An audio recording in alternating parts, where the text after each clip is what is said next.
Dorothy Dixon and the Mystery Plane by Dorothy Wayne. At the Beach Club. "Here he comes again, Dot!"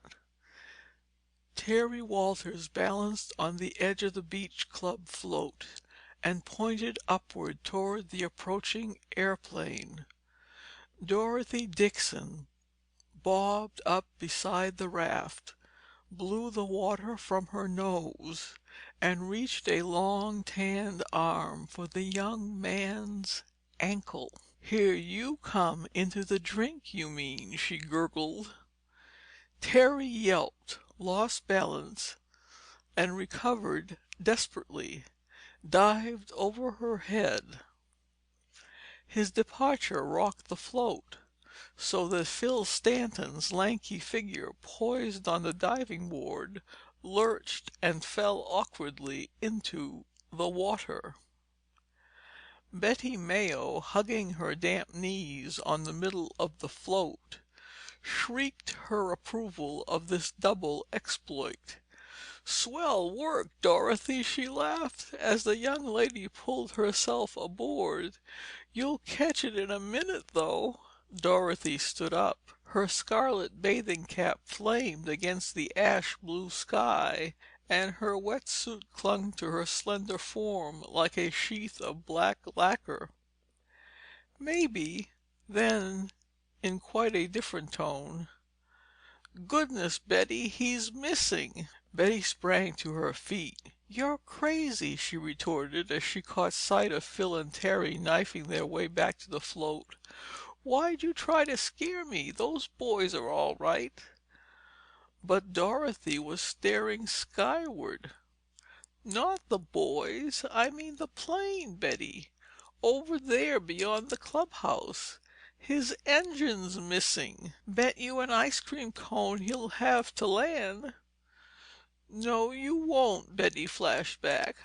"I don't know a thing about airplanes, and I'll take your word for it." "Ooh, Dorothy, do you think he'll hit the roof?" "Oh, he's all right." "Yes, he's over the roof now, but look!" Betty's voice rose to a shriek. "He's aiming the plane straight for us! He'll hit this float!" The last word was no more than a gurgle. Betty had dived overside. Dorothy did not trouble to turn her head. With her bare feet firmly planted on the timbers, her straight body balanced easily to the float's gentle rocking, she gazed interestedly at the big amphibian sweeping down toward her. On came the plane, losing altitude with every split second, and sailed over her head a bare 30 feet above the water. Then, as she faced about to watch it land, the tail of her eye caught sight of Terry hauling himself over the edge of the float. "Get you for that last one!" he cried, and scrambled to his feet. "Who laughs last, you know." "I know," mocked Dorothy, evading his grasp and running up the springboard. She dived, and her body entered the water with scarcely a sound. As she rose, she turned lazily on her back. "Come and get me," she tantalized.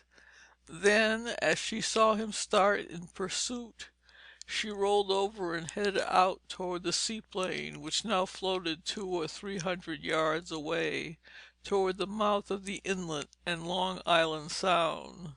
Terry knew the speed developed by her flagrantly perfect crawl, and did not attempt to follow her. He chuckled as he watched the bob of scarlet and the flash of a brown arm that was all he could see of Dorothy. "Hey, where's Dorothy?" called Betty, as she and Phil clambered onto the raft. "Halfway to Boston, I guess. Race you to the beach for the cones." All three cut the rumpled surface of the water with a single splash. Dorothy's interest in the airplane that had just landed was twofold. Since qualifying for her private pilot license earlier in the summer, she had met most of the owners of planes living in or near New Canaan. To the best of her knowledge, the loaning amphibian which her father had given her for rounding up the Martinelli gang was the only one of that model privately owned in that part of Connecticut. That the plane lying just ahead on the water was a duplicate of her own meant that the owner was not a local person. Dorothy was a keen aviatrix and proud of her airbus. She wanted to compare notes with the owner of this amphibian. She was also curious to learn where the plane came from, and why, every day for the past few weeks, it had appeared over the club at about the same time of an afternoon. At 5:30 sharp, the crowd of young people on the beach would see it, a speck in the north, coming from over the ridge country back of the Sound, flying at an altitude of not more than 500 feet. It would swing over the beach club and cross the Sound, to disappear in the ether toward the dim line of the Long Island shore. Terry jokingly termed it the Mystery Plane. He told Dorothy that its owner makes these daily flights in order to show her how a plane should be managed in the air. She usually returned his good-natured teasing with interest, but each time she saw the amphibian, her curiosity increased. As she swam nearer, it was plain that this airship was actually the same stock model as her own. With the retractable landing wheels drawn up, the spoon-shaped hull of the biplane, with its two open cockpits aft of the inverted engine, floated easily on the water. The aviator, she saw, was busily engaged in going over his engine. Dorothy stopped swimming when she was a few yards from the amphibian. "Hello there!" she called, treading the water. "Need any help?" The man looked up from his work, evidently perceiving her for the first time. Dorothy was surprised to see that the face below the soft helmet and goggles was bearded to the eyes. "No, thank you," he answered, and went on tinkering with the motor. The words, although courteous enough, were spoken in a tone that showed plainly that he wished to end the conversation then and there. Dorothy was persistent and not easily discouraged. "Located the trouble?" she asked. "Not yet," he replied, without lifting his head. "Looks like loose manifold or gas connection to me." There was no reply to this helpful suggestion. She began swimming toward the plane again. "Mind if I come aboard?" she called. The bearded aviator straightened his back and faced her again, his right hand grasping a monkey wrench. "No, I do not wish it," he flared. "Why for do you bother me? Keep off, I tell you!" For the first time the girl in the water noticed his strong foreign accent. "Aren't you polite?" she mocked. "I don't suppose you'll mind if I come alongside and rest a moment." "You stay where you are, young woman." As the man's anger grew, his accent became stronger. "I have no time to bother with you. Go away and stop away." "But I just want—" "I don't care what you want. Come alongside and I'll use this wrench on you." "Oh, no, you won't." Terry Walters slipped around the engine and tripped up the aviator. Before that irate person knew what was happening, he found himself flat on his back with 160 pounds of young American kneeling on his chest, menacing him with his own monkey wrench. "That's not a nice way to talk to a lady," Terry remarked dispassionately, eyeing his victim. "Ask her pardon like a good little boy. Do it quickly, my friend, or I'll plant this wrench in the middle of that bush you call a face." "I didn't mean nossing," the man grunted. "Try again." Terry whacked his captive's shin with the wrench. "Also try to cut the double negatives. Our English teacher says they're bad form, and—" Terry's banter stopped with a yelp of pain as the man's head jerked upward and his teeth snapped on the hand which held the wrench. Dorothy, who had swum to within a few feet of the amphibian, saw Terry thrown to one side. Like cats, the boy and the man seemed to land on their feet. But now it was the strange aviator who held the monkey wrench. "Look out, Terry!" shrieked the girl as she saw the man's arms swing upward. The small deck forward of the lower wing section was far too narrow to permit dodging. Terry did the only thing possible under the circumstances to save himself. 3 seasons on the football team of the New Canaan High had made the young man a quick thinker. He dove below the swinging blow and tackled the aviator just above his knees. It was a well-aimed tackle, and the two went hurtling overside to disappear with a splash. Terry's blond head was first to appear. Then, as the aviators came popping up, facing the other way, young Walters seized him by the shoulders and sent him under once more. "Let the man alone, Terry," commanded Dorothy. "Can't you see he's swallowed half the sound?" "But he'd have brained me with that wrench, Dot." "I'll dot you if you take liberties with my first name." Miss Dixon shook her fist above her head. "Anyway, it's my fault. I butted in. That man and his plane are none of our business." They were swimming back toward the float now, and a glance over her shoulder told Dorothy that their late antagonist was pulling himself aboard the amphibian. Terry saw him too and waved a hand, but the foreigner, occupied in wringing water out of his clothes, disregarded them. "I've had enough of the water for one day," declared Dorothy between strokes. "How's the wrist? You might have been badly hurt, Terry." Terry motioned toward the float. "But I wasn't, old thing," he chuckled. "Come over to the raft a moment before we go ashore. I've got something I want to show you." "Make it snappy then," she rejoined. "You and I have got to be at the silver mine by 7:30, you know. Curtain up at 8:30, and you'll remember what Mr. Watkins said about any of the cast being late." Terry swung himself up on the decking and gave a hand to Dorothy. "I'm only a chorus man," he grinned. "We'll both get to the Sillies in time. Look at this." He opened his hand and held it out, palm upward.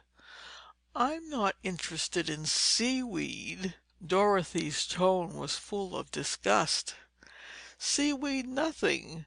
That's a piece of your friend's beard." "You don't mean to tell me you pulled it out?" "Not out, dearie. Off! That wasn't his own hair that lad was wearing." "A false beard? What else?" Dorothy pursed her lips. "Well, that amphibian and its pilot are two of the most mysterious things I've ever run into. I wonder what he's up to, Dot. I mean Dorothy." "I wonder too. By the way, how did you happen out there, and just at the right minute?" I thought I saw you start a race for the beach with Betty and Phil."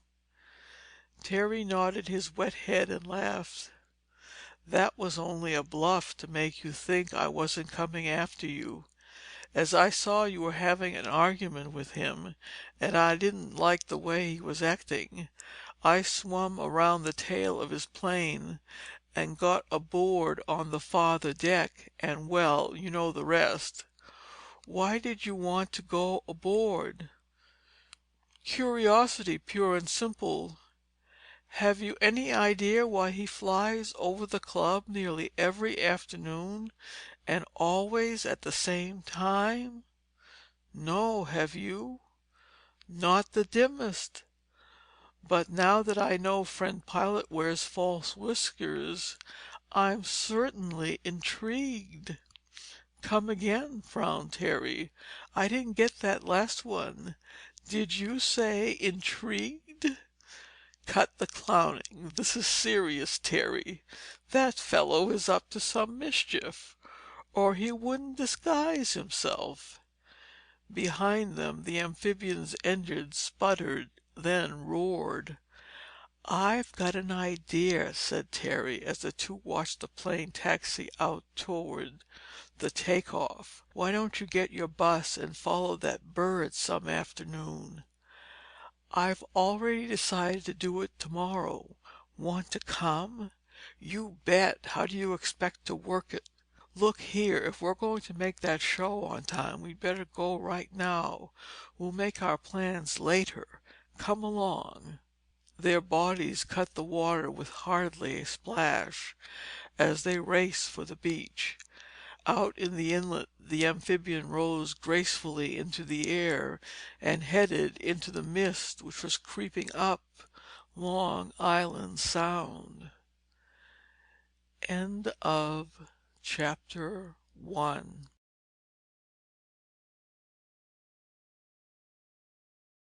The Three Red Lamps. In the wooded valley of the silver mine, some 3 miles from the village of New Canaan, lies the famous artists' colony which bears the name of that rippling little river. In the midst of this interesting community, the artists have built their guild house, where exhibitions of paintings and sculpture are held. And here it is that once a year they give that delightful entertainment known as the Silver Mine Sillies. The casts of the Sillies invariably comprise the pick of the local talent from the two communities. Dorothy had starred in the musical show given by the New Canaan High School the previous winter. She had a lovely voice and a natural talent for acting. She loved amateur theatricals, but that she should have been assigned a part in the Sillies while yet in high school was a compliment beyond her expectations. She had worked hard at rehearsals, and under an assumed calm was wildly excited on this, the opening night of the show. She left Terry on the beach, after cautioning that young man again not to be late, and ran up the shingle to the Dixons' cabana which, together with its gaily painted counterparts, flanked the long clubhouse at the top of the beach. A surprisingly few minutes later, Dorothy reappeared, her bathing suit having been discarded for an attractive linen sports frock, and jumped into her car. The distance between Tokeneke on Long Island Sound and New Canaan, back in the hills of the Ridge Country, is slightly under 8 miles. Luckily, on her drive home, Dorothy encountered no traffic policemen. Notwithstanding summer traffic and the narrow, winding roads. She pulled into the Dixon garage on the ridge, a mile beyond the village, a bare 10 minutes later. Another change of costume, and she ran downstairs in the dining room. Her father and a friend were about to sit down at the table. "Sorry to be late, Daddy," she apologized, slipping into her chair. "Good evening, Mr. Holloway." "Good evening, Miss Dorothy," returned the gentleman with a smile. "You seem a bit blown." "Some rush," she sighed, "but I made it." "Youth," remarked her father, "is nothing if not inconsistent. We dine early so that Dorothy can get to the Sillies at some unearthly hour and—" His daughter interrupted. "Please, Daddy, I had an awfully exciting experience this afternoon. I'd have been home in plenty of time otherwise." "At the Beach Club?" "Yes, Daddy." "Well, suppose you tell us the story as penance." He turned to his guest. "How about it, Holloway? This should interest you, one of the club's most prominent swimming fans." Mr. Holloway nodded genially. He was older than Mr. Dixon, between 50 and 60, tall and rather thin. He had the brow and jaw of a fighter, and his iron gray side whiskers gave him a rather formidable appearance. But Dorothy liked him, for his eyes, behind his horn-rimmed spectacles, beamed with friendliness. "The Beach Club, eh?" He leaned back in his chair. "Yes, I take a dip most afternoons. Wonderful bracer after mornings in the city in this hot weather. You ought to get down there more often." "Well, there's a pool at the country club, and I'd rather play golf," argued his host. "I haven't been in the Beach Club this summer, but Dorothy tells me that the cabana you've built is quite a palace.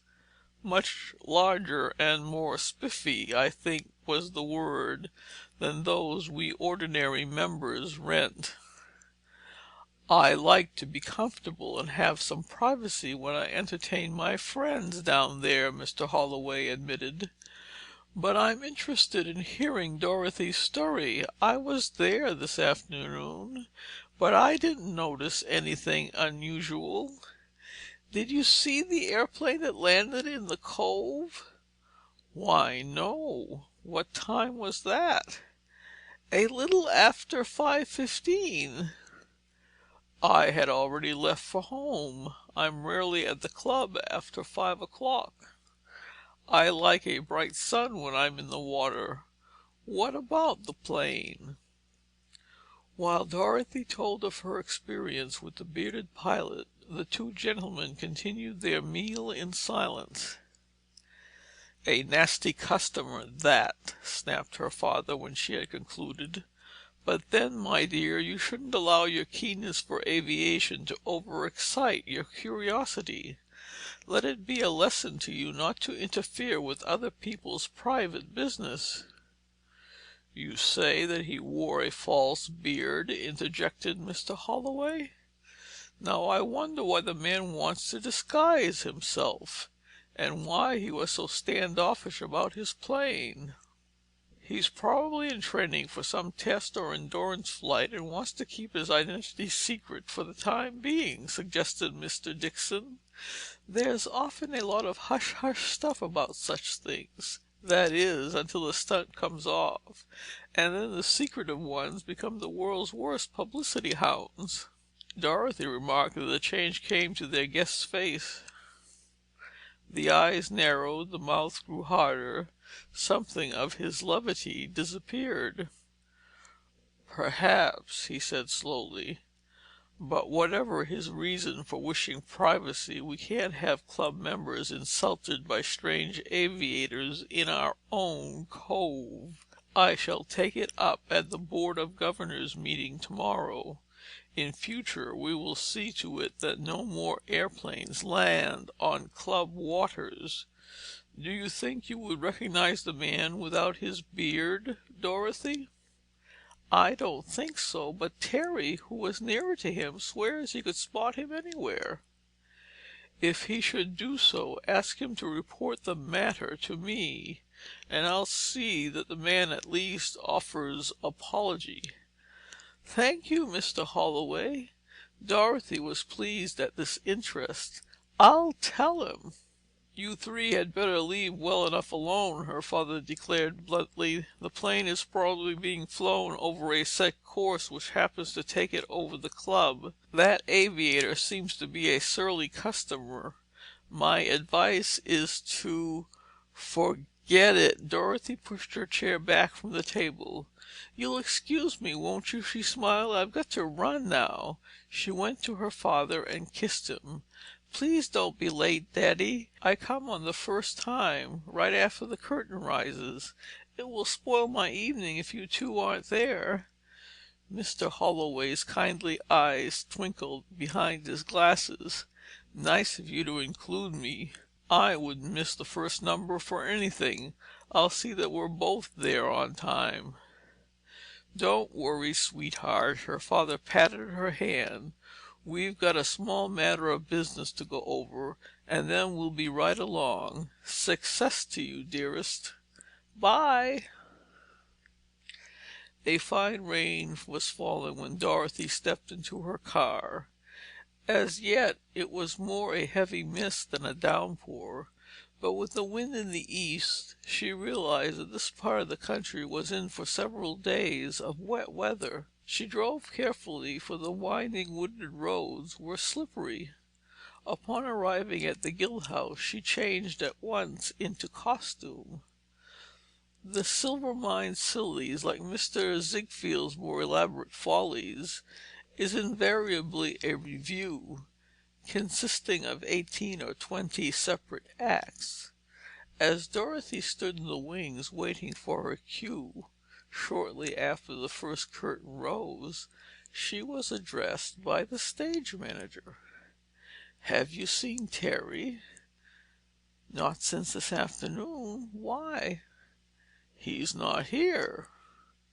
Dorothy was fighting back the stage fright that always assailed her while waiting to "go on," but which always disappeared as soon as she made her entrance. She turned her mind to what the manager was saying with an effort. "You mean he hasn't shown up?" she asked a bit vacantly. "Your perception is remarkable," returned the harassed stage official with pardonable sarcasm. "No, Terry isn't here. Do you know whether he had any intention of putting in an appearance at this show tonight when you last saw him?" Dorothy was wide awake now. "Of course he had. He didn't mention some more important date, perhaps?" "Of course not. Terry wouldn't do such a thing." "Well, he goes on in less than 2 minutes. Who in blazes am I to get to double for him? Deliver me from amateurs. There's your cue, Miss Dixon. Better take it." "Hey, you, Bill!" she heard him call out to a stagehand as she made her entrance. "Duck into the men's dressing room and bring me Terry Walters' overalls and wig. Here's where I do his stuff without make-up." Terry failed to show up during the first part of the program, so during the intermission, Dorothy slipped out front and sought the delinquent's father and mother in the audience. "Why, my dear, I'm quite as surprised as you are," gurgled Mrs. Walters. "Isn't this rain disgusting? You look perfectly lovely, Dorothy. And you did splendidly, splendidly, my dear. I thought I'd die when your rope of pearls broke and you went hunting for them. A perfect scream, my dear. The funniest thing in the show." "Those were Betty Mayo's pearls," said Dorothy. "I wasn't in that act." "You say Terry left the house in plenty of time and he expected to drive straight down here?" Mrs. Walters had said nothing of the kind. But Dorothy had known the lady for years, and had long ago devised a method of securing information from her. "He didn't even wait for dessert, my dear. He probably went to the movies or remembered some other date. Boys are like that." "Terry isn't," his father spoke up. "He must have been going to pick someone up and given them a lift down here, then blew a shoe or something. Still, I don't like it. I hope the boy hasn't met with an accident." "Oh, don't say that, Reggie. You make me feel positively faint. I know he has gone to the pictures." Mrs. Walters was nervously emphatic. "Don't be so silly, dear. I know he has." "You know nothing of the kind," declared her husband. "But, Reggie, dear—" Dorothy hurriedly excused herself and went backstage. By the time the final curtain was rung down, no Terry had appeared. Dorothy was really worried. Betty was giving a party to a number of the cast at her house in White Oak Shade, but despite protests, Dorothy made her regrets and went to look for her father. "I think I'll beat it for home, Dad," she announced, buttonholing him near the door. "I'll be along in a few minutes, darling. I certainly am more than extra proud of you tonight. I never realized what an actress you are, but you look troubled. Anything the matter?" "I'm worried about Terry. I know he wouldn't deliberately put us all in this hole. He's not that kind." "Probably had a breakdown," consoled her father. "Excuse me, dear. I want to speak to the Joneses over there." Dorothy drove a six-cylinder coupe, whose body had seen better days, though she claimed for its engine the world had not seen its equal. With her wind-wiper working furiously, she came cautiously along Valley Road, her big headlamp staring whitely ahead. The rain was pelting down now, and since she must have a window open, and that window was on the weather side, one arm and part of the shoulder of her thin slicker were soon black and shining. "Something he couldn't help that would make Terry let us down," said her subconscious mind, and she wondered how any of the cast could have expressed contrary opinions. She was glad she had refused Betty's invitation. She liked Terry and was deeply concerned about him. He wasn't the sort to default unless something unforeseen and unusual occurred. Mrs. Walters said he had been full of the show at dinner and had spoken about getting to the Guild House early. Something had come up, that was certain, and that something after he had started for the silver mine in his car. The more she thought about it, the more mysterious it seemed. She would phone the Walters again as soon as she reached home. Maybe he would be back by that time. The car skidded around the turn into the ridge road that ran past the Dixon place.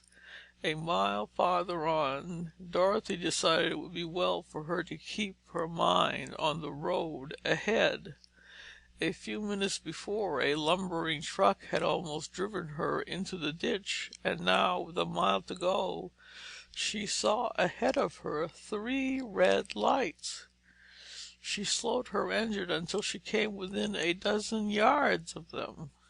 They were red lamps placed in a line across the road, and if they meant anything, it was that the road was under repair and closed. Yet she had passed the truck going at full speed just beyond the corner. From its lights, she was sure it had come along this stretch of road.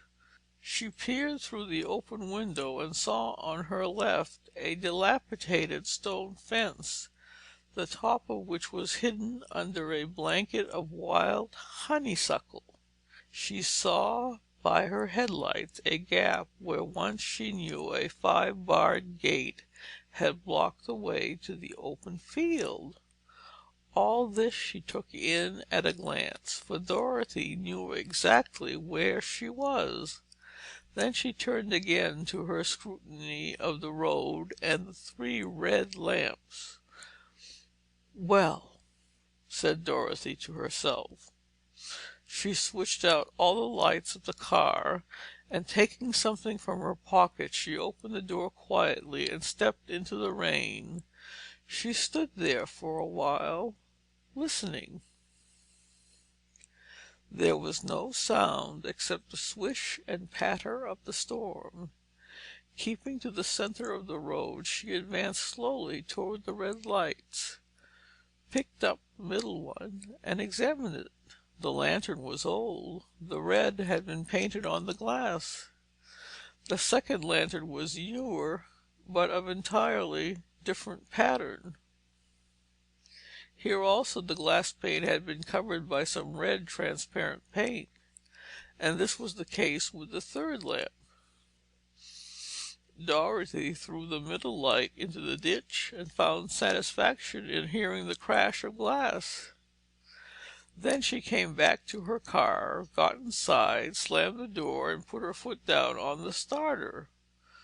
The motor whined, but the engine did not move.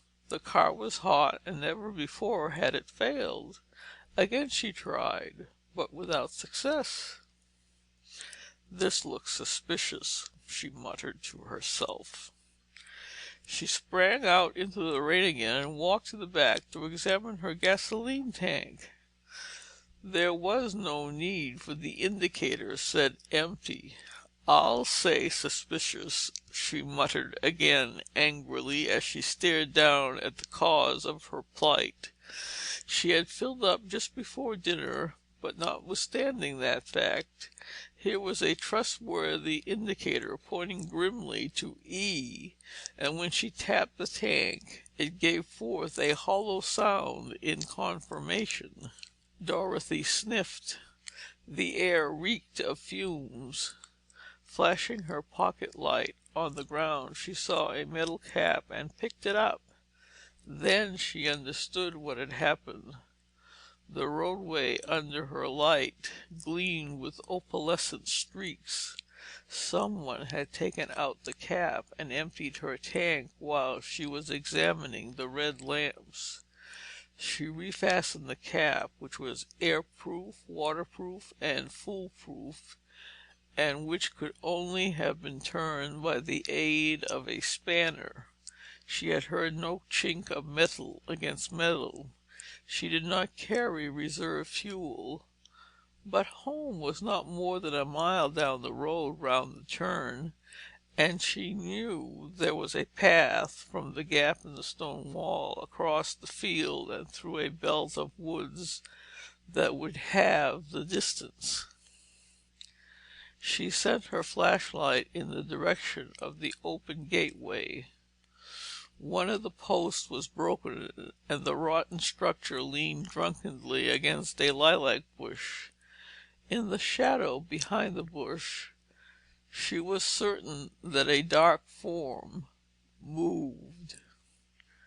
Dorothy lingered no longer, but switching off her light, she turned on her heel and raced up the road. End of Chapter 2.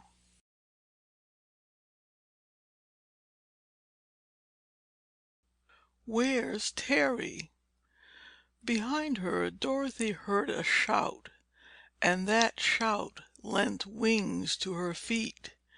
Scared as she was, she grinned, for she was probably doing the only thing her would-be assailants had not counted on. She was running away from the red lights and home, sprinting down the road the way she had come. Overhead, tall elms met in an archway, and from the darkness at her back came the quick patter of footsteps. Suddenly they stopped. Dorothy gave a sigh of joyous relief, for around the bend in the road she saw the double gleam of headlights shining through the wet. Stopping short in the middle of the road, she switched on her flashlight again and waved it frantically from side to side. "Daddy!" she cried as the big car drew up. "I was sure you weren't far away. Gee, but I was glad to see your lights!" Mr. Dixon snapped open the door and Dorothy slipped in beside him. "Why, what are you doing out here? Have a breakdown?" "Hold up!" she panted. "My car's down the road. Step on it, Dad. Maybe we can catch them." "An ounce of discretion is sometimes worth 40 pounds of valor," he began, throwing in the clutch. Dorothy cut him short. "Look!" she cried excitedly, and for all Mr. Dixon's cautious announcement, the car jumped forward with a jerk. "See, Daddy, there's my tail light. They've turned it on again, and the red lights have disappeared." "What red lights?" "Tell you in a minute. Better slow down. My car's out of gas. I've got a piece of hose in the rumble. We can siphon enough from your tank into mine to get me home." Mr. Dixon brought his car to a stop directly behind Dorothy's coupe. "Before we do anything, I want to hear exactly what happened, dear. You scared your fond parent out of a year's growth when I caught sight of you waving that light in the middle of the road." "Poor old Daddy!" She threw an arm about his neck. "You weren't half as frightened as I was. Those men were pelting down the road behind me and—" Here her father broke in. "Well, they seem to have disappeared now. Let me hear the beginning." In a few short sentences, Dorothy told him. "So you see," she ended, "there's nothing more for us to do about it, I guess, except to put some gas in my tank and go home." "Wait a minute. Hand over that flash, please." He opened the door and with an agility surprising in so large a man, sprang into the wet road and ran toward the gap in the wall. As he ran, Dorothy saw a light flash in his hand. Then he went out of sight behind the wall, but she could still see the gleam through the bushes. Presently he came back to where she was standing beside the car. "Vamoosed!" He tossed the flash into the seat. "As there's no car on the road ahead, they must have beat it over the field. I wonder why they didn't hold you up when you'd stopped for those red lanterns. Strange, also, why do you suppose they switched on your lights? It's beyond me. Well, Daddy, if you'll pull alongside, we'll siphon the gas. This place in the rain and everything gives me the shivers. Let's talk it over when we get home." Soon they were under way and they continued on to the Dixon place without further incident. "Your shoes are soaking wet, Dorothy. Go up to your room and change them, my dear," decreed her father. "While you're doing that, I'll phone Walters." When Dorothy came downstairs, her father was in the living room. "Come over here and sit down," he said, making room for her on the lounge beside him. "Terry has not come home yet. The family pretend not to be worried, and that's that. I said nothing about what happened to you on your way back from Silvermine." His daughter groaned. "Oh, dear, if we could only figure out—but those three red lights seem to cinch things, Daddy." "Hardly that, but they do make it look as though this disappearing business is pretty serious." Dorothy interrupted him eagerly. "Then there isn't any doubt in your mind but that our experience at the club this afternoon is accountable for Terry's disappearance and my holdup?" Mr. Dixon, who was filling his pipe, struck a match and puffed contemplatively. "We can't jump to conclusions, my dear. My first idea about the plane may be the right one. On the other hand, this business tonight certainly forces one's suspicions. If Terry doesn't show up by morning, we'll turn the matter over to the police and start a thorough search. But I do think it wise to keep the story of the amphibian and its pilot to ourselves." Dorothy nodded. "You mean that if we spread our suspicions to the police, they'd let the cat out of the bag and the man would be on his guard?" "That's just it. And then you must remember that we really have no facts to go on as yet." "Well, I think I'll go to bed," yawned Dorothy. "Do you mind if I try to trail the plane with my own?" "Not if you'll promise to be careful, dear. In fact, I think it's a good idea. But one thing I must insist upon, and that is, you're to keep me posted. No more of this taking things into your own hands as you did with the Martinellis. It's too dangerous. Confide in your old dad, girl, and we'll do a lot better." Dorothy was halfway across the room, but here she turned and ran back to her father and kissed him. "Of course, I'll tell you everything. Isn't it too bad, though, that Bill Bolton is away? He'd have been a wonderful help. Have you any idea what he is doing?" "All I know is what his father told me, that he's off on some government job. It may be Secret Service work again. Anyway, he's to be away indefinitely, I understand. Now, just one thing more." "Oh, Daddy, more instructions to take care of myself?" Mr. Dixon laughed at her outraged expression and relit his pipe. "Not exactly. You seem to have the luck to generally land on your feet. But I want you to consider this. If the bearded aviator or his associates are behind Terry's disappearance, they kidnapped him because they thought he would recognize the man, and they tried to do the same thing to you tonight." "Why on earth should they fear being recognized?" "Haven't the slightest idea. It depends on what they're up to. There must be a strong motive behind it.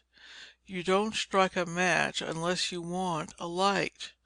But unless we're chasing moonbeams, something illegal is going on, and if there is a hunt for Terry tomorrow, I don't want you to take part in it."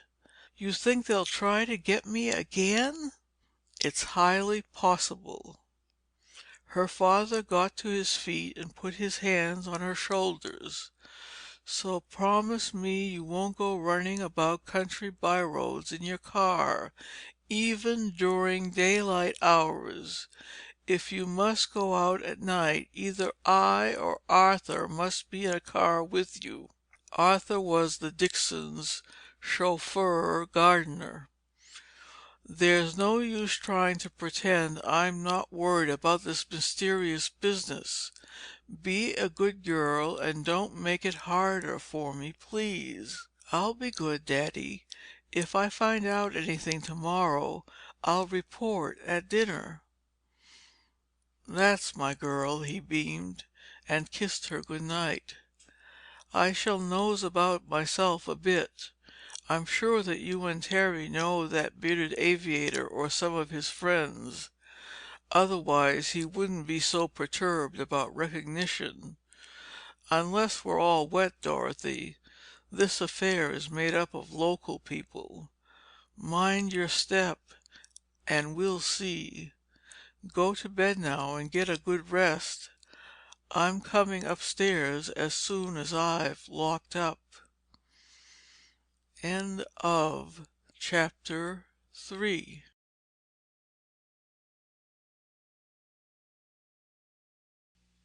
The Thunderhead. Dorothy telephoned the Walters next morning to learn from a maid that Terry was still missing and that Mr. Walters was down in the village putting the matter in the hands of the police. "May I speak to Mrs. Walters?" she asked. "I'm afraid not, miss. Mrs. Walters has been up all night. Dr. Brown has given her a sleeping powder and issued orders that she is not to be disturbed." "If there is anything I can do," said Dorothy, "telephone me." "Thank you, miss. I'll tell Mr. Walters when he comes home." Dorothy rang off and went about her household duties with a heavy heart. Later on she motored to the village to do her marketing, and upon her return found that her father had telephoned. She immediately called up the New Canaan Bank, of which he was president. "Any news, Daddy?" she inquired anxiously as soon as she was put through to him. "That you, Dorothy?" she heard him say. "Yes, Terry's car has been found." "Where, Daddy?" "On a wood road in the hills back of the Norwalk Reservoir. The car was empty. A farmer driving through there found it early this morning and phoned the license number to the police." "What in the world could Terry have been doing way over there? I know that road. It's no more than a bridle path. The reservoir is 3 or 4 miles beyond Silvermine." "My opinion is that Terry was never anywhere near that place," explained her father. "He was undoubtedly held up, removed to another car, and his own run over to the spot where it was found." "No sign of him, I suppose?" "No. I've talked with Walters. The poor man is nearly off his head with worry. We're getting up searching parties to cooperate with the police. I'll see you at dinner tonight. It will be impossible for me to get home at noon." "I'll hope to have some news for you then," said Dorothy. "Going up in spite of the rain?" "I've got to. We can't afford to waste time. The weather's not so bad." "There's storm warnings out all along the coast." "I'll be careful, Daddy." "All right. Bye-bye till dinner time." "Bye." She hung up the receiver and for the rest of the morning busied herself about the house, determined not to let her mind dwell upon the darker side of this latest development. After lunch she changed into flying clothes and went out to the hangar. Unlocking the doors, she set to work filling the amphibian's gasoline tanks. Then she went over the engine carefully and gave it a short ground test. After that, the instruments came under her inspection. Altogether, she gave her plane a thorough overhauling, which was not entirely necessary, but kept her from thinking and helped to kill time. About 20 minutes to 5, she ran the amphibian out of the hangar and took off into the teeth of a fine rain. It was no part of her plan to fly in the neighborhood of the Beach Club until the plane she was seeking should put in an appearance. Her self-imposed duty was to spot the mysterious amphibian and to follow it to its destination without allowing the pilot or an understudy to spot her. So instead of banking and heading for Tokeneke when her bus had sufficiently topped the trees, she continued to keep the stick back so as to maintain a proper climbing angle. Back in her first 30 hours of early flight training, It would have been difficult for her to keep Will-o'-the-Wisp, more often termed Willie or Wispy, at the correct angle safely below the stalling point, unless she could first recognize that angle by the position of the plane's nose relative to the horizon.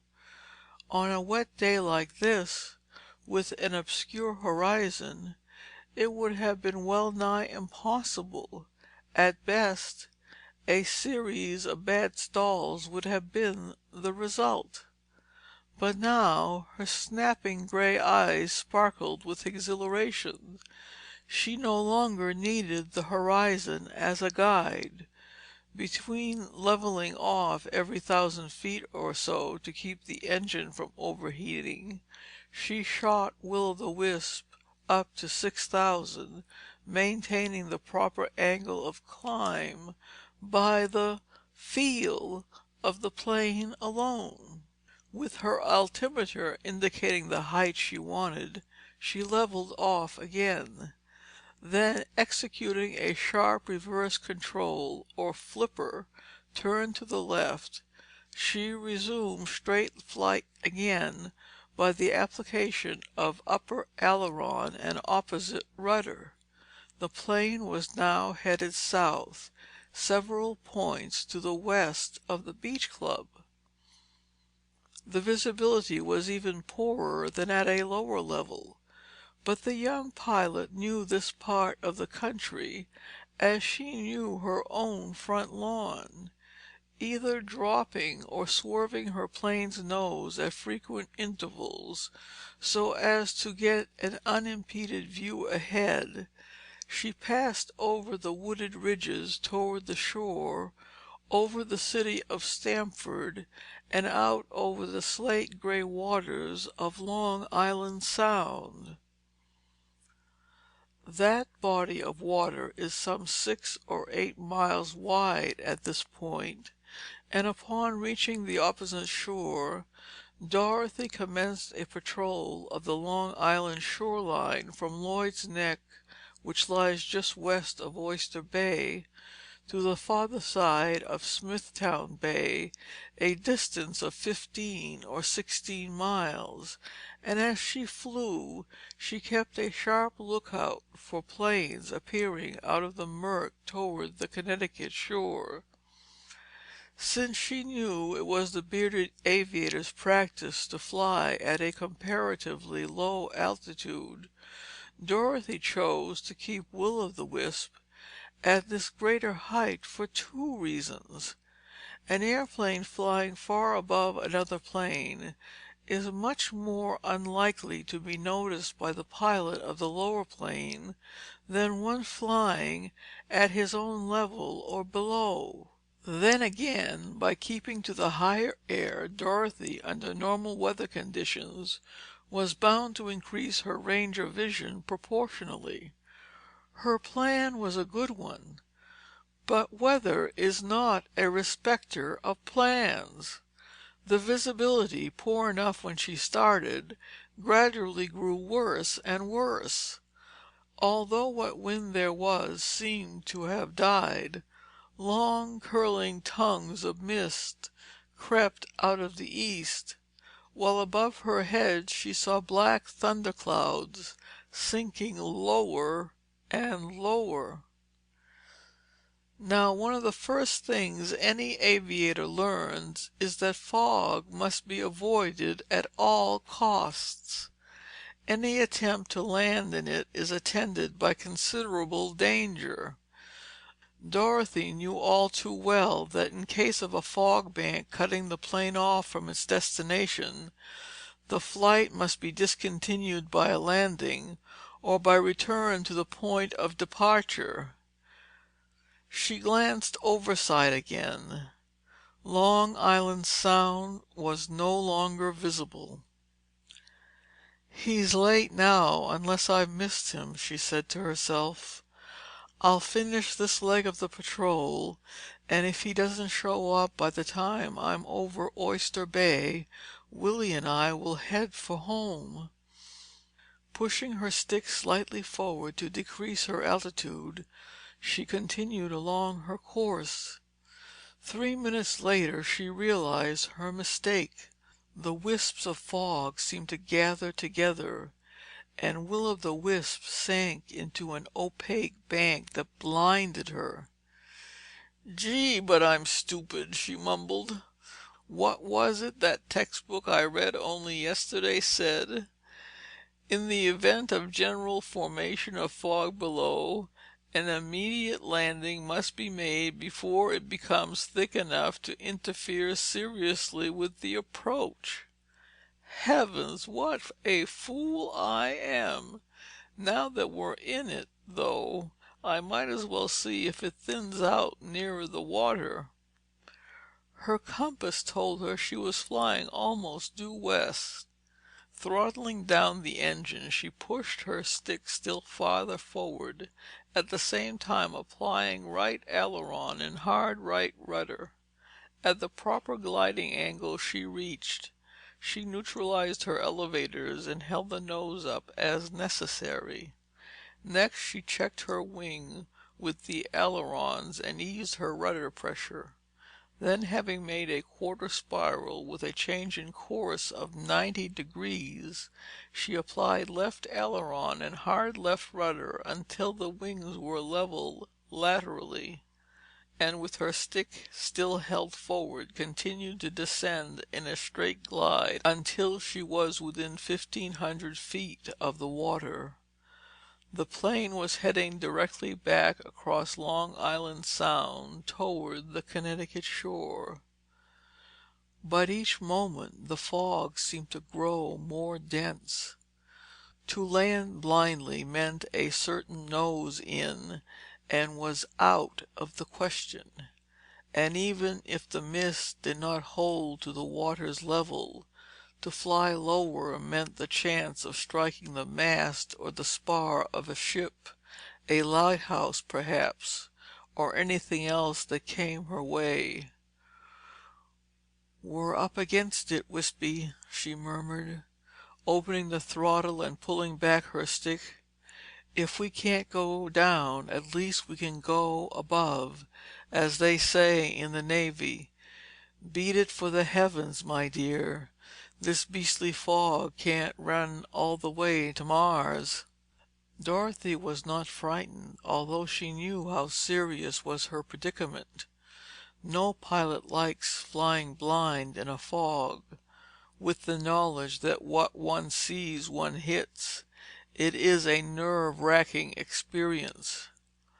But Dorothy's nerves were good, none better, and she sent her plane into a long, steady climb, hoping for the best and keeping her vivid imagination well within control. Headed into the north, she continued her climb, leveling off every few thousand feet to ease the strain on her engine. When the altimeter marked 13,000, she began to worry, for the service ceiling of her plane was but 2,000 higher. The cold damp of the thick mist penetrated like a knife.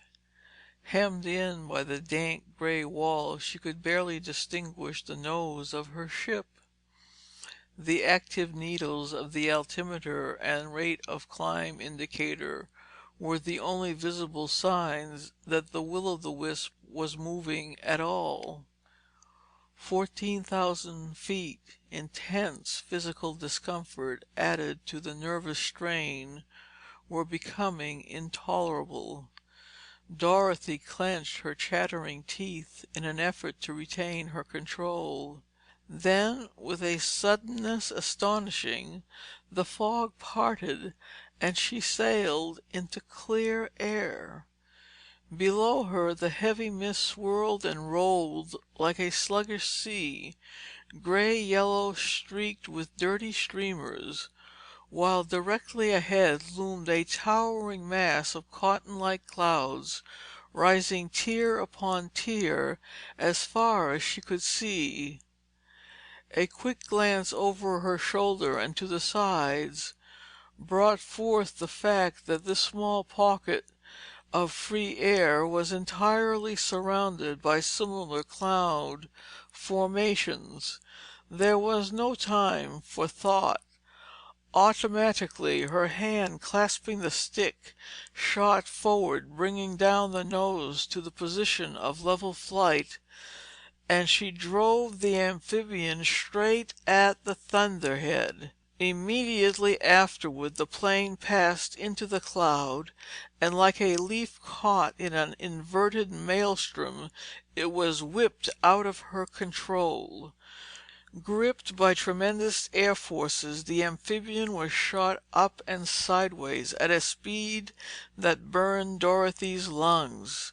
Tossed about like a rag doll, with her safety belt almost cutting her body in two, she was thrown hither and yon with the plane blind and without the slightest idea as to her position. Never in her wildest nightmares had she dreamed that a heavy plane, weighing close to 4,000 pounds when empty, could be tossed about in such fashion by currents of the air. For a space of time that seemed years, she was entirely away from the controls, but gradually, with infinite effort, and in spite of the whirling jolts of her air speed, Dorothy managed to hook her heels under the seat. A second later she had caught the stick and was pushing it forward into the instrument board. Will-o'-the-Wisp reared like an outlawed bronco, then dived until the airspeed indicator showed 165 miles per hour.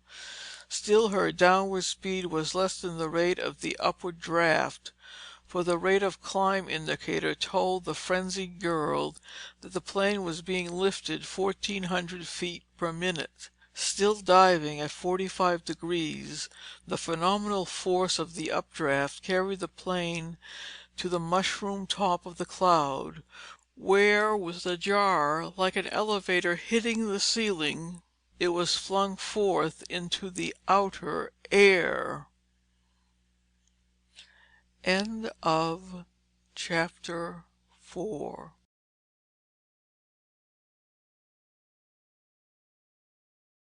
Hide and seek. The strong air current which spread horizontally over the Thunderhead blew Dorothy's plane sideways and away from the cloud. An instant later it was roaring downward in the thin air, quite beyond her control, a self-propelled projectile rushing to its doom. While shooting upward in the cloud, the violent and intensely rapid gyrations of the airship caused her safety belt to become unclasped, and had her parachute not caught in the cowling, she must have been flung clear of the plane to a horrible death far below. With her heels still hooked beneath the pilot's seat, she wrenched the parachute loose. Then she closed the throttle, and half suffocated by the force of the wind and lack of breathable oxygen, she commenced to pull the stick slowly backward. A glance at the altimeter showed a height of 18,000 feet, 3 air miles above Earth, and 3,000 feet above Will-o'-the-Wisp's service ceiling. Notwithstanding the shut-off engine, the speed of the diving plane was terrific. Dorothy felt the grinding jar of the wind-strained wings as the nose began to rise in answer to the pull of the elevators, and wondered helplessly if they would hold. The air pressure was agony in her eardrums. Her head reeled. She was well nigh exhausted. She no longer cared very much what happened. The plane dropped into a blanket of fog. She felt the wet mist on her face, refreshing and reanimating her. Suddenly she realized that her parachute was starting to fill and would shortly pull her out of the cockpit. With her free hand she reached under the seat and brought forth a sheath knife. A frenzied second later she had rid herself of the flapping bag. As it flew overboard, she tightened her safety belt and placed her cramped feet back on the steering pedals. Though still fog-blind, she could at least breathe comfortably now as the plane lessened speed in descent. Will-o'-the-wisp still shook and groaned, but no longer fought the pull of the stick. Up came the nose. Slowly but surely, with her ailerons functioning once more, Dorothy gained control and sent the plane into a normal glide. The altimeter marked 5,000 feet. The dive had been over 2 miles long. Another 1,500 feet, and gradually the mist lightened until it became merely wisps of smoky cloud. Long Island Sound had been left behind. Below lay the wooded hills and valleys of the Connecticut Ridge country, cloaked in multi-shaded green. As she still headed north, Dorothy knew now that she had been blown beyond New Canaan. She gave the plane hard right rudder and right aileron, and sent it swinging into a long half spiral, which completely headed her south again.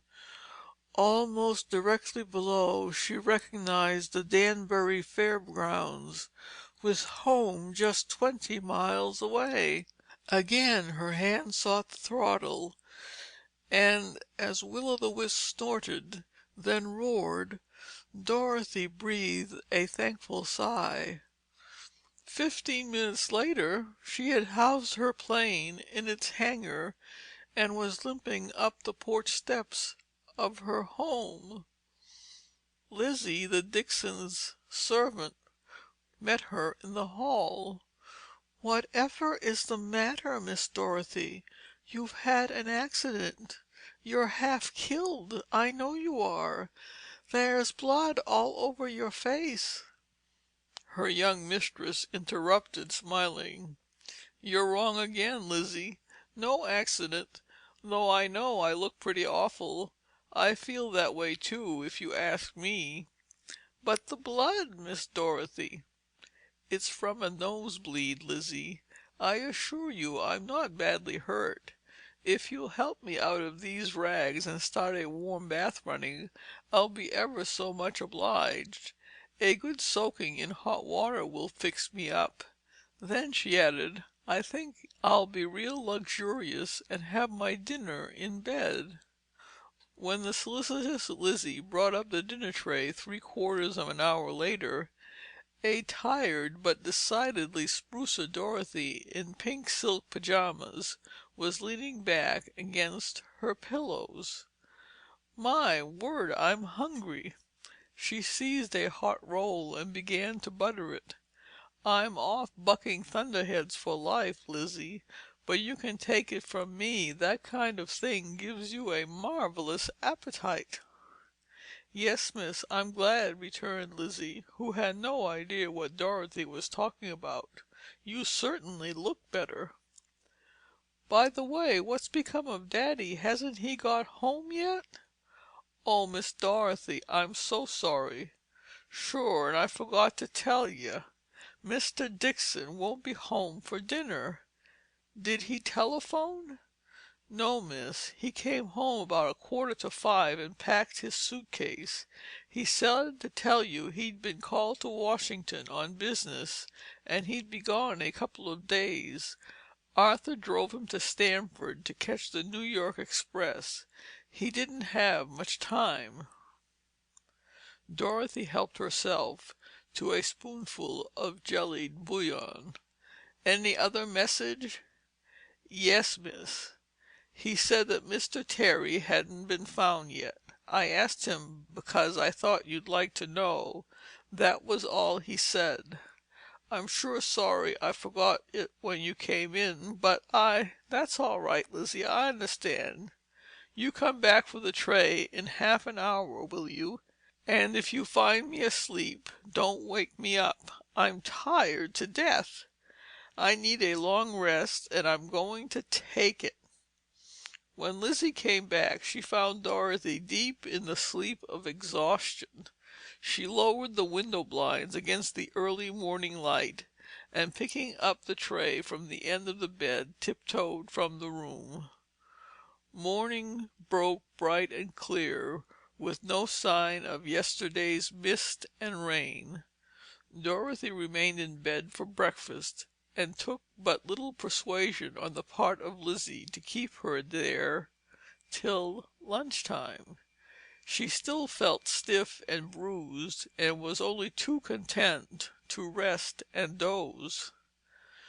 Toward noon she rose and dressed in her flying clothes. Immediately after lunch she went out to the hangar. She slipped into a serviceable and grubby pair of overalls, and spent the afternoon in giving Will-o'-the-Wisp a thorough grooming. 5:15 she was in the air and headed for Long Island Sound. Half an hour later, with an altitude of 10,000 feet, she was cruising over yesterday's course above the Long Island shore, when she spied a biplane coming across the Sound. In an instant she had her field glasses out and focused on the newcomer. "That's him," she murmured ungrammatically, though with evident relief. "Now for a pleasant little game of hide and seek." The Mystery Plane was flying far below, so continuing on her course at right angles, she watched it with hurried glances over her shoulder. When she reached the Long Island shoreline, it was a mile or so behind and below Dorothy's tailplane. So, waiting only long enough to be sure that her quarry was headed across the island, she banked her plane and sent it on a wide half circle to the right. Long Island at this point, she knew, was about 20 miles wide. Dorothy's plan for trailing the Mystery Plane with doing so without being seen was as simple as it was direct. The farther end of her circular course would bring her over Great South Bay and the south shore of Long Island at approximately the same point for which the other plane seemed to be bound. She would arrive, of course, a minute or two behind the other aviator. And as she planned, so it happened. From her high point of vantage, Dorothy, swinging on her arc a mile or so to the east, was able to keep the other amphibian continually in sight. She watched him pursue his southerly course until he came over the town of Babylon on Great South Bay. Here her glasses told her that the bearded aviator turned his plane to the left, heading east and up the bay in her direction. Below her lay the bay, hemmed in from the Atlantic by long narrow stretches of white sand dunes. For a second or so Dorothy thought they would pass in the air, her plane far above the other. But before she reached that point, she saw the other make a crosswind landing and taxi toward a dock which jutted into the bay from the dunes. Just beyond the dock, an isolated cottage stood in a hollow on the bay side of the dunes. There was no other habitation in sight for over a mile in either direction. "Aha! Run to earth at last," muttered Dorothy contentedly. Maintaining her altitude, with Babylon across the bay to her right, she continued her westward course above the dunes. A few miles past the cottage, she flew over Fire Island Inlet. When she was opposite Amityville, she came about. Shutting off her engine, she tilted the stick forward and sent Will-o'-the-Wisp into a long glide which eventually landed her on the waters of Babylon Harbor. Dorothy stripped off her goggles and scanned the waterfront. Slightly to her left, she spied a small shipyard, whose long dock bore a large sign which carried the legend, "Yancey's Motor Boat Garage." "Good! Couldn't be better!" exclaimed Miss Dixon in great satisfaction. "Atta girl, Wispy, we're going over to have a talk with Mr. Yancey." She gave her plane the gun, and taxiing slowly over the smooth water through the harbor shipping, presently brought up at the Yancey wharf and made fast. "Hello there, want gas?" sang out a voice above her, and Dorothy looked up. A smiling young man, dressed in extremely dirty dungarees, was walking down the wharf toward her. "Hello yourself," she returned as he came up. "No, I'm not out of gas, thank you. I want to hire a boat." "Better come ashore then." The young man wiped his palms on a piece of clean cotton waste and gave her a hand up. "We've got plenty of boats, all kinds, lady. Got 'em fast and slow, big and little. Just what kind of craft do you need?" "Something with plenty of beam and seaworthy, that I can run without help. I'm not looking for speed. I may want to take her outside. I don't know."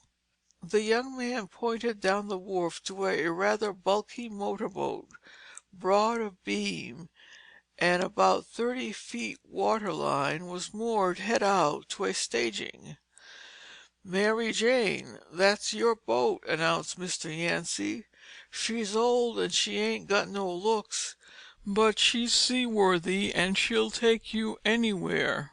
You could run over to Paris or London in that old craft if you could pile enough gas aboard her." "She looks pretty big." Dorothy's tone was dubious. "Think I can handle her myself?" "She's big," he admitted readily, "but she runs like a sewing machine, and she's all set to be taken out this minute if you want her." "I'll look her over anyway," she declared, and led the way to the landing stage. Stepping aboard the Mary Jane, she peeped into the small trunk cabin, which was scarcely bigger than a locker, but would give shelter in case of rain. She observed that there were sailing lights, compass, horn, and a large dinner bell in a rack, and 2 life preservers as well. In one of the lockers she came upon a chart. Stowed away in the forepeak were an anchor with a coil of line and 3 5-gallon tins of gasoline. A quick examination showed the fuel tank to have been filled. The motor was a simple and powerful 2-cylinder affair, and make and break ignition, noisy but dependable, the sort of engine on which the fishermen and lobstermen along the coast hang their lives in offshore work. It seemed to Dorothy that it ought to kick the shallow old tub along at a good 10-knot gait. The boat itself, though battered and dingy, appeared to be sound and staunch, as far as one could see. "I'll take her," decided Dorothy. "That is, if she's not too expensive." "I guess we ain't going to fight about the price, ma'am," asserted Yancy. "How long will you be wanting her, and when do you expect to take her out?" "Not before 9 tonight, and I'll hire her for 24 hours." "O.K., ma'am. You can have her for a year if you want her. How about your airbus?" "She'll be left here. I want you to look after her. I don't think there'll be any wind to speak of. She'll be all right where she is. We're going to get rain in a couple of hours, so if you'll make her secure, I'll have her towed out to the buoy yonder. I'll rest easier with her moored clear of this dock." "I'll put the waterproof covers over the cockpits, and she'll be all right," returned Dorothy. "Then we can go up to your office and fix up the finances." End of chapter 5.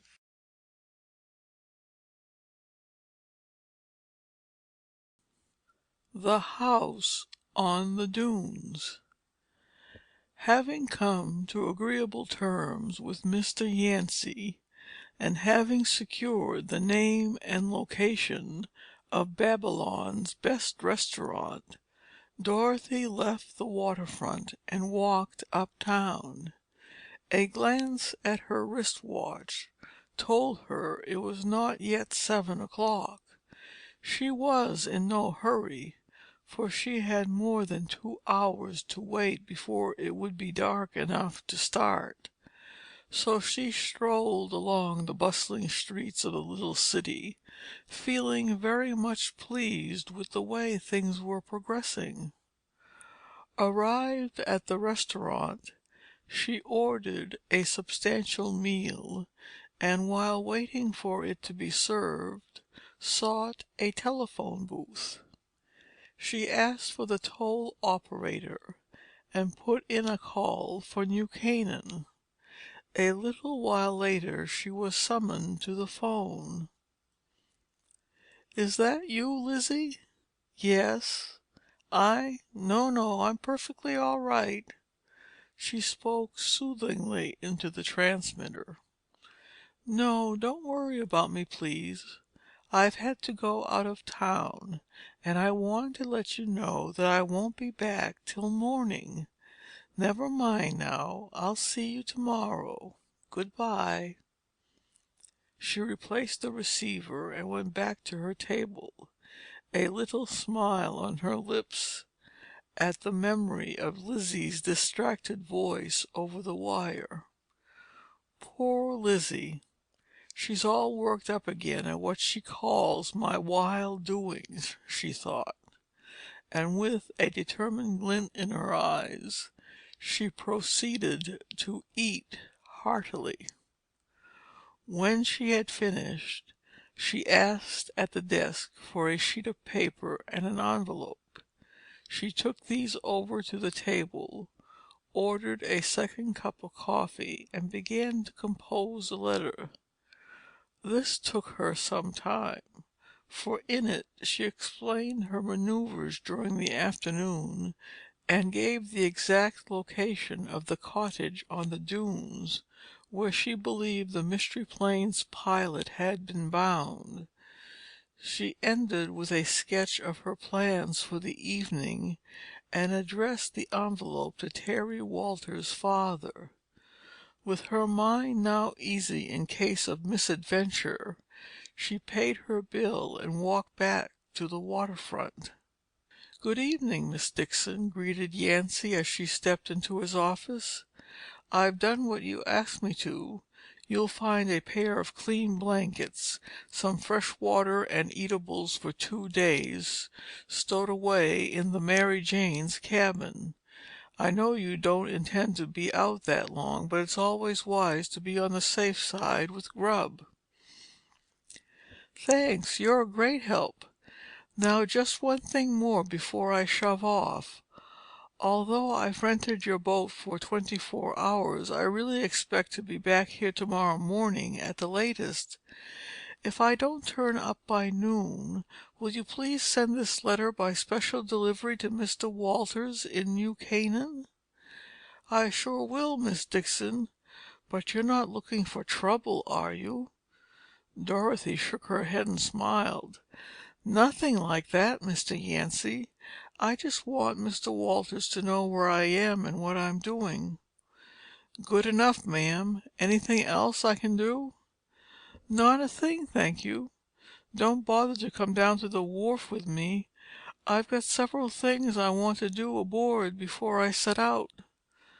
"Just as you say. Good luck and a pleasant trip." Yancey's honest face wore a beaming grin as he doffed his tattered cap to Dorothy. "Thank you again. Good night." Dorothy went outside and found that Yancey's predictions of rain earlier in the evening had been justified. Lucky this is drizzle instead of fog, she thought as she hurried down to the landing stage. I'd be out of luck navigating blind on Great South Bay. She dove into the Mary Jane's cabin, and after lighting the old-fashioned oil lamp in its swinging bracket, put on her slicker and sou'wester. Then she fished the chart of the bay out of the locker and spent the next quarter of an hour in an intensive study of the local waters. Having gained an intimate picture of this part of the bay, she plotted her course and checked up on the blankets and food. That done, she blew out the lamp, picked up the anchor, and left the cabin, closing the door behind her. Outside in the drizzle, she deposited her burden in the bow, making the anchor rope fast to a ring bolt in the decking. Then she put a match to the side lights and, coming aft, cast off from the staging. Next she started the motor, a difficult undertaking.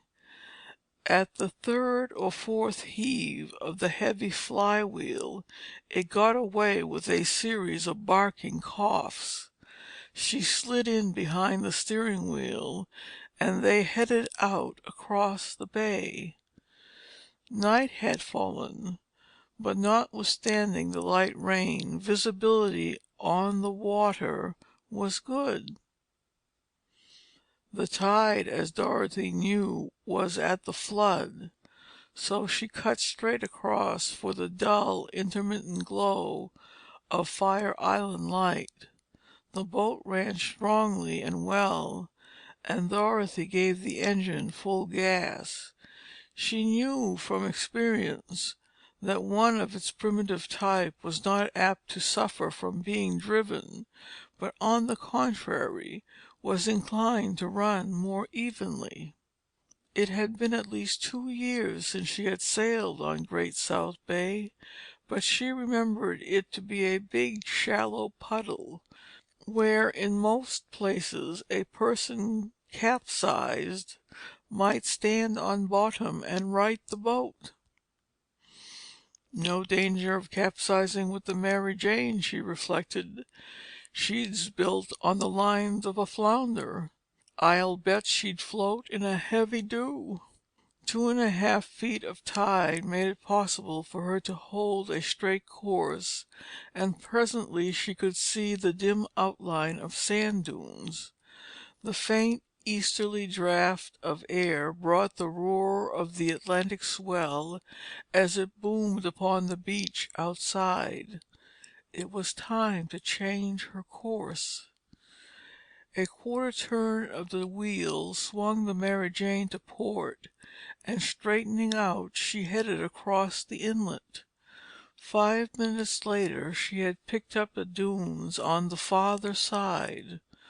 With the dunes off her starboard quarter, Dorothy made the wheel fast with a bit of cord she had cut for the purpose, and going forward, extinguished her side lights. Back at the wheel again, she steered just as close to the shore as safety permitted. For the next couple of miles she ran along the shallows. "Thank goodness!" she muttered at last. Swinging the Mary Jane inshore, she cut the motor and headed into a small cove, to ground a moment later on a pebbly beach. Springing ashore, Dorothy dragged the anchor up the beach and buried it at its full length of rope in the sand. Then, with a sigh of satisfaction, she straightened her back and took a survey of her surroundings. The little beach ran up to a cup-shaped hollow encompassed by high sand dunes. She had noticed the inlet on the large-scale chart, and chose it because she figured that it lay about a mile on the near side of the cottage she sought.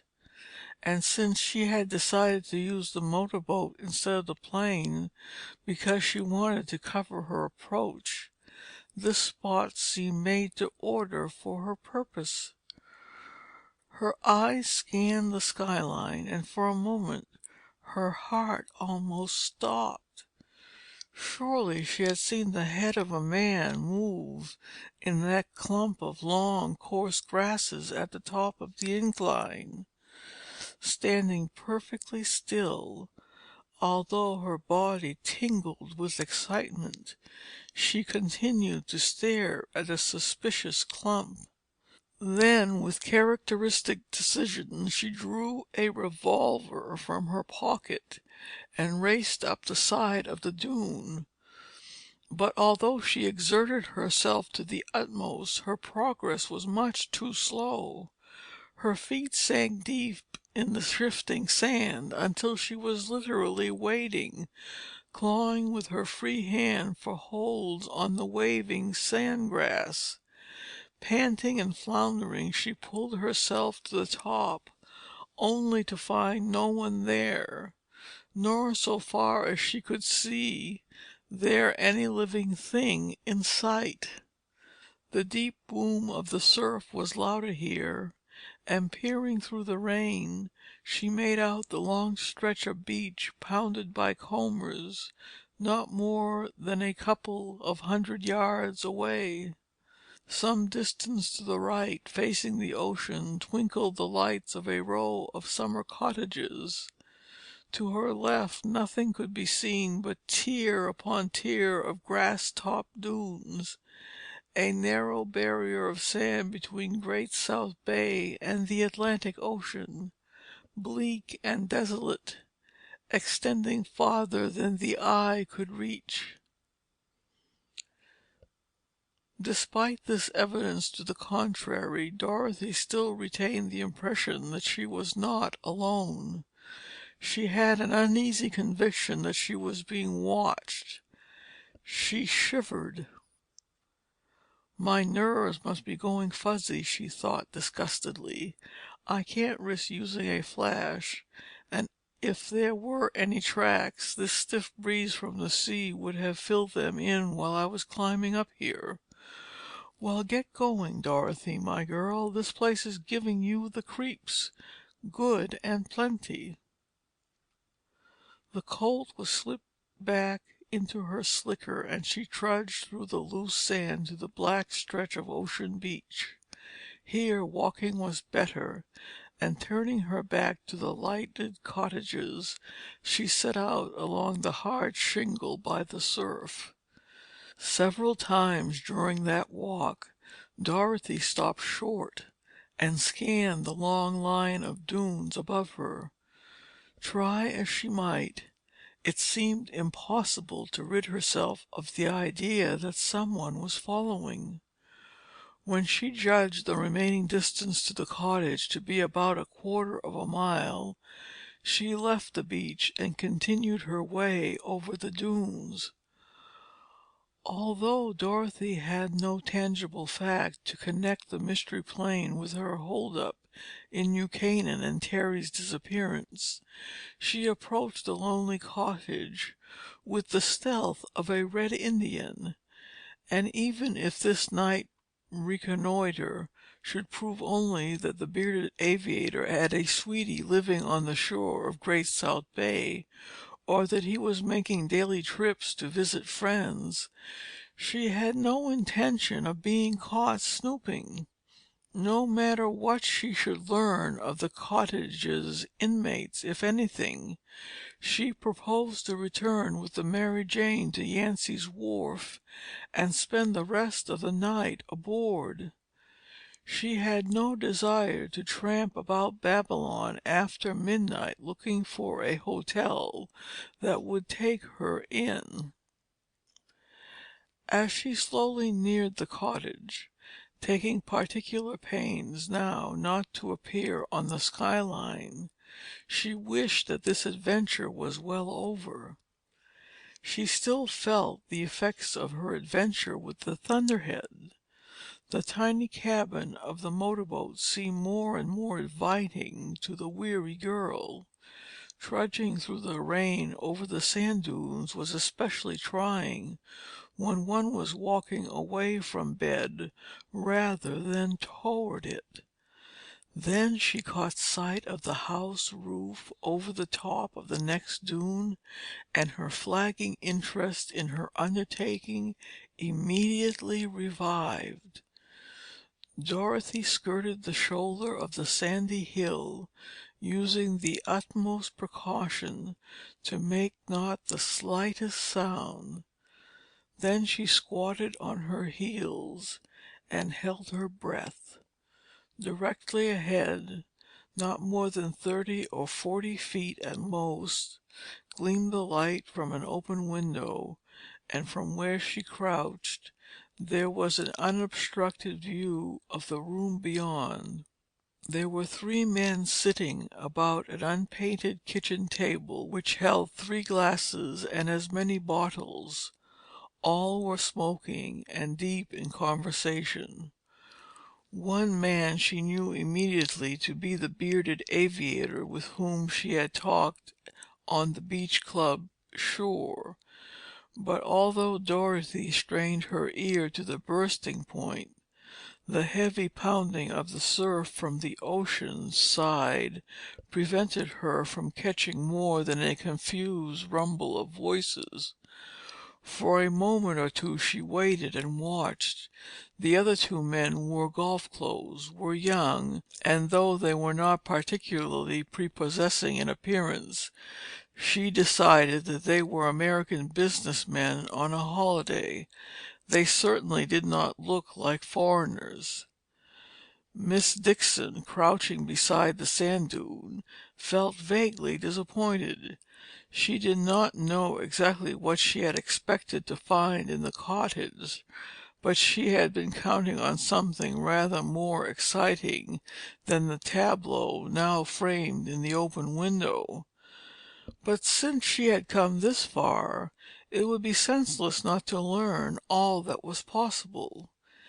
Taking care to keep beyond the path of the light, she crept forward on hands and knees until she was below the window.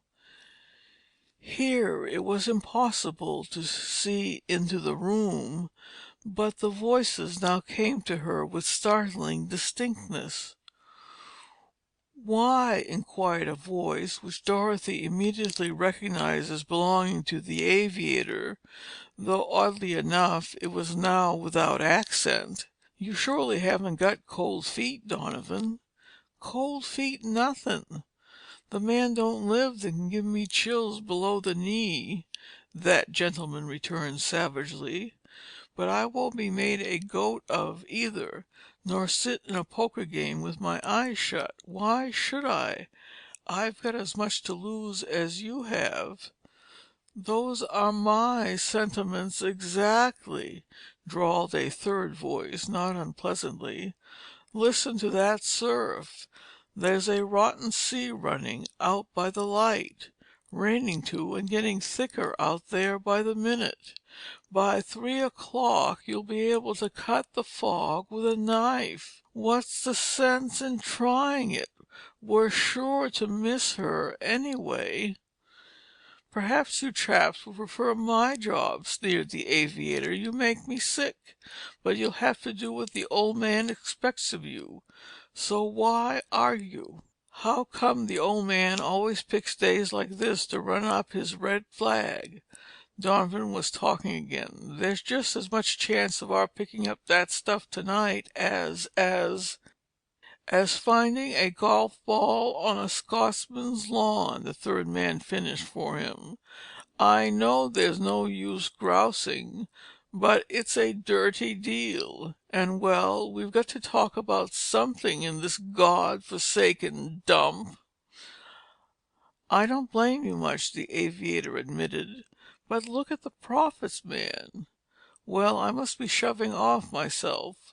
We'll have another bottle of beer apiece and—" But Dorothy did not hear the end of that sentence.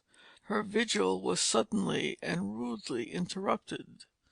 Someone behind her thrust a rough arm under her chin, jerking back her head and holding her in an unbreakable grip.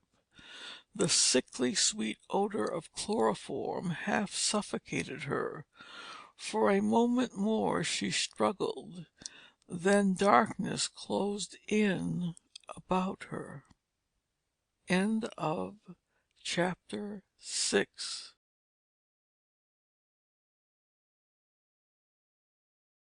Shanghaied. Dorothy came slowly back to consciousness. She was vaguely aware of the chug-chug of a small engine somewhere nearby. Her head swam, and there was a sickly sensation at the pit of her stomach. She tried to move and found it impossible. She heard the splash of waves, but could see nothing except the board wall of her prison, a foot or so away from her eyes.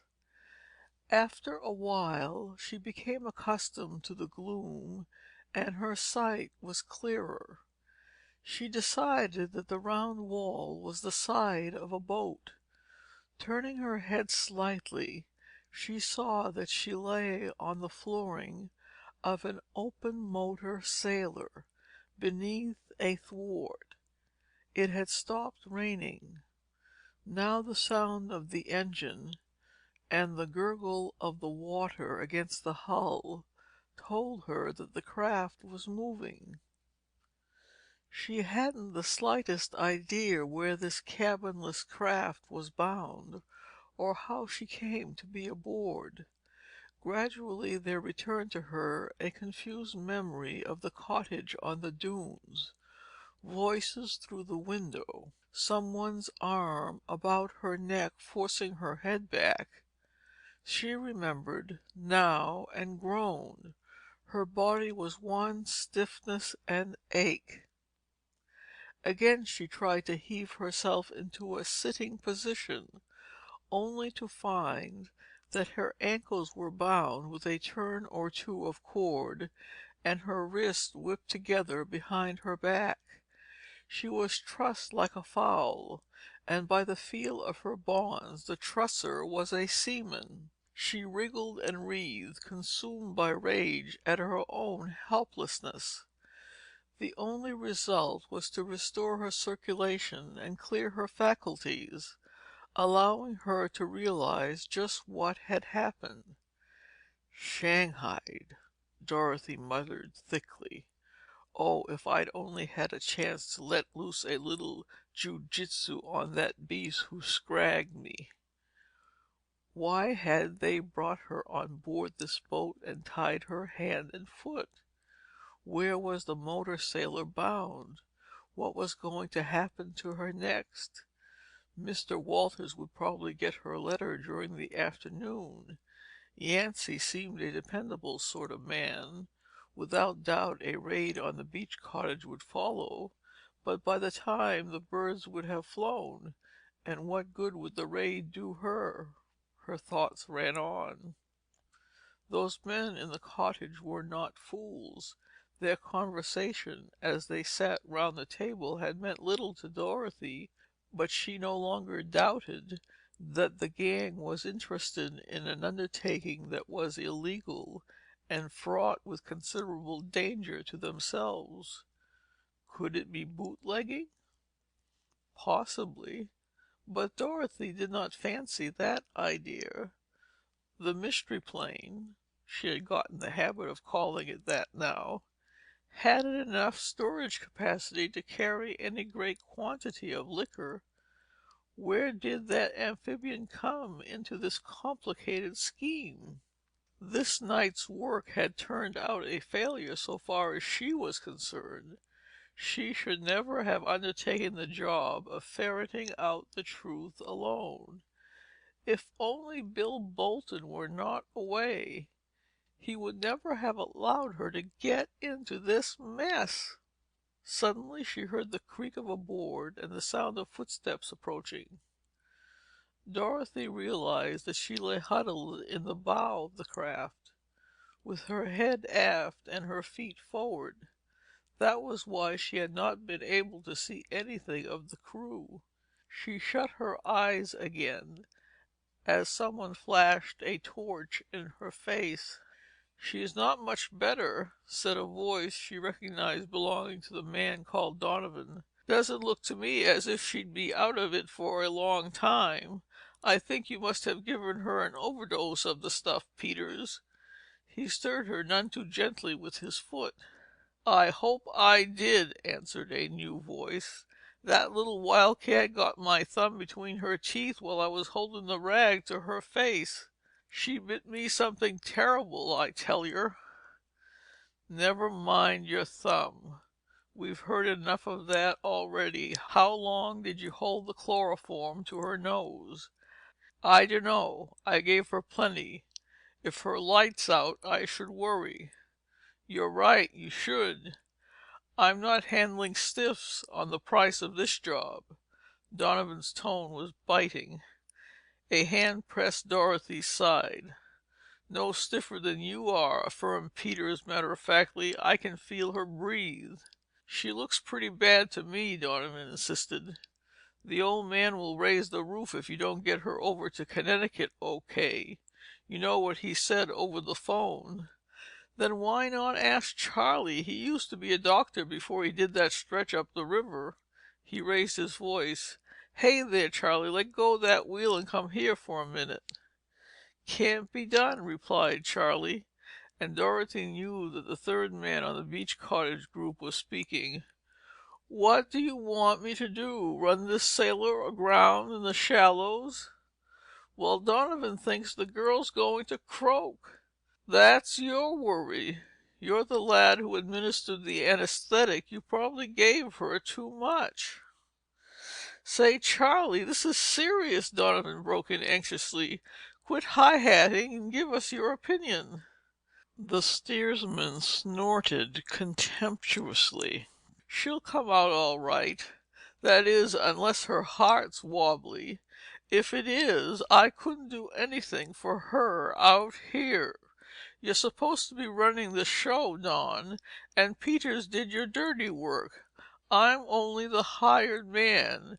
If she goes out, you two will stand the chance of burning, not me. Cut the argument. There's shipping ahead. What are you trying to do? Wake the harbor?" Donovan and Peters stopped talking and went aft. Presently their voices broke out again, but this time to the girl in the bow, as a low, confused murmur. So she owed this situation to Mr. Peters. Dorothy was feeling better now, and despite her discomfort, she spent several minutes contemplating what she would do to Mr. Peters if she ever got the chance. The motor sailor's engine stopped chugging, and soon the boat came to rest. "I'll carry her in myself," spoke Donovan from somewhere beyond her range of visions. "Peters bungled the business when he was on watch at that dump across the bay. I want no more accidents until she's safely off my hands." Dorothy was caught up in a pair of strong arms, as if she had been so much mutton. "Think I'll drop her in the drink?" laughed Peters. "You said it. Sure this is the right dock, Charlie?" "No, Donny, it's the grill room at the Ritz. Shake a leg there, both of you. We've got a long boat ride and a sweet little job ahead of us. We can't afford to be late. Hustle!" Donovan did not reply to this parting shot. He slung Dorothy over his shoulder, stepped onto a thwart, from there to the gunwale, and on to the dock. They seemed to be in some kind of backwater, from where a set of steps led up from the dock to a small wharf yard, shut in on three sides by high walls and warehouses. Donovan opened a door and ascended a narrow flight of rotting stairs. It had been dark in the yard, but inside the warehouse the night was Stygian. At the top he waited until Peters came abreast. "Where's your flash, Peters?" he growled. "Haven't got one, Cap." "Here, take mine then, and show a glim." "It's in my side pocket. My hands are full of girl." "Got it," said Peters a moment later. The light came on, and Dorothy, between half-shut eyelids, saw they were in a long, dismal corridor. "I'll go ahead," continued the man. "I've got the key." Down this long corridor they passed, then into another narrow passage running at right angles from the first. Peters eventually stopped at a door, which he unlocked and flung open. "Here we are," he announced, and preceded them over the sill. Dorothy caught a glimpse of a small room that smelt of rats and waste paper with a flavor of bilge water thrown in. Then she closed her eyes as Donovan dumped her on the bare floor, propping her shoulders against the wall. "Well, that's done," Donovan said with great satisfaction. "Are you going to wait here for the car, Peters, or out in the yard?" "The yard for mine, Cap. This joint is full of spooks. It's jollier outside." "Right. We'll get going then."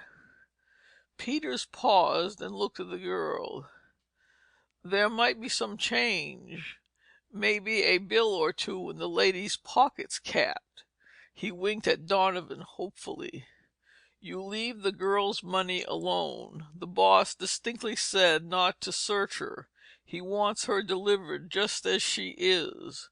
"Well, what if she passes out on me hands, Cap?"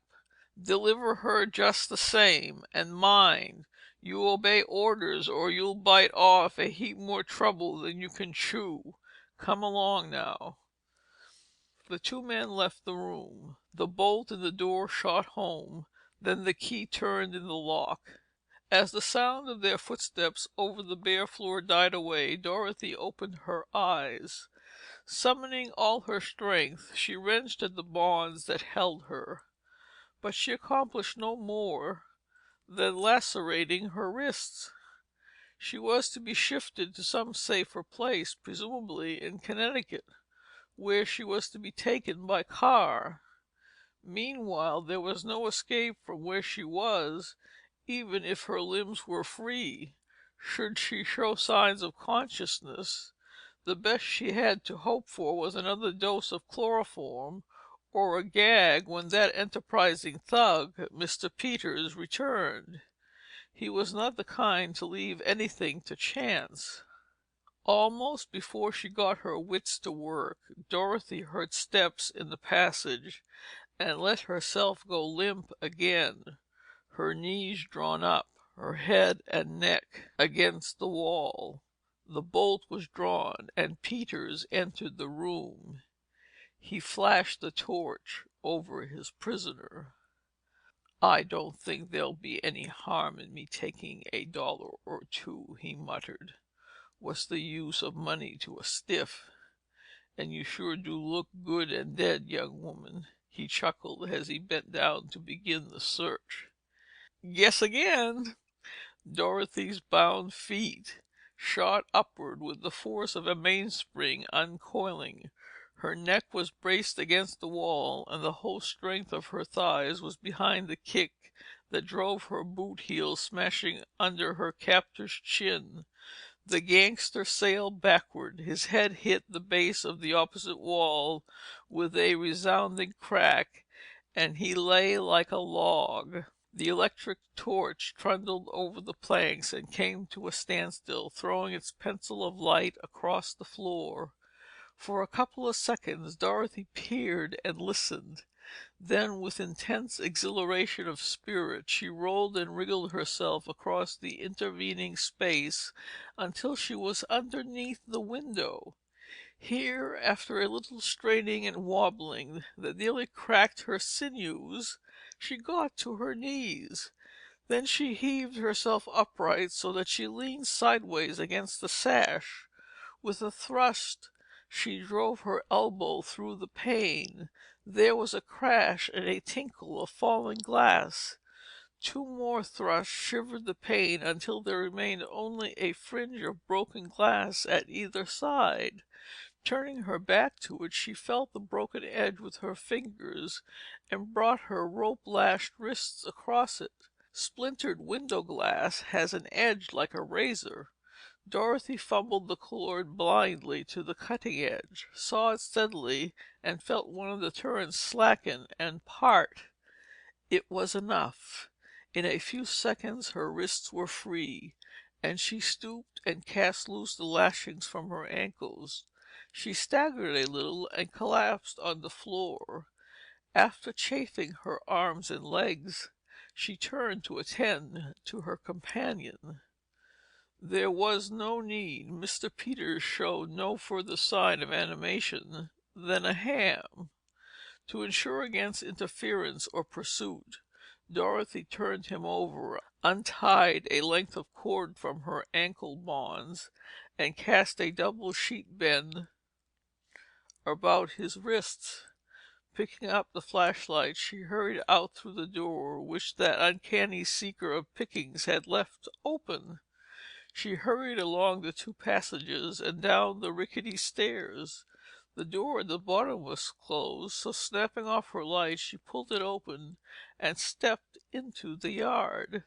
But here she was certain there was no egress except by swimming, unless she could find a way through the other side of the house. Somewhere out in the darkness she heard the lap and splash of water and the faint creak of rowlocks. Instantly she ducked behind a pile of empty barrels. A boat sculled stealthily through the gloom and fetched up alongside the dock. A tall figure made the little craft fast, climbed the steps and peered around the yard. At that very moment a water rat dropped from the top of the wall to the ground by way of Dorothy's shoulder. It was impossible for her to suppress the exclamation of fright that escaped her. The figure in the middle of the yard swung around with an electric torch flashed over the barrels. "Come out of that or I'll shoot," ordered the stranger. "And come out with your hands up."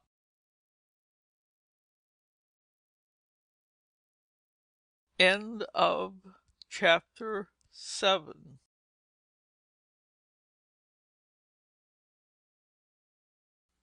The Cork Chain. With the white sabre of light blinding her vision, Dorothy walked out from behind the stack of barrels, hands above her head. "Dorothy!" exclaimed the tall figure in astonishment. "What on earth are you doing here?" There was an instant's pause, and then Dorothy giggled. "Gee, what a relief! But you scared me out of 6 years' growth, Bill Bolton." As her arms dropped to her sides, she staggered and would have fallen if Bill had not stepped quickly forward and placed his arm about her. He led her to an empty packing case and forced her to sit down. The surprise of this meeting, coming as a climax to the strenuous events of the evening, had just about downed her splendid nerves. "Oh, Bill," she sobbed hysterically on his shoulder, "you can't guess how glad I am to see you. I've really had an awful time of it tonight." "Take it easy and have a good cry. Everything's all right now. You'll feel better in a minute," he soothed. "What a cry-baby you must think me," she said presently in a limp voice. "Do you happen to have a handkerchief, Bill?" "You bet. Here's one, and it's clean, too." Dorothy dried her eyes and blew her nose rather violently. "Thanks, I do feel much better now. Do you mind turning on the light again? I must be a sight. There, hold it so I can see my compact." Bill began to laugh as her deft fingers worked with powder, rouge and lipstick. "What's the joke?" she asked, then answered her own question. "Oh, I know. You think girls do nothing but prink. Well, I don't care. It's horrid to look messy. If there's such a thing as a comb in your pocket, Bill, I have lost mine." "Sorry," he grinned, "but I got my permanent last week. I don't bother to carry one any more." "Don't be silly," she began, then stopped short. "We've got to get out of here," she said, and snapped her compact shut. "They are coming after me in a car. Donovan or Peters, I forget which, said so." "Who are Donovan and Peters, and where are they going to take you?" "Not that pair. Other members of the same gang. D and P are two of the crew over at the beach cottage who chloroformed me, then tied me up and carted me over here in an open motor sailor."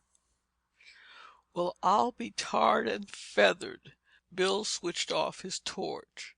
"Here I've been following you for over 2 hours and never knew it was you. Never got a glimpse of your face, of course.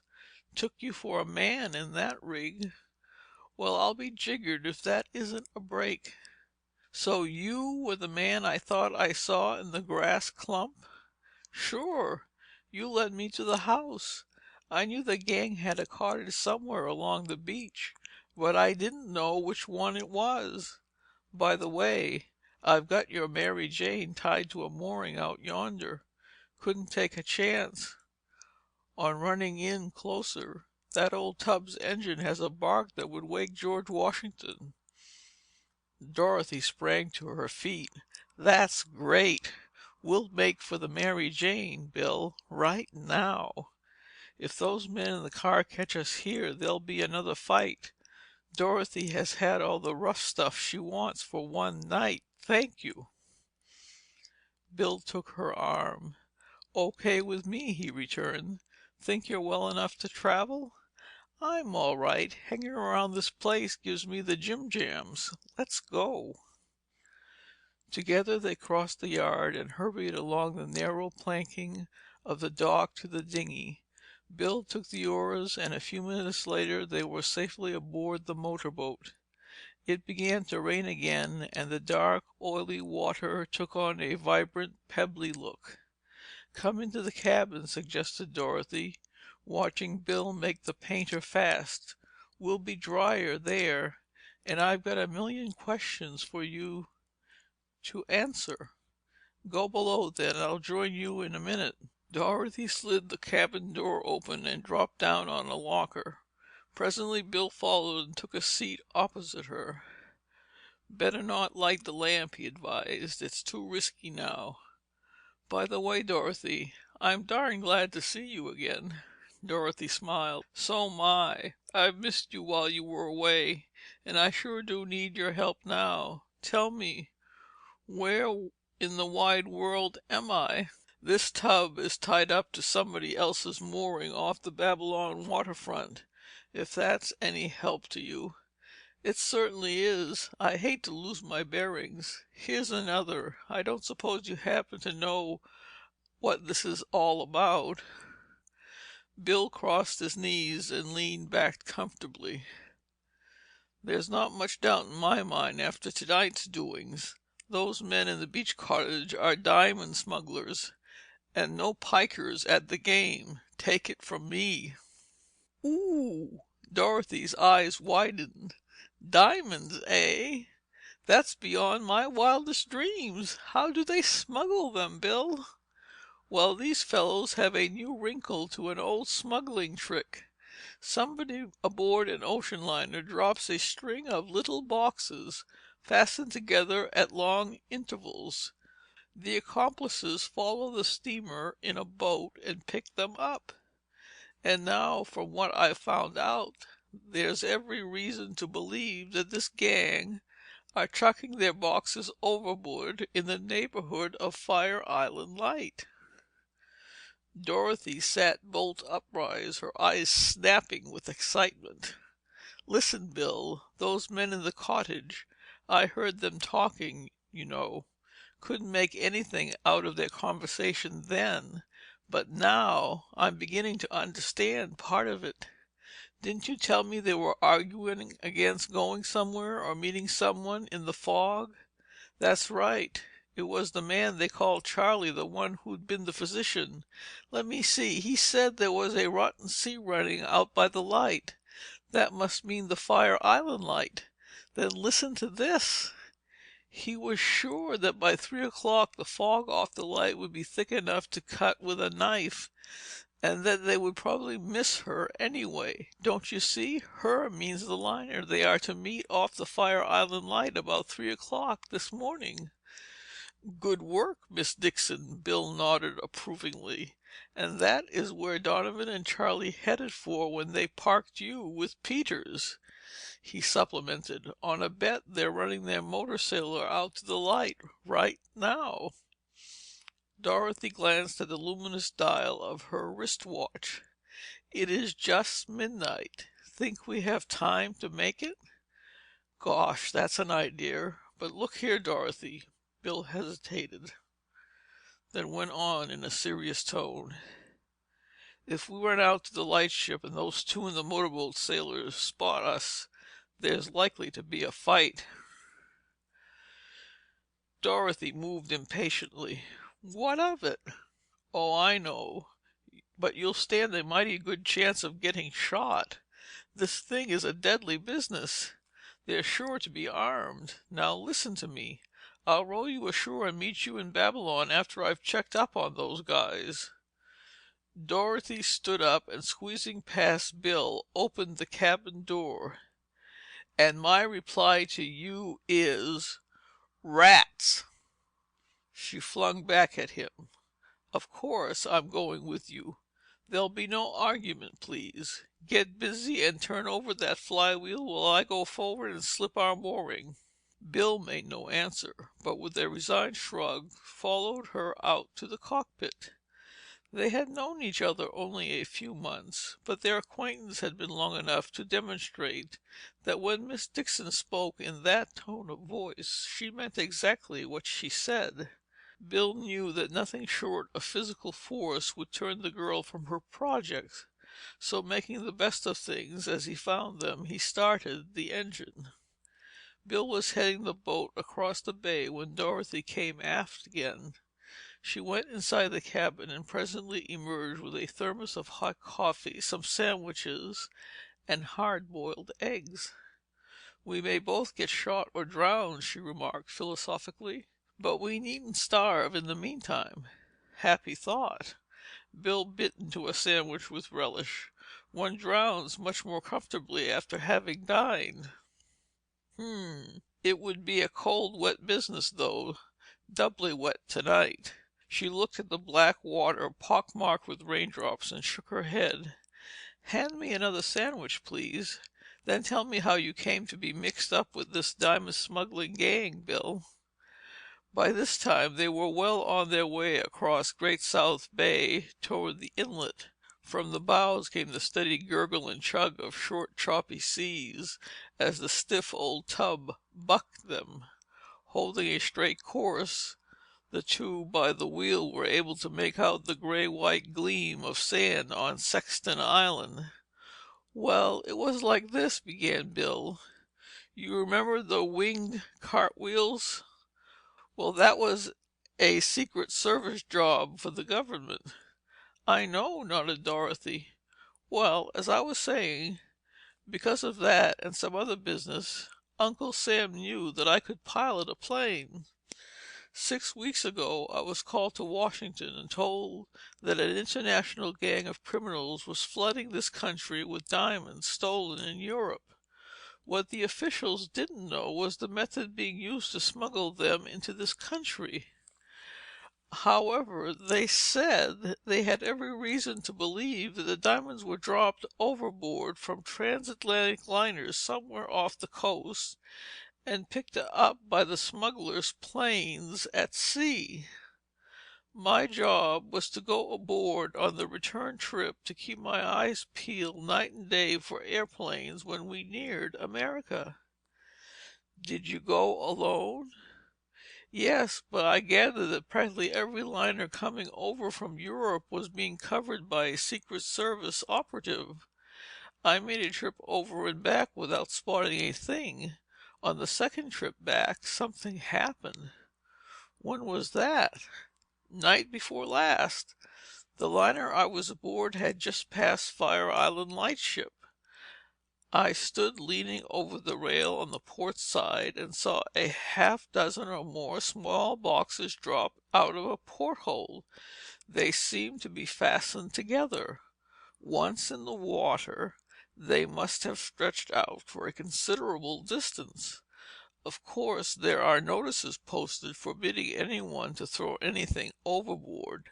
There are watchmen on deck, but they can't very well prevent a person from unscrewing a porthole and shoving something out. Did you report it? You bet. The skipper knew why I was making the trip. We located the stateroom and found that it belonged to three perfectly harmless YMCA workers who were peaceably eating their dinner at the time. Somebody slipped into their room and did the trick. Did you hear or see any plane? I thought I heard a motor, but it didn't sound like the engine of a plane. I couldn't be sure. The motor sailor, probably. It looks like it now. Well, to continue. I landed in New York and took the next train to Babylon. Then I got me a room in one of these summer cottages on the beach. I was out on the dunes for a prowl when the Mary Jane put in at the little cove. That in itself seemed suspicious, so I followed you to the house and saw Peters scrag you, although at the time I had no idea who you were. Then when they tied you up and went off with you in the motor sailor, I knew for certain that some dirty work was on. So I beat it back to the cove and came along in this old tub." Dorothy finished the last of the coffee. "Did you see the amphibian tied up to the cottage dock?" she asked. "Yes, it took off just before the motor sailor left." "How do you figure that comes into the picture?" "I think these people have a lookout station farther up the coast, on Nantucket Island, perhaps. When a ship carrying diamonds is sighted off the island, the lookout wires to the aviator or his boss, and the plane flies over to let the men in the cottage know when to expect her off the lightship. Then when they pick up the loot, he flies back with it to their headquarters next day. Of course, I don't know how far wrong I am.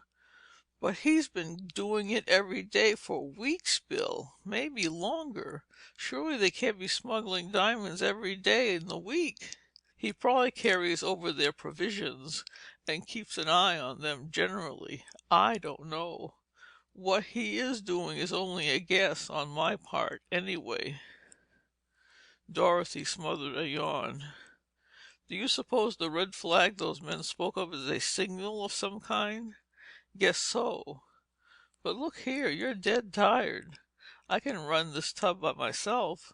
Hop in the cabin and take a nap. I'll call you when we near the lightship. You must be sleepy too." "I'm not. I had an idea I might be up most of the night, so slept until late this afternoon. After those sandwiches and the coffee, I feel like $1,000,000. Beat it now and get a rest." Dorothy yawned again and stretched the glistening wet arms of her slicker above her head. "Promise to wake me in plenty of time?" "Cross my heart." "Good night, then." "Good night. Better turn in on the floor. We're going to run into a sea pretty soon. Those lockers are narrow. Once we strike the Atlantic swell, you'll never be able to stay on one and sleep." "Thanks, partner. I'll take your advice." She turned and disappeared below. End of Chapter 8.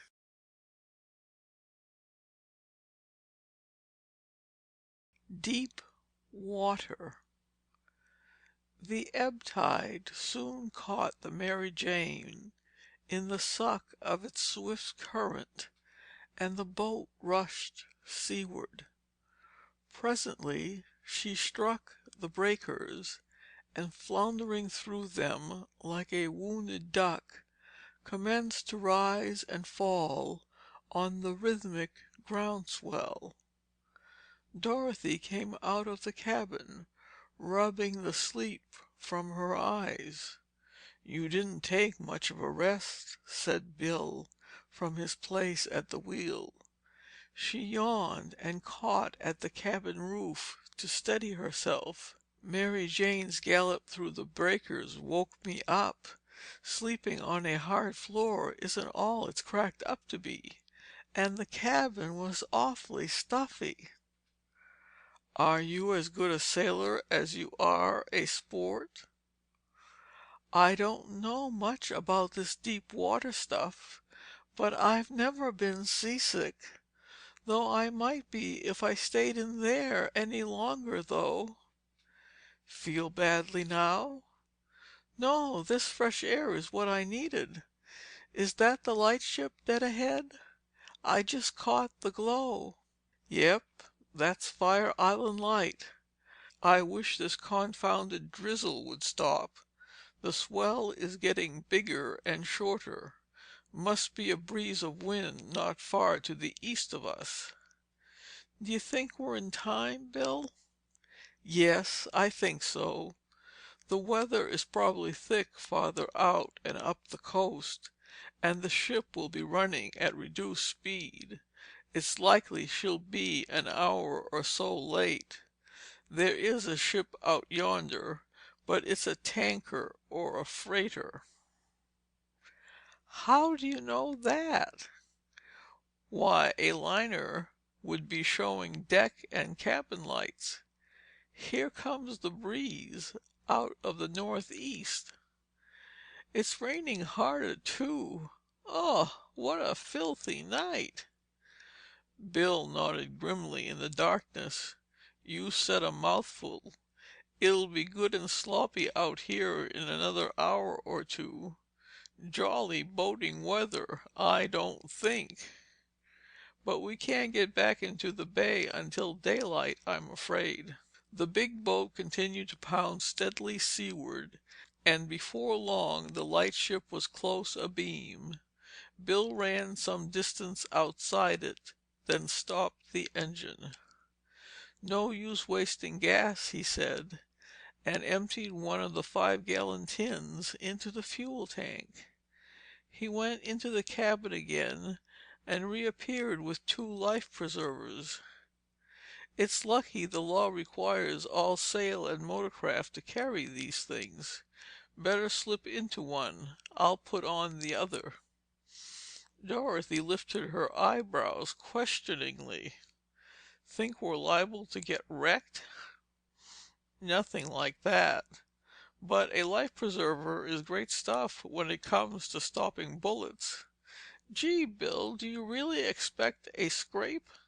There isn't a sign of the motor sailor yet." "I know, but they're out here somewhere just the same. Neither of us is showing lights, so in this weather we're not likely to spot each other unless our boats get pretty close. And if they do, those hyenas won't hesitate to shoot. Here, let me give you a hand." Having put on the life preservers over their dripping slickers, they sat down and waited. The wind was freshening. A strong, steady draft blew out of the northeast, and it was gradually growing colder. The rain had turned into sleet, fine and driving, but not thick enough to entirely obscure the atmosphere.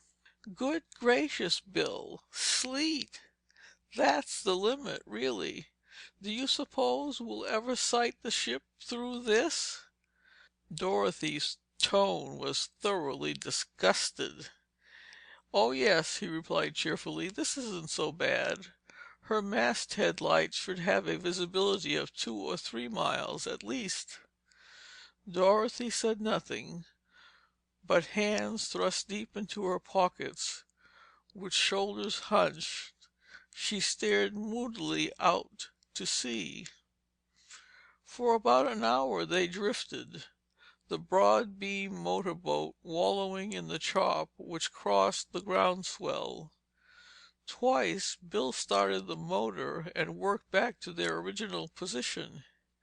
He did not like the look of things, but said nothing to Dorothy about it. The wind grew stronger and seemed to promise a gale.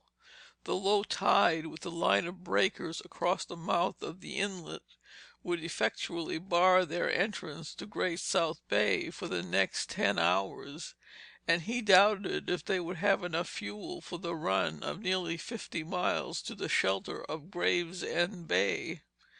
Then, as they floundered about, he heard the distant muffled bellow of a big ship's foghorn. Again it sounded, and twice more, each time coming closer. Bill started the engine and headed cautiously out in the direction from whence it came. Suddenly there sounded a blast startlingly close to the Mary Jane. This was answered from the lightship, and through the flying scud and sleet they saw a vivid glare. Bill put his helm hard over, and when the steamer had passed about 400 yards away, he turned the motor boat again to cut across the liner's wake. Faint streams of music reached their ears, emphasizing the dreariness of their position. Directly they were astern of the great ship. He swung the Mary Jane into the steamer's course, running straight before the wind. It was easy to follow the sudsy brine that eddied in her wake. He was by no means certain, however, that he could keep the dull glow of her taffrail light in sight. That depended upon the liner's speed, which might be more than the Mary Jane could develop. But he soon discovered he had either underestimated the power of the motor boat, or, what was more probable, the steamer had reduced her own. Before long he was obliged to slow down to keep from overhauling. And so, for nearly an hour, they tagged along astern, keeping a sharp lookout on the band of swirling water. Little by little their spirits sank, as no floating object appeared to reward their perseverance. The weather was becoming worse and worse. But the sea was not troublesome, partly because the Mary Jane was running before it, and partly because the great bulk of the liner ahead flattened it out in her displacement. "If this keeps on much longer, we're going to run short of gas," said Dorothy, still peering ahead. "Any idea how long it will keep up?" Bill shrugged and swung the boat's head over a point. "Note the dimness. I'm beginning to wonder if we'll have to follow her all the way to the pilot station and then cut across for Gravesend Bay. We'll sure be out of luck if we run out of fuel with this wind backing into the northwest. It will blow us clean out to sea." "Take the wheel," said Bill abruptly. "I'm going to see where we stand." Dorothy, with her hands on the spokes, saw him measure the gasoline in the tank and then shake his head. "How about it?" she called. "Not so good," he growled, and poured in the contents of another tin. "This engine is powerful, but when you say it's primitive, you only tell the half of it. The darn thing laps up gas like a—" "Bill!" Dorothy raised her arm. "There's another motorboat ahead!" Both of them stared forward into the gloom. For a moment Bill could see nothing but the seething waters and the faint glimmer of the liner's taffrail light. Then, in an eddy of the driving sleet, he caught a glimpse of a dark bulk rising on a swell a couple of 100 yards ahead. At the same time, they both heard the whir of a rapidly revolving motor distinctly audible between the staccato barks of their own exhaust. "The motor sailor, Bill." "Sure to be. It must have cut in close under the steamer's stern. Let me take the wheel again, Dorothy." Okay, do you think they've seen us? Not likely. They'll be watching the ship and her wake. To see us, they'd have to stare straight into the teeth of the wind and this blinding sleet. But they'll hear us anyway. Not a chance. The motor sailor's got one of those fast-turning jump-spark engines. They run with a steady rattle. There's no interval between coughs. Ours are more widely punctuated. Anyway, that's the way I dope it. They've probably signaled the ship by this time, and the contraband ought to be dropped from a cabin port at any time now. Got a plan? I think I have. He gave the boat full gas, then a couple of spokes of the wheel sheered her off to starboard. What's that for? Dorothy thought he had decided to give up the attempt. Not quitting, are we? What do you take me for? Get out that gun of yours and use your wits. I'm going to loop that craft and bear down on them from a beam. If they beat it, okay. If they don't, we'll take a chance on crashing them. You tell 'em, boy. Dorothy had caught his excitement. If they shoot, I'll fire at the flashes. Bill was working on his plan in detail and did not reply. He felt sure his scheme was sound. The Mary Jane was heavily built, broad of beam, with bluff bows and low freeboard. The motor sailor was a staunch craft too, but she was not decked, and with a load of but 2 men aboard, she would have no great stability. He was certain that if he could work out and make his turn so as to bear down upon her from a little forward of the beam, striking her amidships with the swell of his starboard bow, she would crack like an egg.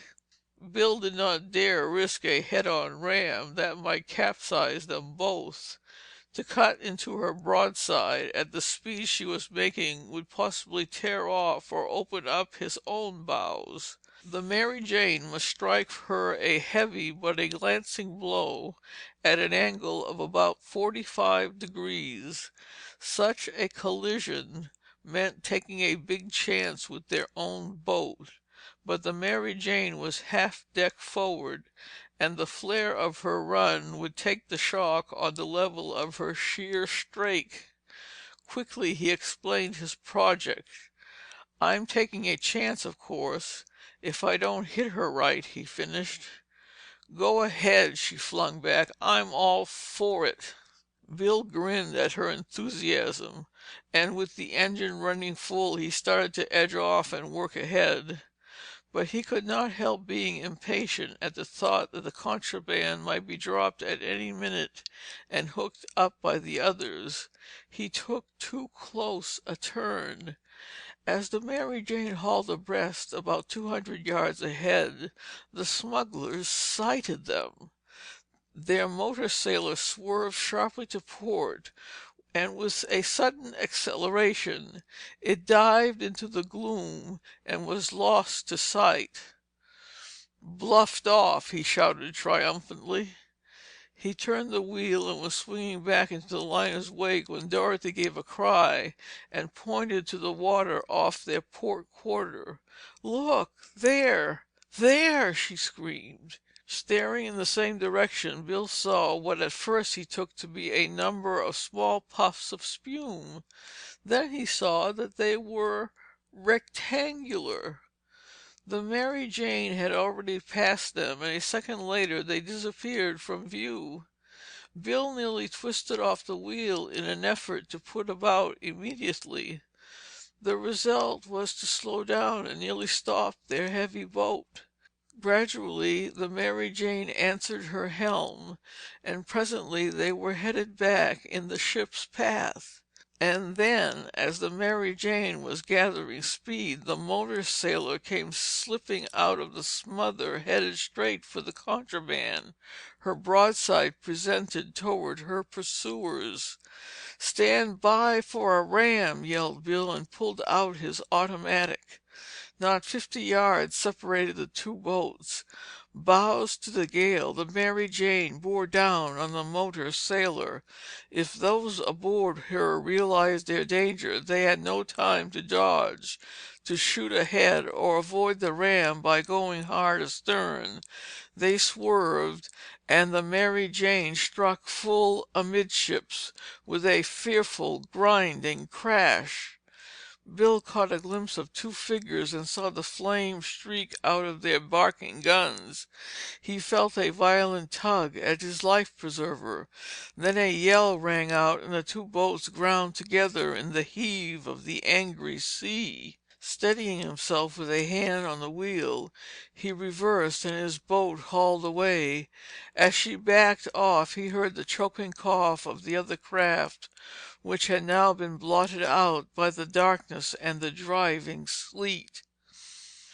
Bill turned about with a triumphant cry on his lips, then checked it suddenly as he saw that Dorothy had fallen across the coaming and was lying halfway out of the boat. End of chapter 9.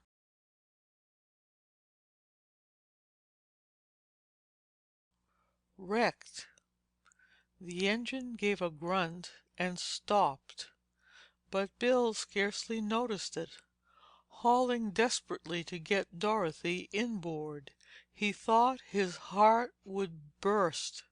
Suddenly he heard a cry. "Don't pull! Just hold me by my legs!" She squirmed farther across the coaming and he gripped her by the knees. "That's it!" she panted. "There! I've got it! Now haul me in!" Bill gave a heave. Just then the boat, caught by a huge wave, rolled far over and landed Bill on his back with Dorothy sprawled across him. As they struggled to their feet, he saw that she was laughing.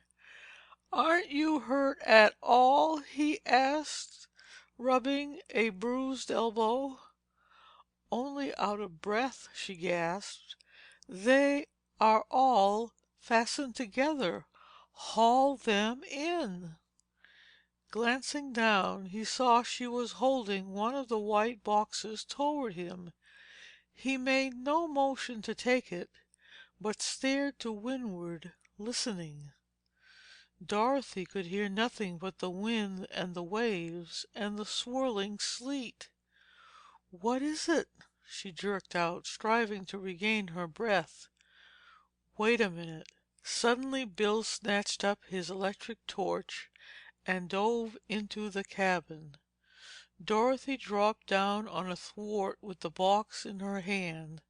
After a short rest, she renewed her endeavors to get the remainder of her haul overside. When Bill clambered out of the cabin, she was tugging at the strong line to which the boxes were tied. "It's jammed or caught or something," she announced. Bill looked overside. "Yes, dash it all," he growled. "We fouled the line and wound it round the tail shaft when I backed off just now. That's what stopped the motor, of course. Let me see what I can do. You're blown." He picked up another box bobbing alongside and started to haul in the line. One end of this he found was jammed under the stern, while on the other length a box appeared every 30 or 40 feet. 10 in all, he told her, and drew the last aboard. "Hurrah! We've done it!" cried Dorothy exultantly. "We sure have. You just said it all." His tone was sarcastic. "The boat is leaking like a sieve. That lateral wrench started it. The propeller's jammed. It's beginning to blow a gale, and there isn't enough gas to run us out of it. 3 cheers and a tiger. Also, hoorah!" Dorothy's enthusiasm evaporated. "Gee, I'm sorry. I'm always such a blooming optimist. I didn't think about our difficulties." Okay, kid, I apologize for being cross. That water in the cabin kind of got me for the moment. Let's see what it looks like here." He wrenched up the flooring and flashed his torch. Dorothy gave a gasp of dismay. The boat was filling rapidly. "I'll get that bucket from the cabin," she said at once. "Good girl. I've just got to get this coffee mill grinding again, or we'll be out of luck good and plenty." Dorothy fetched the bucket and began to bail. She saw that Bill was trying to start the engine. "The shaft wound up that line while we were going astern," he explained. "It ought to unreel if I can send the old tub ahead." Switching on the current, he managed to get a revolution or two. Then the motor stopped firing. "No go?" inquired Dorothy. "Not a chance." He ripped off his life preserver and, slipping out of his rubber coat, pulled forth a jackknife and opened it. "What are you going to do?" Dorothy paused in her bailing. "Get overboard and try to cut us loose. Don't stop. Keep at it for all you're worth. It's our only chance of safety." Wielding her bucket in feverish haste, she watched Bill lower himself over the stern. The water pounded by this unseasonable sleet must be freezingly cold. She wished it were possible to help him. Fortunately, the Mary Jane was light of draught. He would not have to get his head under. But that tough line must be twisted and plaited and hard as wire. What if his knife broke or slipped from his numbed fingers? Dorothy shuddered. Meanwhile, the storm was getting worse and the heavy boat drifted before it. "Hey there, Dorothy, give me a hand up." She dropped the bucket and sprang to his assistance. Then, as his head came in sight, she leaned over and, gripping him under the arms, swung him over the stern. "My word, your strength's inhuman!" he panted.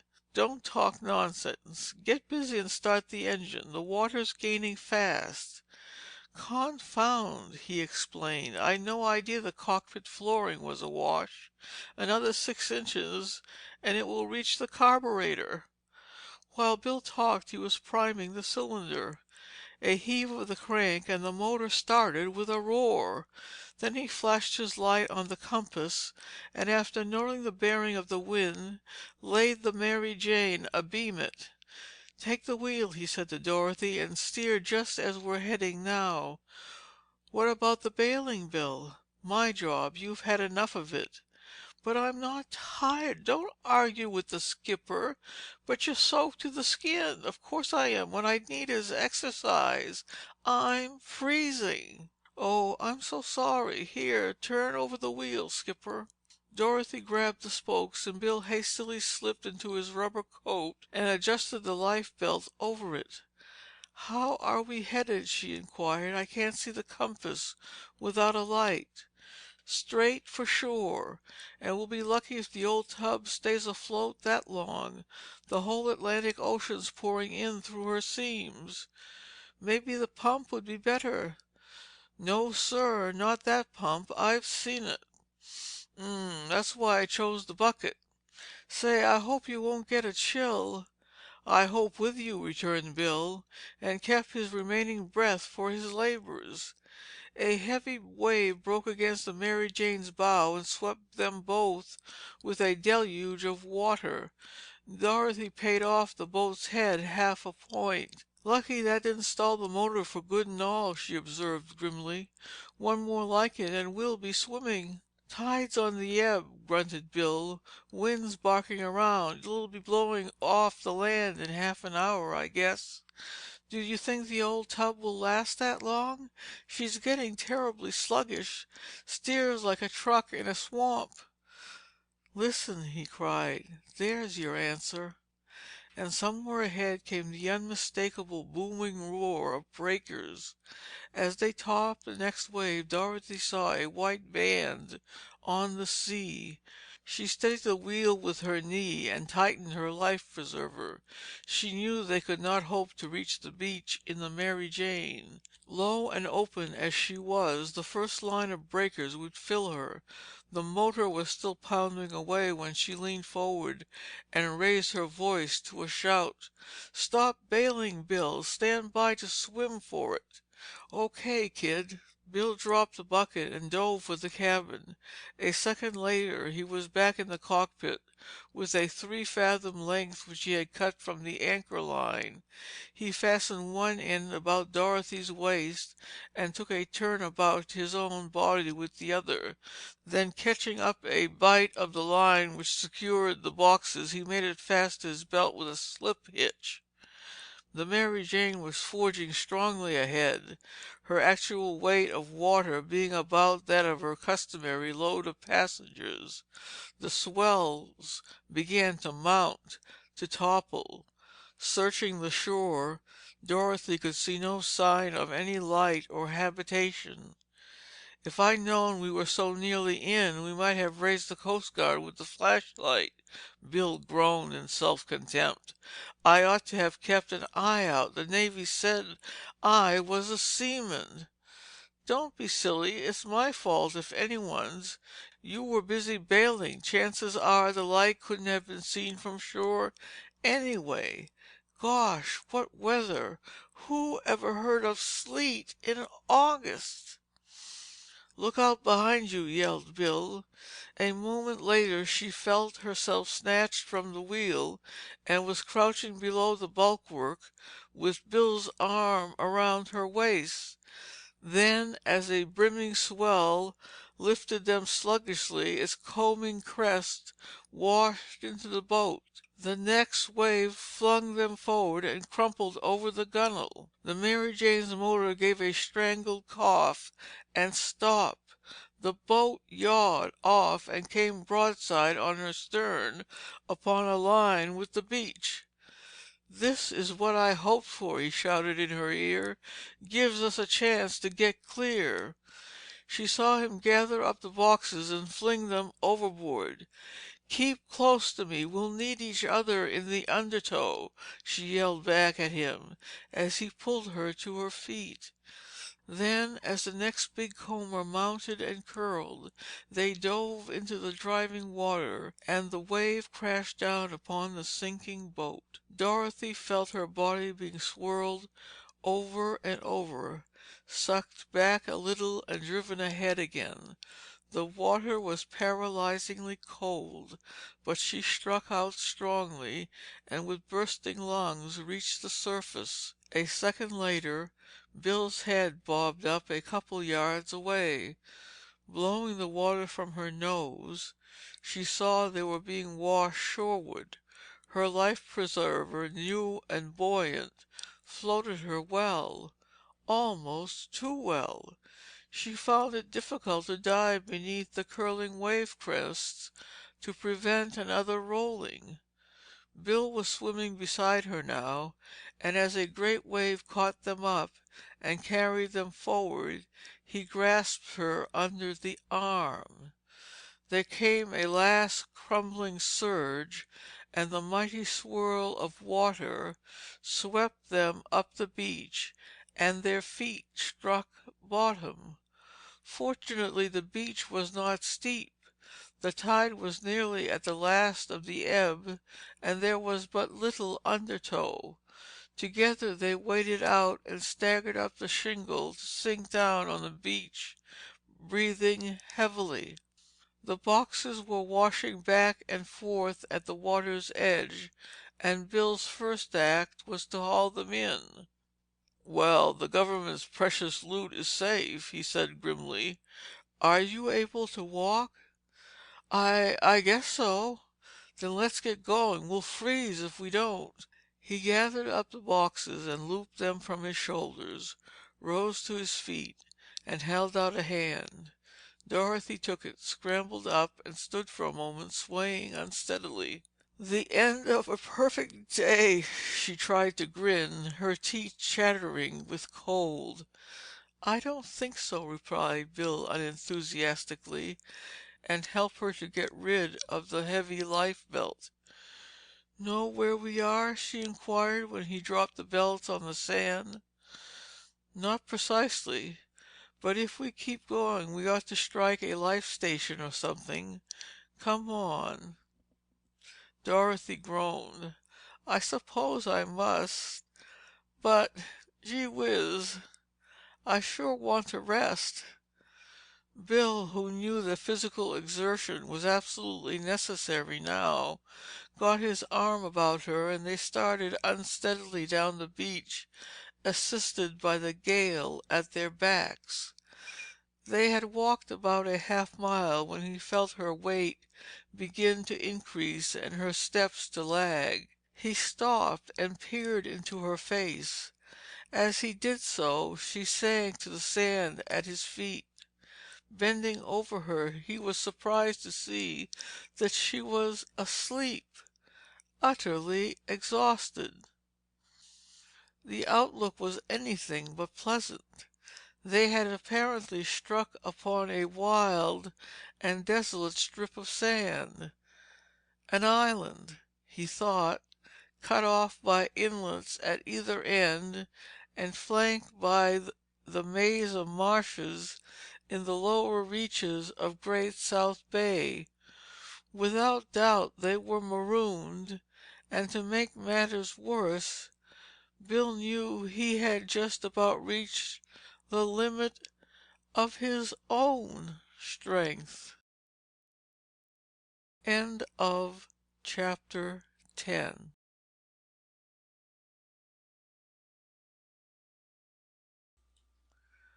From out the sea. Bill stared down at Dorothy, sleeping the sleep of exhaustion on the cold, wet sand. Her clothes, like his, were soaked with sea water and with rain. He realized that something must be done at once, or they would both be in for pneumonia. So stripping off his rubber coat and covering the unconscious girl, he started for the dunes. Day was breaking as he left the shingle and commenced to plow through the loose sand. The storm was abating somewhat, although the wind still blew half a gale. The sleet had turned to a fine, cold rain, which bade fair to stop altogether once the sun was fully up. By the time Bill Bolton worked his painfully slow way to the top of the dunes, it was light enough to see for a considerable distance. At first glance the prospect was anything but alluring. His point of vantage was in the approximate center of an island of sand and shingle, a mile long, perhaps a half-mile wide.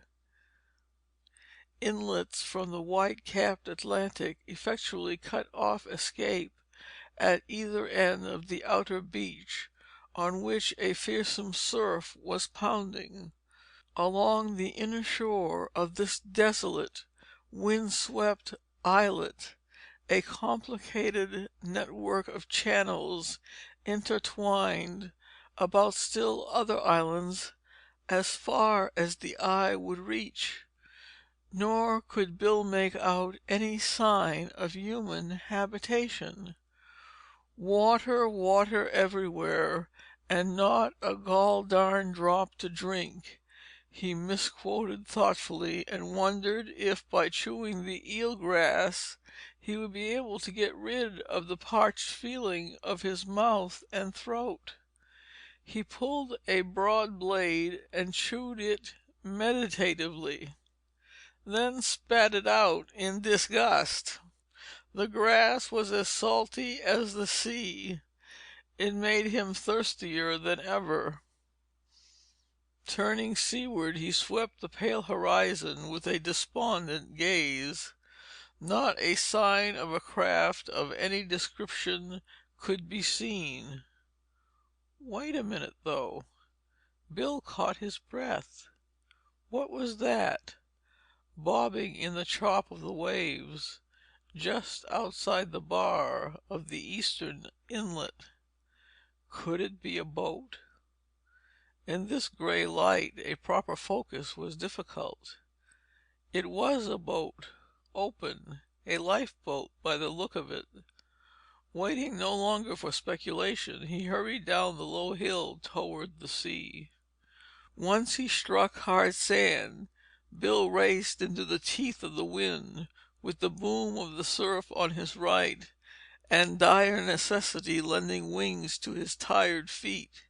Forgotten were his thirst, the clammy cold of his wet clothes, and his weariness. Every ounce of strength, the entire power of his will, centered in the effort to come close enough to the boat to signal her assistance. With his heart pumping like a steam engine, he passed Dorothy, who was lying exactly as he had left her. Then he got his second wind, and running became less of a painful struggle. He could see the boat more plainly now. Surely it was an open motor sailor. Could it be the one belonging to Donovan and Charlie, he wondered? What irony, to be rescued by the smugglers, and to lose liberty and the diamonds after all this storm and stress. But the motor sailor was drifting into the surf off the bar, without a soul aboard. Coming to a halt at the inlet, he watched the tide pull the boat through the breakers on the bar to the smooth water. Off came his jacket, and flinging it behind him onto the sand, he waded into the water and swam for the boat. He reached her at last, and with difficulty pulled himself aboard. For a moment or two he rested on a thwart in a state of semi-collapse. As he had thought, it was the smuggler's boat, but there was no sign of Donovan or Charlie.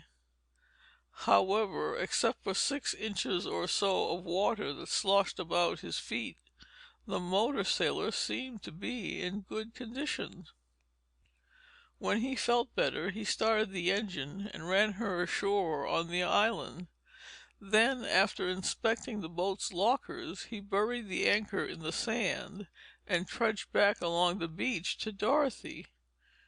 She was still asleep, tousled head pillowed on her right arm, and it was some time before he could bring her back to consciousness. "Let me alone," she moaned drowsily. "I'm too tired to get up this morning, Lizzie. I don't want any breakfast. Go away and let me sleep." Bill raised her to a sitting position. "Wake up! Wake up! You aren't at home, and this isn't Lizzie. It's Bill Bolton. We're still on the island." Dorothy opened her eyes and looked at him wonderingly.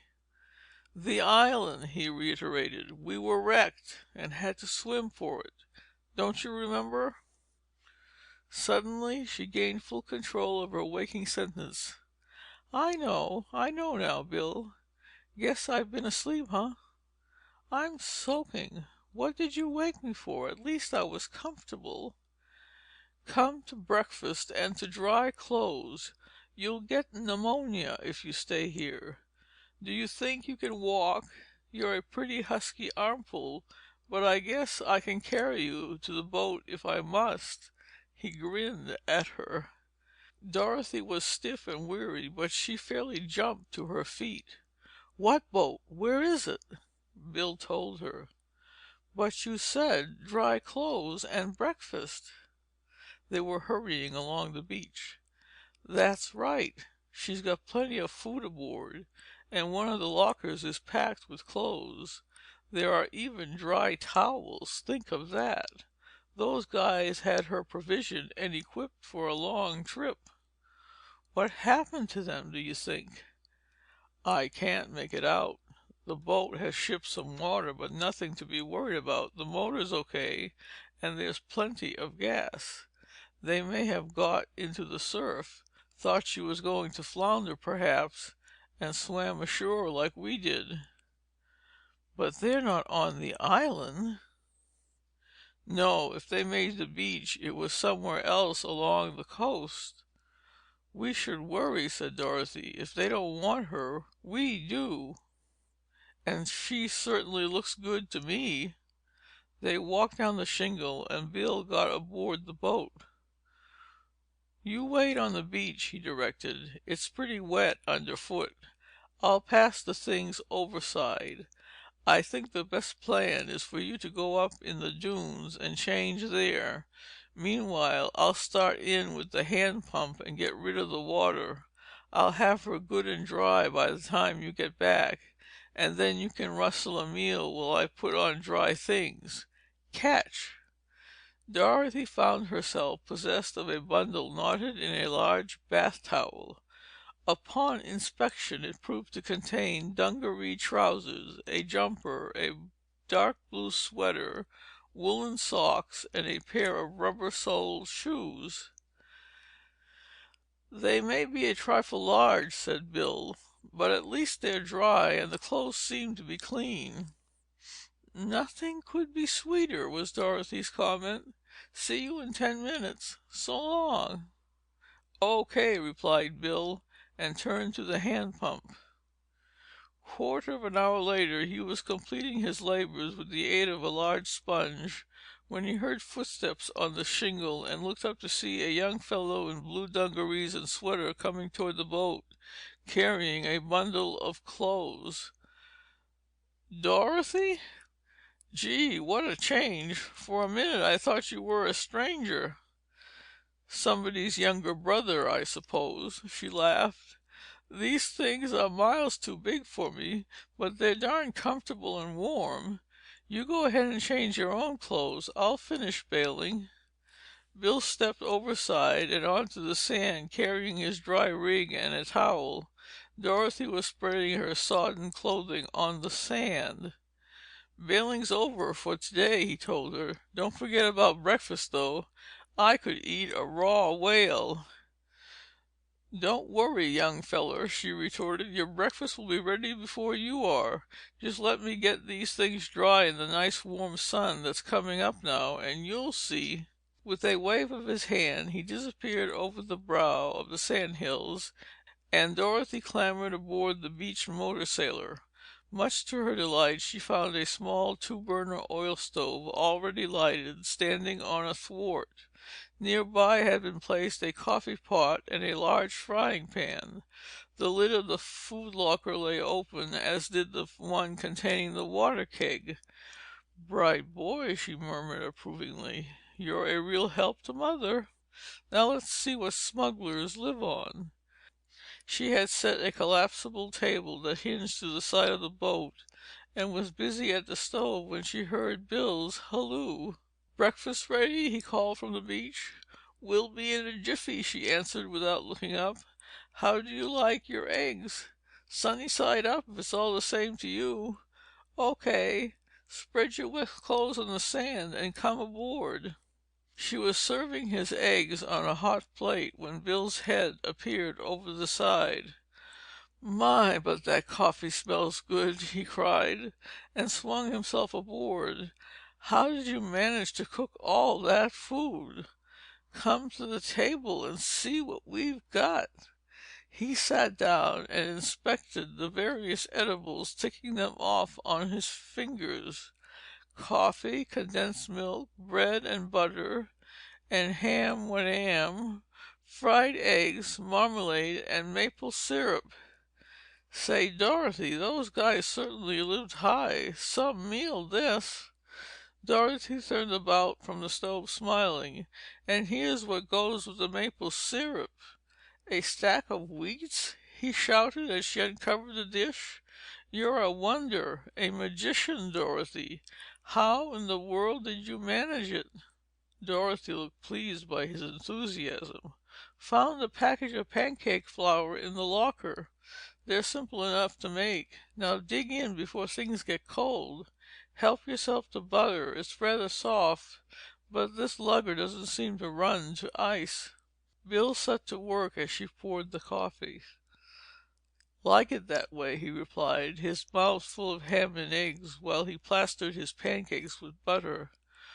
"Well, we've sure put it over Messrs. Donovan and Charlie this trip, not to mention your friend Peters. Got their diamonds and their boat and their clothes. Now we're eating their breakfast. The sun is shining once more, and all's right in the world." "Where are those diamonds, by the way?" exclaimed Dorothy, suddenly having taken the edge off her ravenous appetite. Bill laid down his knife and fork. For a moment he looked startled, then burst into a great roar of laughter. "We're a fine pair of Secret Service workers!" he cried derisively. "But it's my fault. You were all in." Dorothy's jaw dropped. "Don't tell me you left them on the beach." "Sure thing, you know. I left them beside you on the sand. Forgot all about the darn things when I spotted the motor sailor. Never thought of them again until this minute." Dorothy nodded sagely, which only goes to show that diamonds don't count for much when one is tired and wet and hungry, not to mention being marooned on a desert island. "Ain't it the truth? Another cup of coffee, please. I'll fetch them when we've finished eating." "After we've washed up? O.K. with me." Bill drank his third cup of coffee and leaned back with a sigh of content. "Well, the old appetite's satisfied at last," he admitted comfortably. "And I don't mind telling you that that was the best meal I ever ate." "Thank you, kind sir, though I think it is your appetite rather than the cook you should thank." Bill shook his head. "When it comes to cooking, you're a real bona fide, dyed-in-the-wool A1 ace. How about it? Shall we wash the dishes now?" "I can't eat any more, and if I don't get busy soon, I'll go to sleep again." "Pass the dishes and things overside to me. I'll sluice 'em off in the water. We should worry. This will be our last meal on this boat. I'll bet a rubber nickel those smuggler guys wouldn't have done this much if they'd got the Mary Jane." "Poor Mary Jane," sighed Dorothy as they tidied up. "She was a staunch old thing. I wonder what Yancy will soak Dad for her." "Nothing. Uncle Sam pays for that boat. She went down on government service, didn't she?" "That's good news," smiled Dorothy. "Now that's the last plate. Let's go along the beach. I'm getting worried about those boxes of diamonds. Do you think they'll be there all right?" "Sure to be, unless somebody has landed on this island while we were busy with the eats. Come along and we'll see." End of chapter 11.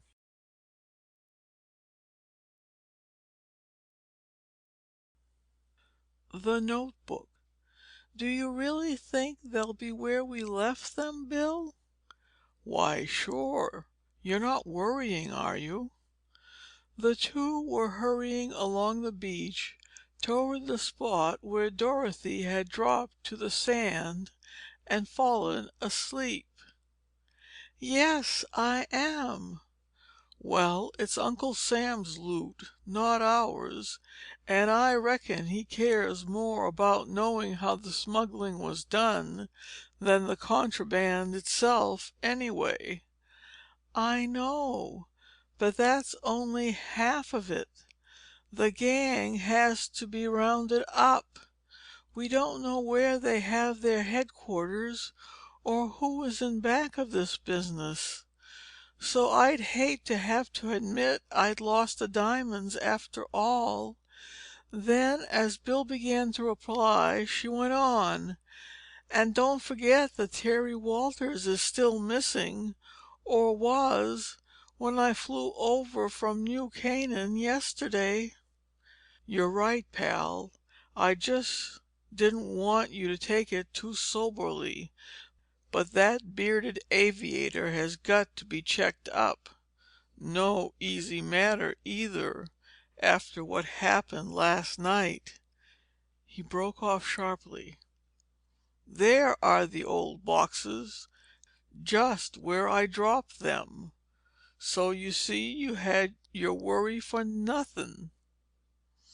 Just the same, we've been terribly careless." "Don't rub it in," said Bill, looping the line and its dangling load over his shoulder. "These things go to a bank for safe keeping just as soon as I can get rid of them." Dorothy caught his arm. "Let's pry open one of the boxes and make sure there really are diamonds inside." "Nothing doing," Bill answered decisively. "They're going to be turned over to the authorities as is." "Well, you needn't be so snooty about it. But I am crazy to see the sparklers, especially after all we've been through to rescue them." "Of course. I'm sorry," apologized Bill with a grin. "I'm kind of jumpy this morning, I guess. Me for bed as soon as I can find one. But you know, we really can't open those things up, because we'd then be held responsible for contents or no contents, as the case may be. See?" "I didn't think about that, Bill. But let's forget the old boxes. I'm all in myself. Any idea what time it is? My watch has stopped." Bill glanced at his wrist. "Just 7 o'clock. Seems like noon to me. This nice warm sun is a wonderful help. I was chilled to the bone." "Me too," said Dorothy. "Well, here we are at the motor sailor. Nothing to keep us longer on this island. I vote we shove off." "Second the motion. Hop aboard and go aft. Your weight in the stern will help to raise her bow so I can push her out without breaking my back." "How's that?" called Dorothy a minute later. "Fine. Stand by for a shove." A heave of his shoulder against the bow loosened the boat's keel from the sand, and Bill sprang aboard as she glided into deep water. "Don't suppose there's a chart of the lower bay stowed in one of those lockers?" he remarked as he started the engine. "The shallows are going to be the limit to navigate without running aground. Do you mind seeing what you can find, Dorothy?" "Not at all, seeing I've already found one," she laughed. "Came across it when I was looking for food." "Good." Bill took over the wheel. "Let me see it, will you?" Dorothy passed over the map. Bill studied it with a hand on the wheel. "Thank goodness the deeper channels are marked," he ruminated. "That's a help, anyway." Dorothy peered over his shoulder. "The island must be one of those in Jones Inlet. I had no idea we'd gone so far west." "All of 15 miles as a plane flies to Babylon. No chance of making any time until we get into South Oyster Bay, which is really the western end of Great South Bay. If we make Babylon by noon, we'll be lucky." "No reason why we should both try to keep awake," observed Dorothy. "I'll skipper this craft for a spell. Make yourself comfortable somewhere and go to sleep. You'll be called at 10 o'clock." "But you need your rest more than I do," began Bill. "Oh, I had a snooze on the Mary Jane," she interrupted, "and got another on the sand this morning. Pipe down, sailor. This is your master's voice that's speaking. Excuse the ungarnished truth, but you look like something the cat brought in and didn't want." Bill's laugh ended in a yawn. "Aye, skipper," Call me at 4 bells. Night." He went forward and lay flat on the flooring, his head pillowed on his arms. He was asleep almost immediately. For the next couple of hours, Dorothy steered a winding course among low sand islands and mud banks. It was impossible to make any speed in these shallow, tortuous waters, and she was taking no chances on running aground. It was monotonous work at best. She was deadly tired. There was little or no breeze, and the sun, unshaded by the faintest wisp of a cloud, fairly blistered the boat's paint with its fierce heat. At 10 she roused Bill, and as soon as he was sufficiently alert to take over, she went to sleep on the flooring in the shadow of a thwart. It seemed as though she had but closed her eyes when Bill's voice called her back to wakefulness. "We're almost in," he reminded her. "Better run forward. I'm likely to ram the dock." Dorothy jumped to her feet and ran her fingers through her rumpled hair.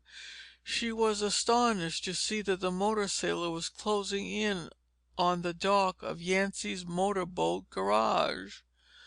"We must have made wonderful time." She yawned, stumbling toward the bow. "Only fair," Bill said. "It's almost noon. Snap into it, kid, and fend her off with the boat hook." Presently they were tied up to the dock, and Dorothy was making a sketchy toilet with the aid of her compact. "How about it, old sport?" She looked up from her mirror, busy with damp powder and lipstick. "What's on the program now? Thank goodness Wispy is still at her mooring over there. I suppose after we settle with Yancy for the Mary Jane, we'd better take the plane and fly home." "Eventually, yes," decided Bill. "I'll go up to the office and fix things with Yancy. I've got to do some long-distance telephoning anyway, and park these boxes in a bank. It will save a lot of time if you'll go over this boat with a fine-tooth comb while I'm gone. I don't expect you'll find anything much, but there's no telling."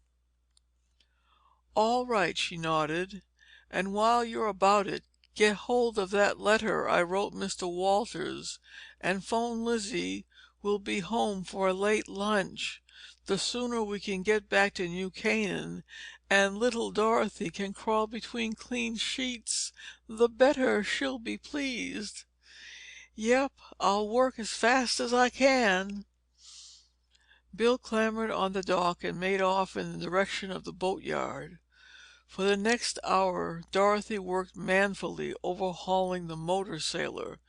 Fierce rays of the noonday sun beat down on the open boat. She was worn out and dizzy, but stuck pluckily to her job, turning out the contents of lockers and investigating every nook and cranny of the smuggler's craft. Except for an old coat and those odds and ends which accumulate aboard any boat as large as the motor sailor, she found absolutely nothing. Tired and hot and crazy for sleep, she decided to call off this unprofitable search when Bill's voice hailed her. "Hello there, partner," he sang out, stepping aboard. "How are things going?"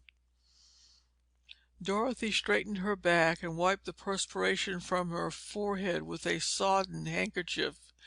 She noted the deep circles below Bill's eyes and the tired droop of his shoulders. He looked on the verge of collapse, but his voice still held its hearty ring. "Not so good, old-timer. There isn't a blessed thing worth while aboard this scow. Finished your business?" "Reckon so. Got Washington on the phone, and the big chief is tickled silly with all we've done. Tell you more about it later." Yancy will be recompensed for the Mary Jane, and will look after this motor sailor until the government men take her over. I got Lizzie on the wire. She expects your father home tonight." "Thanks. Did you get my letter, too?" "It's in my pocket.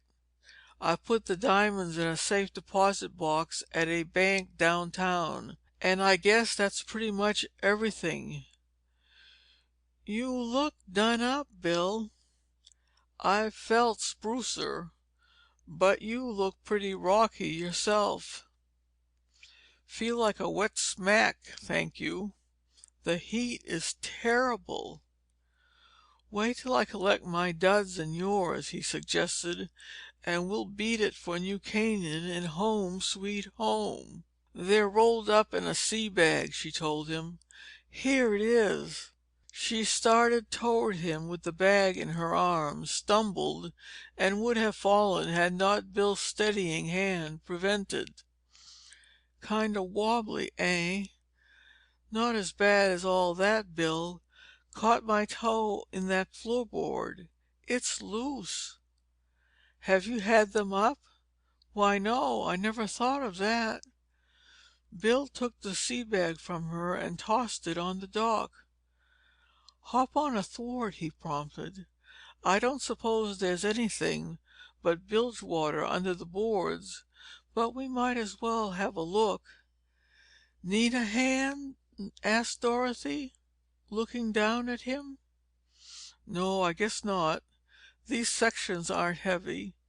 He broke off with a sudden exclamation and fished up something from the wet. "What is it?"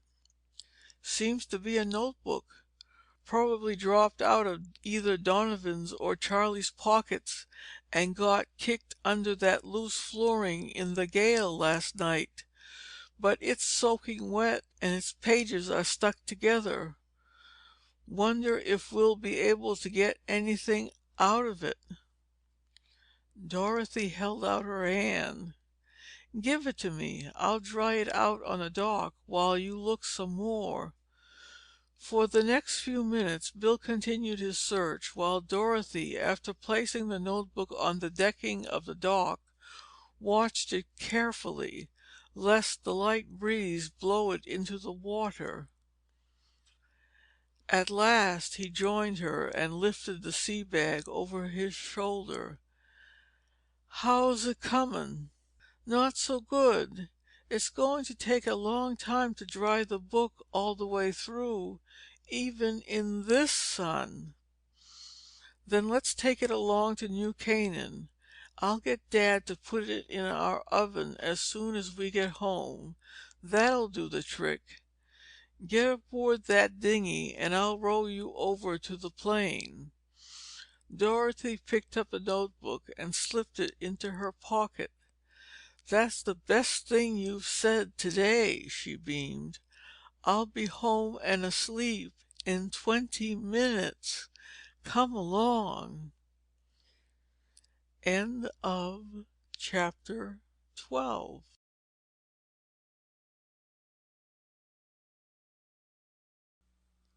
The warning.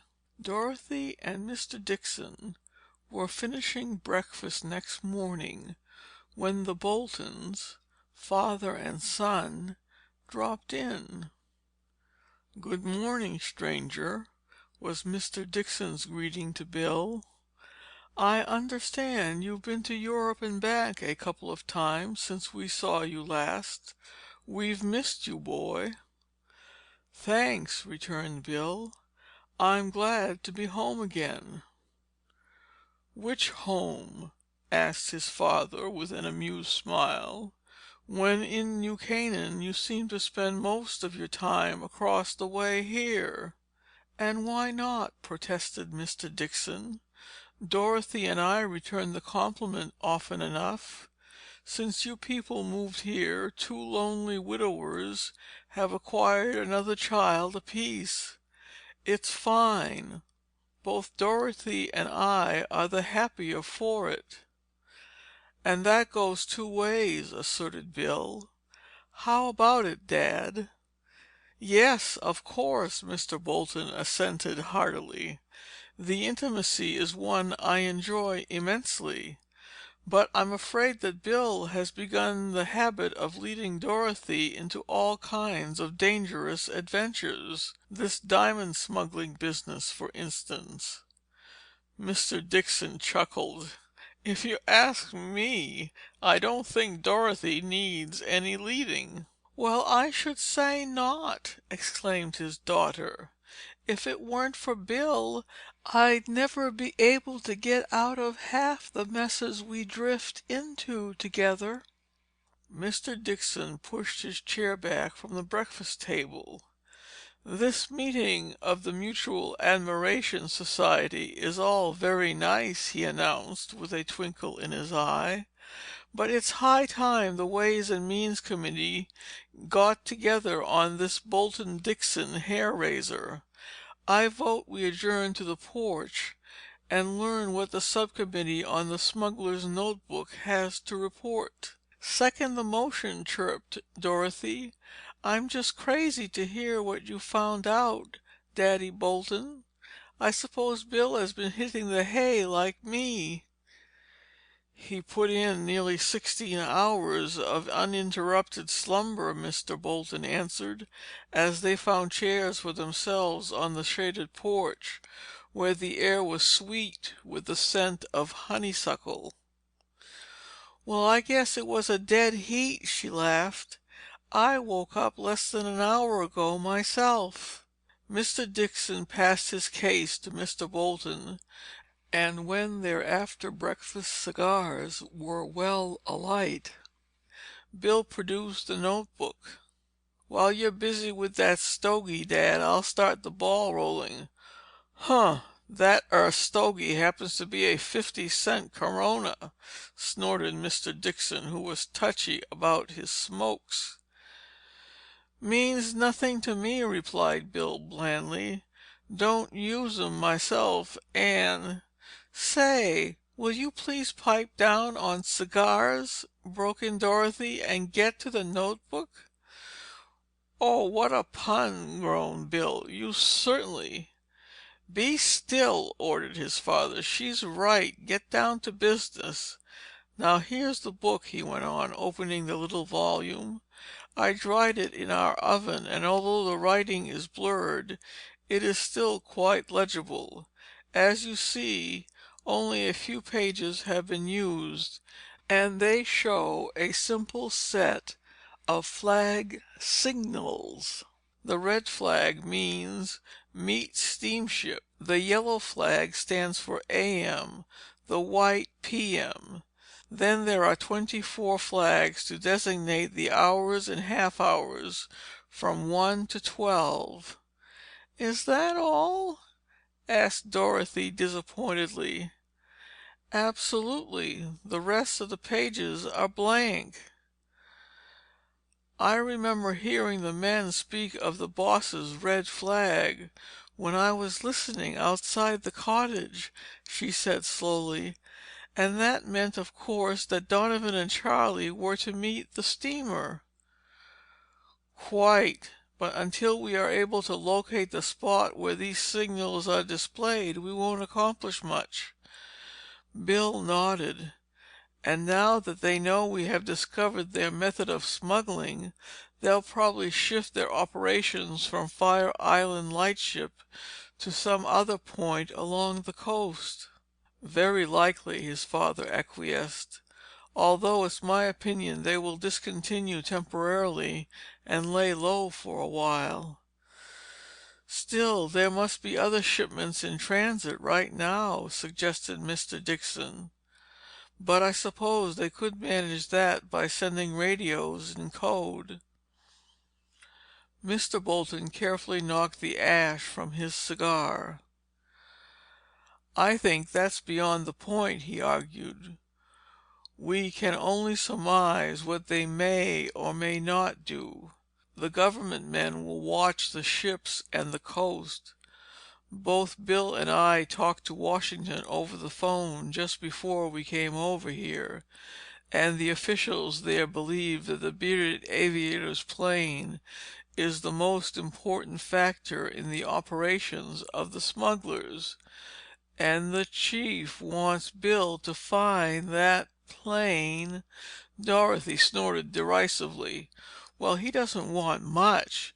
The plane won't fly over the beach again after this."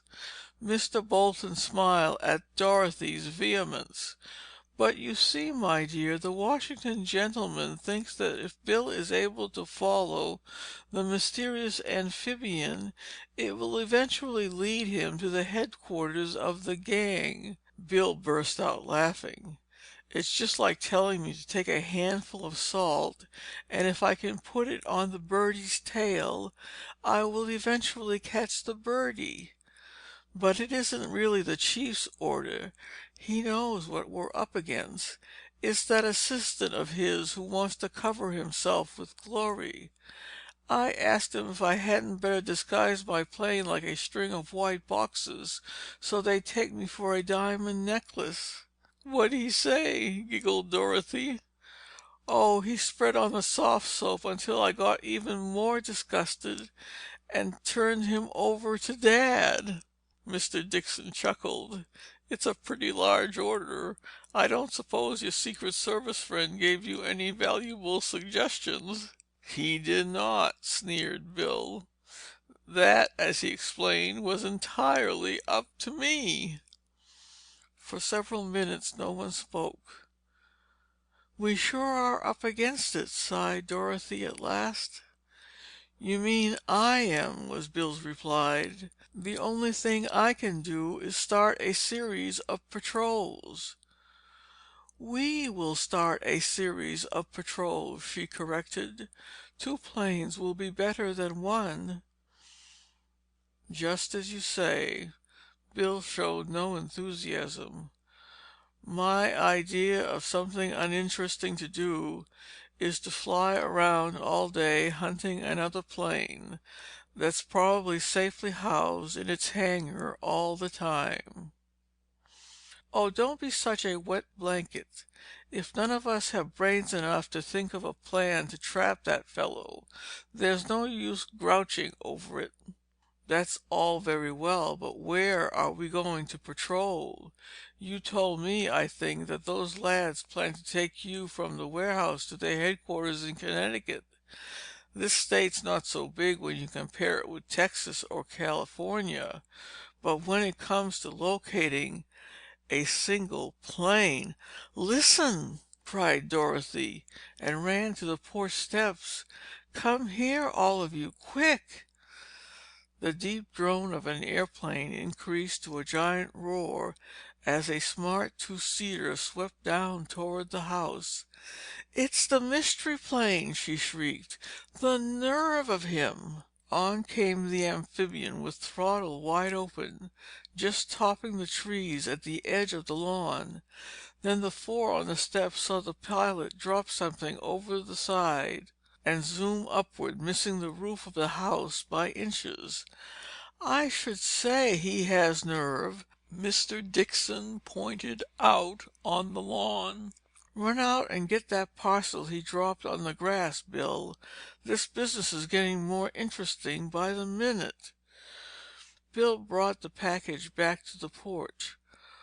"Oh, what do you think it is?" Dorothy grabbed Bill's arm in excitement. "Calm down," said her father, as Bill held out a small box covered with brown paper and sealed with dabs of red wax. "Handle it carefully. There may be explosive in it." "I don't think so," said Bill. "Those things generally run by clockwork. There's no tick in this box." "Come on, let's open it!" exclaimed Dorothy impatiently. "I'll bet it's nothing dangerous. Couldn't have been dropped from a plane without going off." "Wait 1 minute," commanded her father.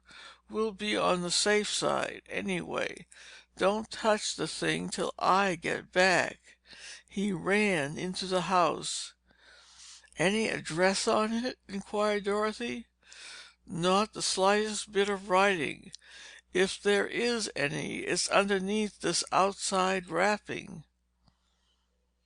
Mr. Dixon came out of the house carrying a pail of water, which he brought down to the lawn where they were waiting. "Drop the package into the water," he ordered Bill. "A good soaking will take the sting out of any explosive."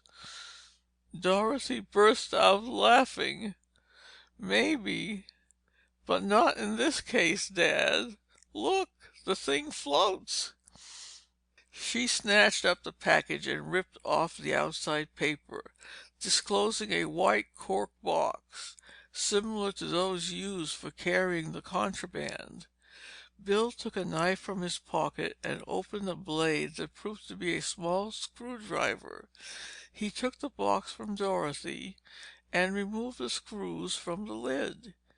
"Gee, do you think they've sent us a diamond?" she asked jokingly. "Not a chance. This is a message of some kind, I'll bet." The box was filled with jeweler's cotton, from the center of which he drew a revolver cartridge. Around it, fastened by a rubber band, was a small sheet of notepaper. The others gathered close as he smoothed out the paper. Blocked in capitals with a red crayon was the smuggler's message: "Lay off. This means both of you." "Aha! And if we don't lay off, we'll be plunked with a bullet from a cartridge like this," Dorothy summed up. "This affair is likely to get exciting before we finish it." Mr. Bolton studied the paper, then returned it to the box with the cartridge. "Has it struck you oddly," he said quietly, "that these people should know that Bill was mixed up in this? That message, of course, is for Dorothy and Bill." "Yes, I was thinking of that," admitted Bill. "Strange," cogitated Mr. Dixon. "You two flew from Babylon back here without a stop, and you both went straight to bed. Neither you nor I, Bolton, have spoken to anyone about their exploits, I'm sure."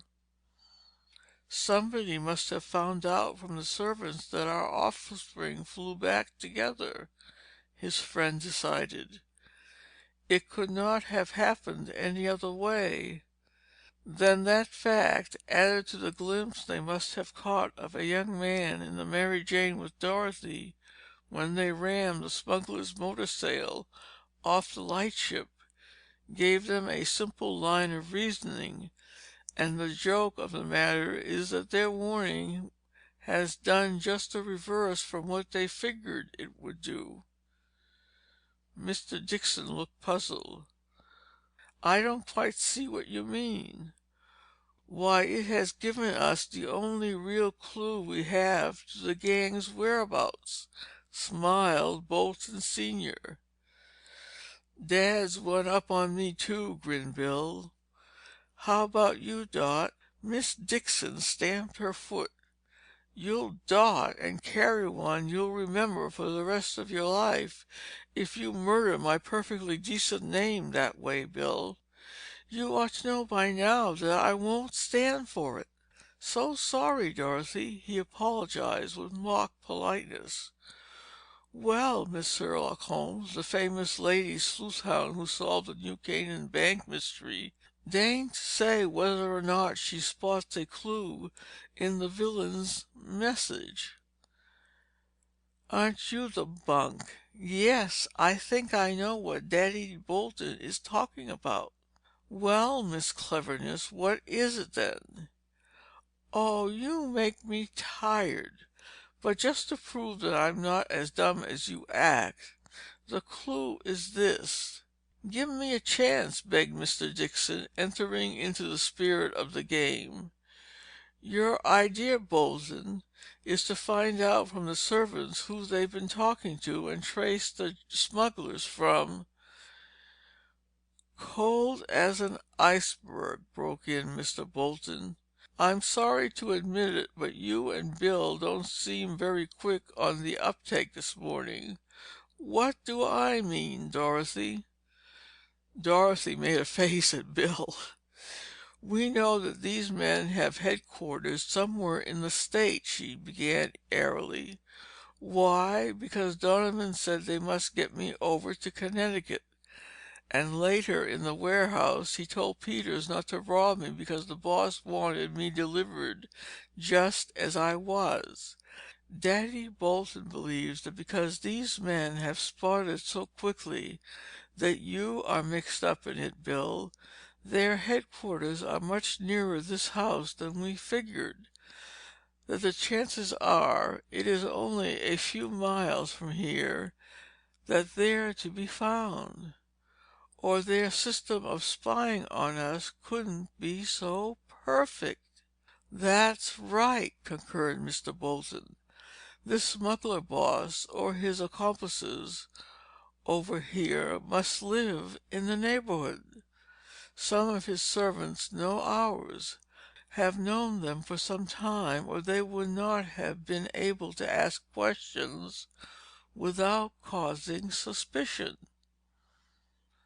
Mr. Dixon looked suddenly serious.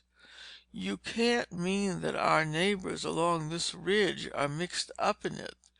The Clarks, old Holloway, the Denbys, Miss Cross, and 10 or a dozen others are all old friends and eminently respectable people?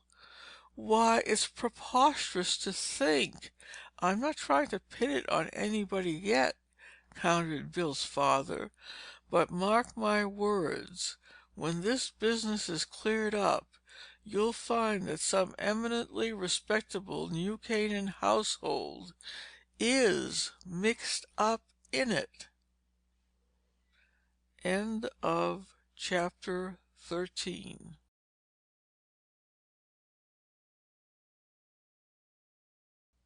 Up against it.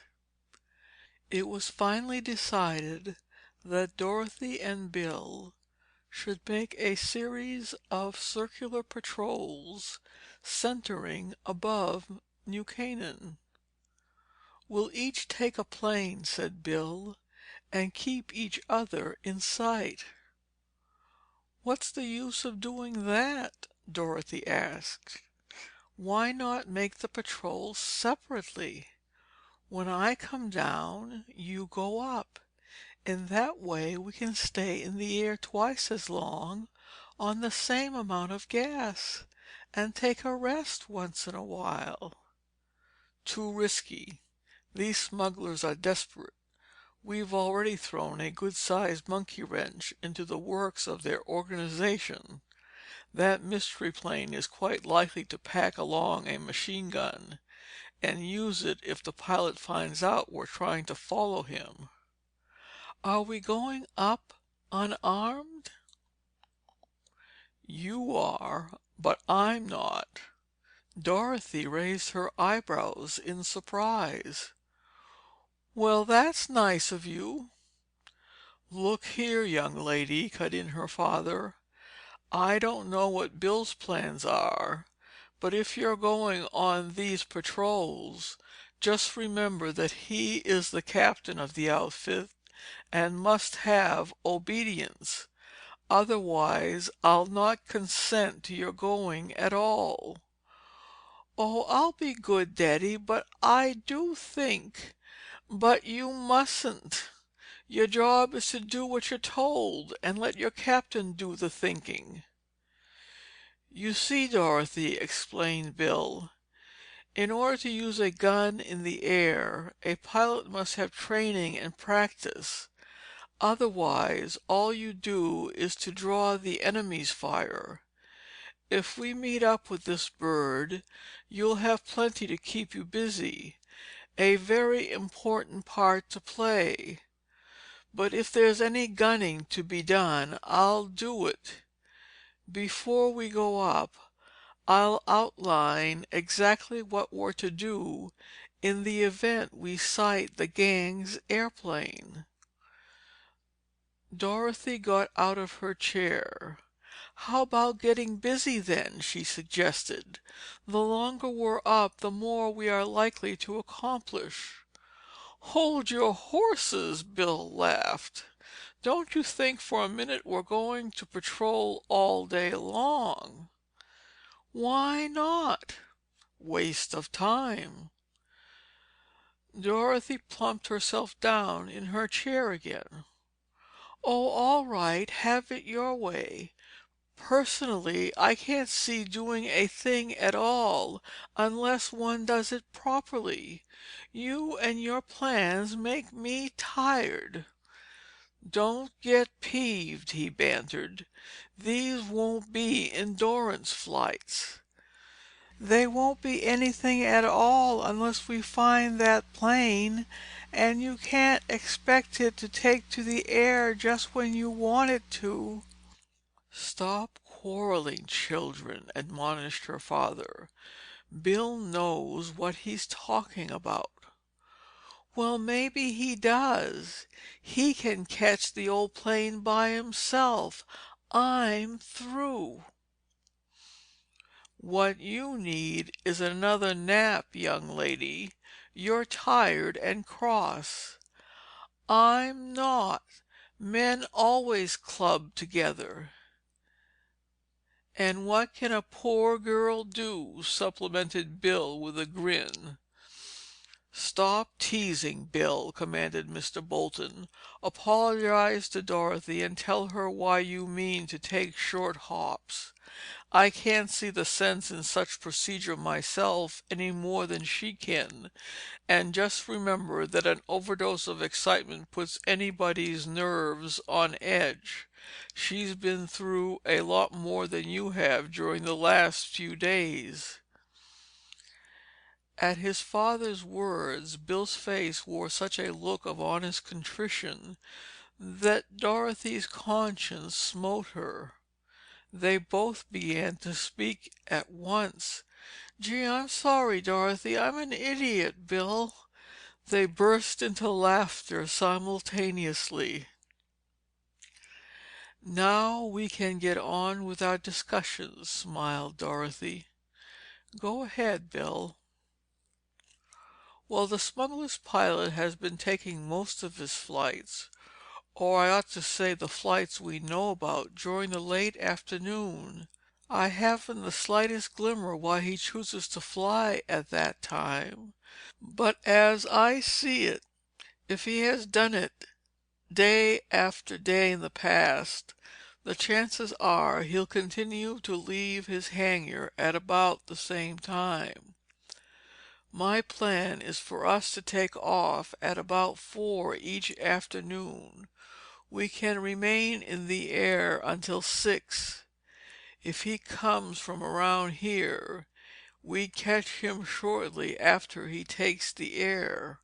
That's how I figure it." "Maybe you're right." Dorothy was still unconvinced. "But how about the warning we got a little while ago?" "What's that got to do with it?" "Well, we hadn't had lunch yet. He dropped the message from his plane in the morning, not during the late afternoon." Bill yawned unblushingly and got to his feet. "Cuts no ice," he asserted. "That wasn't a regular hop." "What then?" This from Mr. Dixon. "A grandstand play, pure and simple. Those lads haven't the brains I gave them credit for, if they really think they can steer us off with tripe like that." Mr. Bolton ground the butt of his cigar on an ashtray and rose. "Perhaps that wasn't the idea," he suggested. Three heads were turned sharply toward him. "What do you mean, Bolton?" asked Mr. Dixon. "A come on," returned his neighbor. "A come on?" echoed Dorothy in a puzzled voice. "Just that. Nothing more nor less." "I get you," Bill nodded.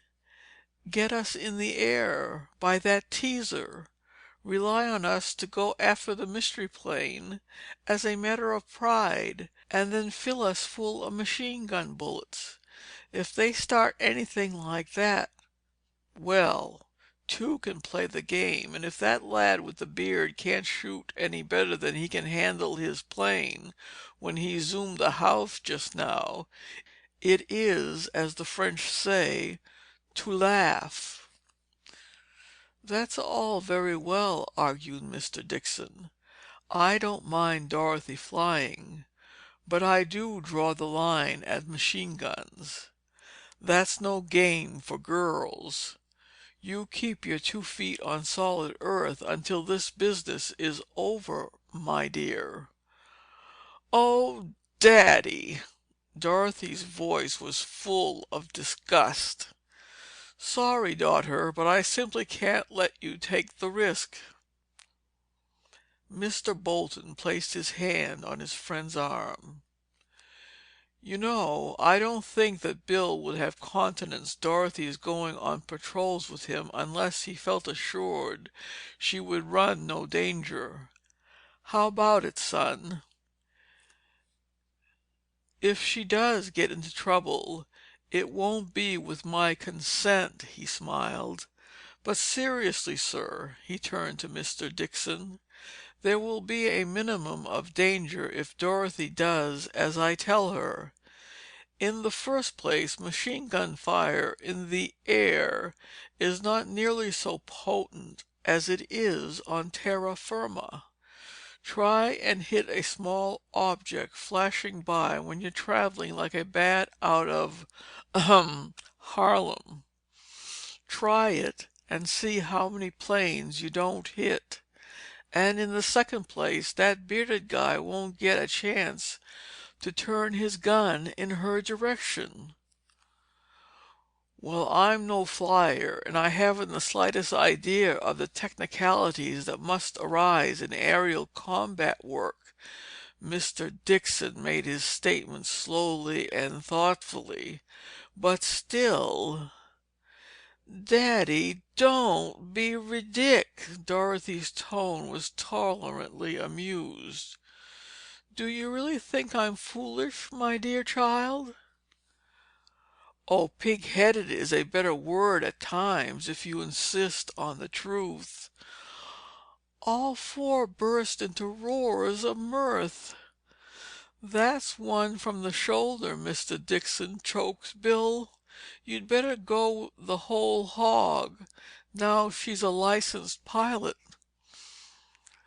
Dorothy's father shook his head in pretended sorrow.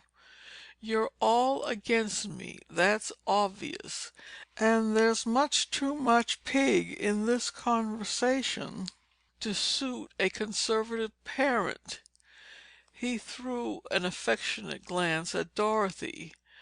"Ever since this tomboy daughter of mine was able to grip my finger when I leaned over her crib, she has pulled her old dad hither and yon to suit her fancy.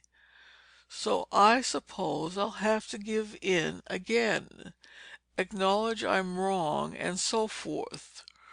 Run along, children, and see to it your airships are in apple pie order." "You're a darling." His daughter bestowed a hearty kiss upon his left ear. "Beat it, you scamp." Mr. Dixon's voice was gruff, though his eyes sparkled with merriment. "If you bother me much longer, it will be lunchtime before I get down to the bank. And I'm likely to change my mind. Shoo!" "Ogre, I defy you." With a laugh, she beckoned to Bill and ran down the steps. "Well, what shall it be?" she inquired when he joined her. "Your ship or mine first?" "Mine, I think.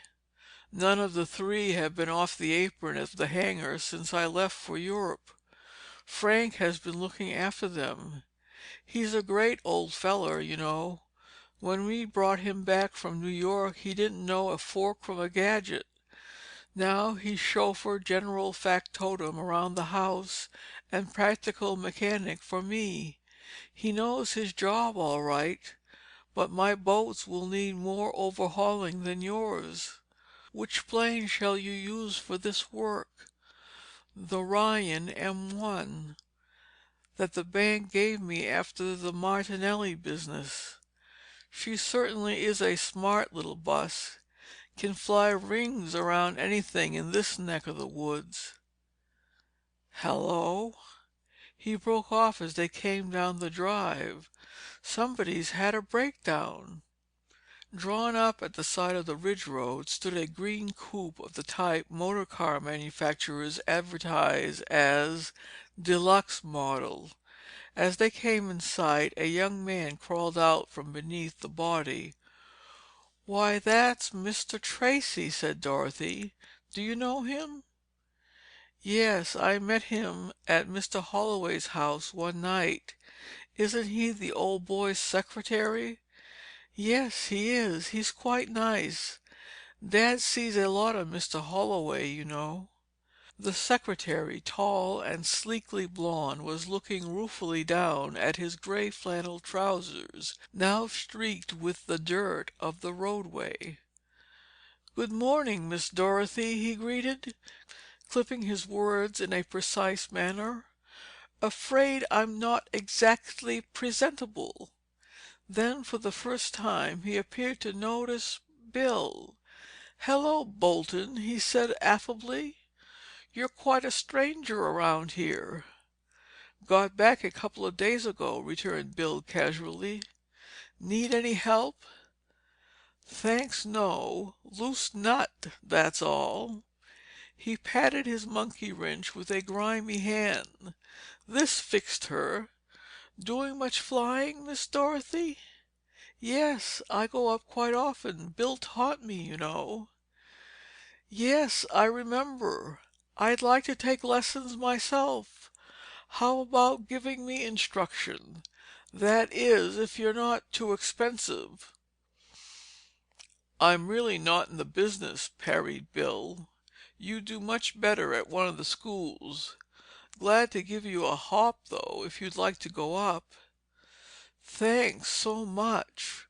I'll be glad to take advantage of your offer. What about this afternoon? It's a perfectly lovely day." "Sorry, but today I'm overhauling my planes. Been away some time, you see. I'll probably take them out on test about 4. But of course I don't want the responsibility of a passenger until I know they are running O.K." Mr. Tracey nodded and got into his car. "I understand perfectly. Thanks for the invitation, though. I'll give you a ring later in the week and allow myself the pleasure of going up with you. Good-bye."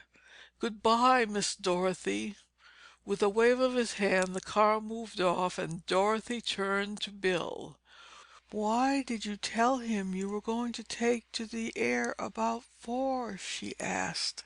"Because if the smuggling gang know what I'm going to do, it will save time if we pull off our little scrape this afternoon." Before this admission, Dorothy had looked puzzled. Now her eyebrows went up in startled astonishment. "Good heavens, Bill! You certainly don't think that Mr. Tracey has anything to do with that? He's as prim and prissy as a pussy cat." "Just my opinion. Of course he knows nothing about diamonds. But your prissy boy friend has the reputation of being the worst gossip in New Canaan. When he takes those gray bags of his to be cleaned, it will be all over the village that Bill Bolton is back and intends to test out his planes late this afternoon. And that is just what I want." "Oh, I see." Dorothy nodded thoughtfully. "But I'll tell you one thing. If we are going up today, it's high time we quit talking and got busy on the planes."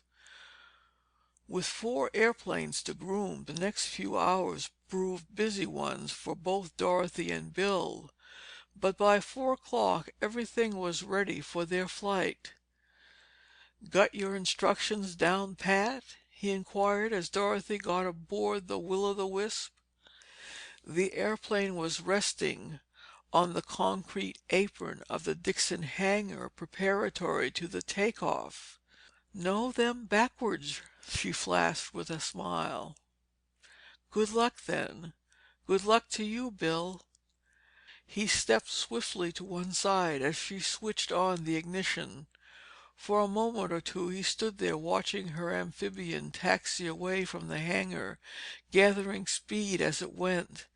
Then, when the wheels left the ground and the big bird of wood and metal soared upward, he turned away and made off in the direction of his father's property.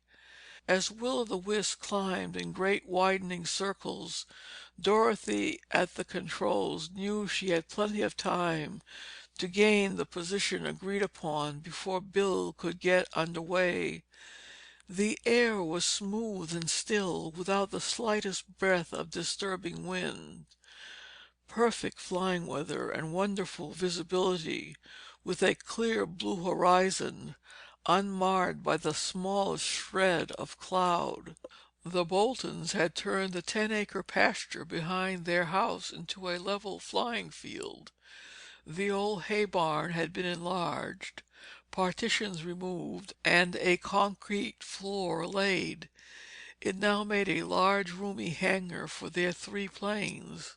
Looking down as she kept on circling higher and higher, Dorothy saw Bill cross the ridge road and appear a moment or two later on his own flying field. She watched him hurrying down to the hangar and could see Frank busy about the Ryan before its open doors. Then she saw Bill get aboard.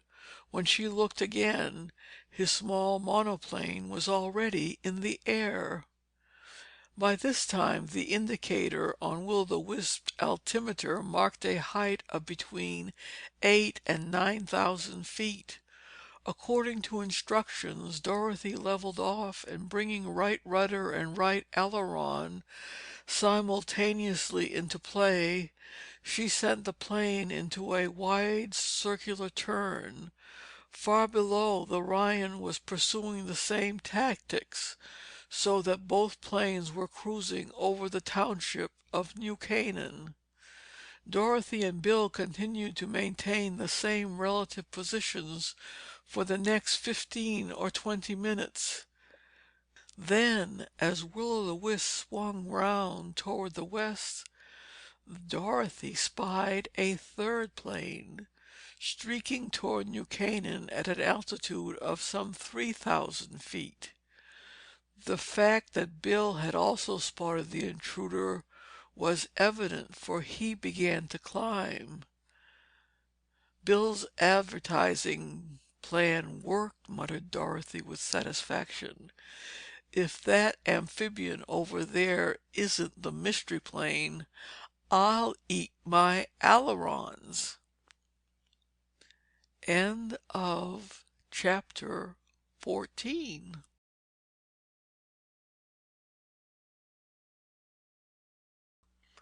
Run to cover. Dorothy reached beneath her seat, brought forth a pair of field glasses, and clapped them to her goggles.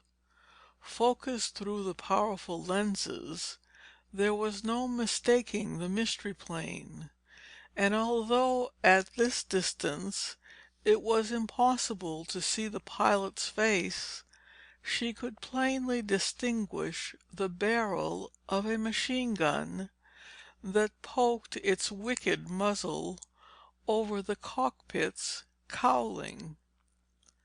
So the bearded aviator means mischief. She returned the glasses to their case. "That guy must be a cold-blooded dog to try anything like that over a populated township. He's likely to bite off more than he can chew, if Bill and I have any luck."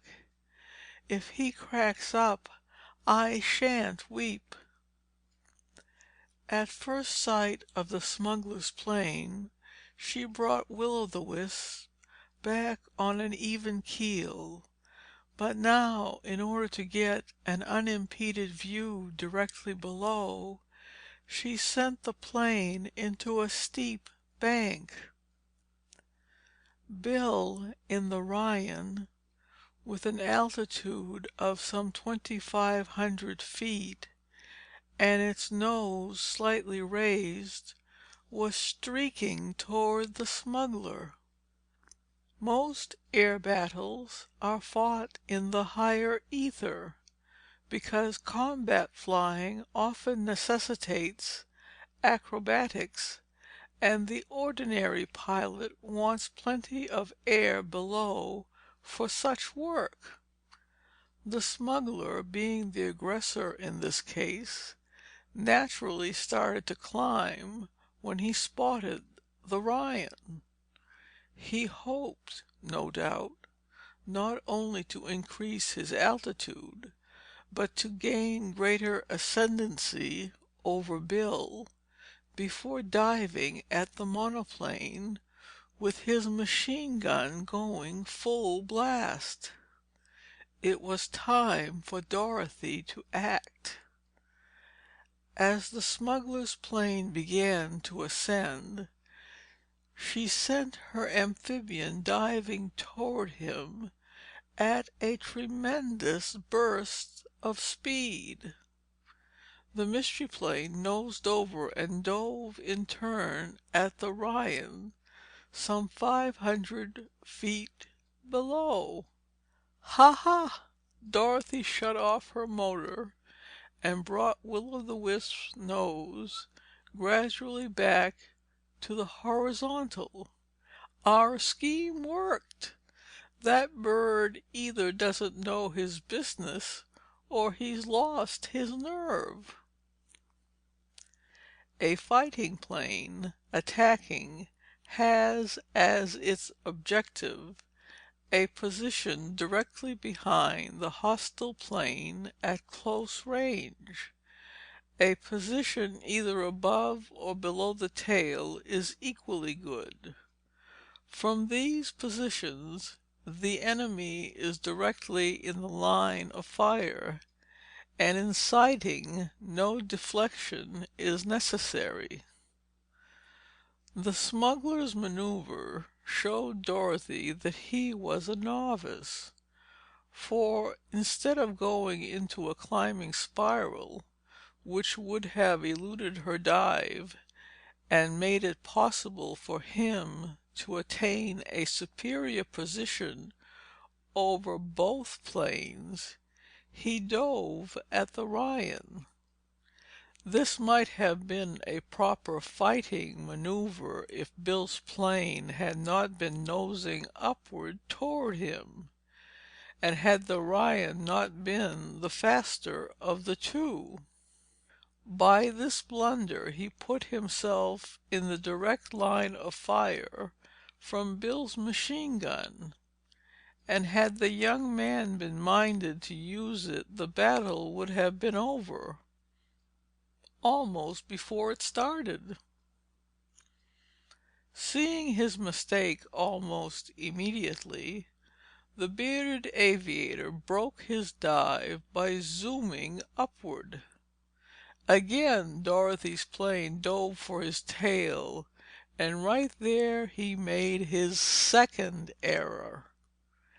Instead of gaining altitude and position by making an Immelman turn, which consists of a half roll on the top of a loop, he pulled back his stick sharply, simultaneously giving the Mystery Plane full right rudder. The result was an abrupt stall and a fall off, and his amphibian emerged from the resultant dive headed in the direction from which he had first appeared. Dorothy sent her bus spiraling downward, while Bill simply nosed his Ryan into a steeper climb. By the time the Mystery Plane leveled off from its split S turn, it had lost over 1,000 feet. Granted, he was headed for home, if that had been his intention. Now he was placed in the worst possible situation with regard to his opponents. For instead of one, both planes had attained positions above him. For the next few minutes, the man in the smuggler's plane did his best to outmaneuver the elusive pair whose motors roared above his head like giant bees attacking an enemy. Never was he given a chance to better his position or to gain altitude. Every time he maneuvered to place one of the planes within line of fire from his machine gun, the other would effectually block the move.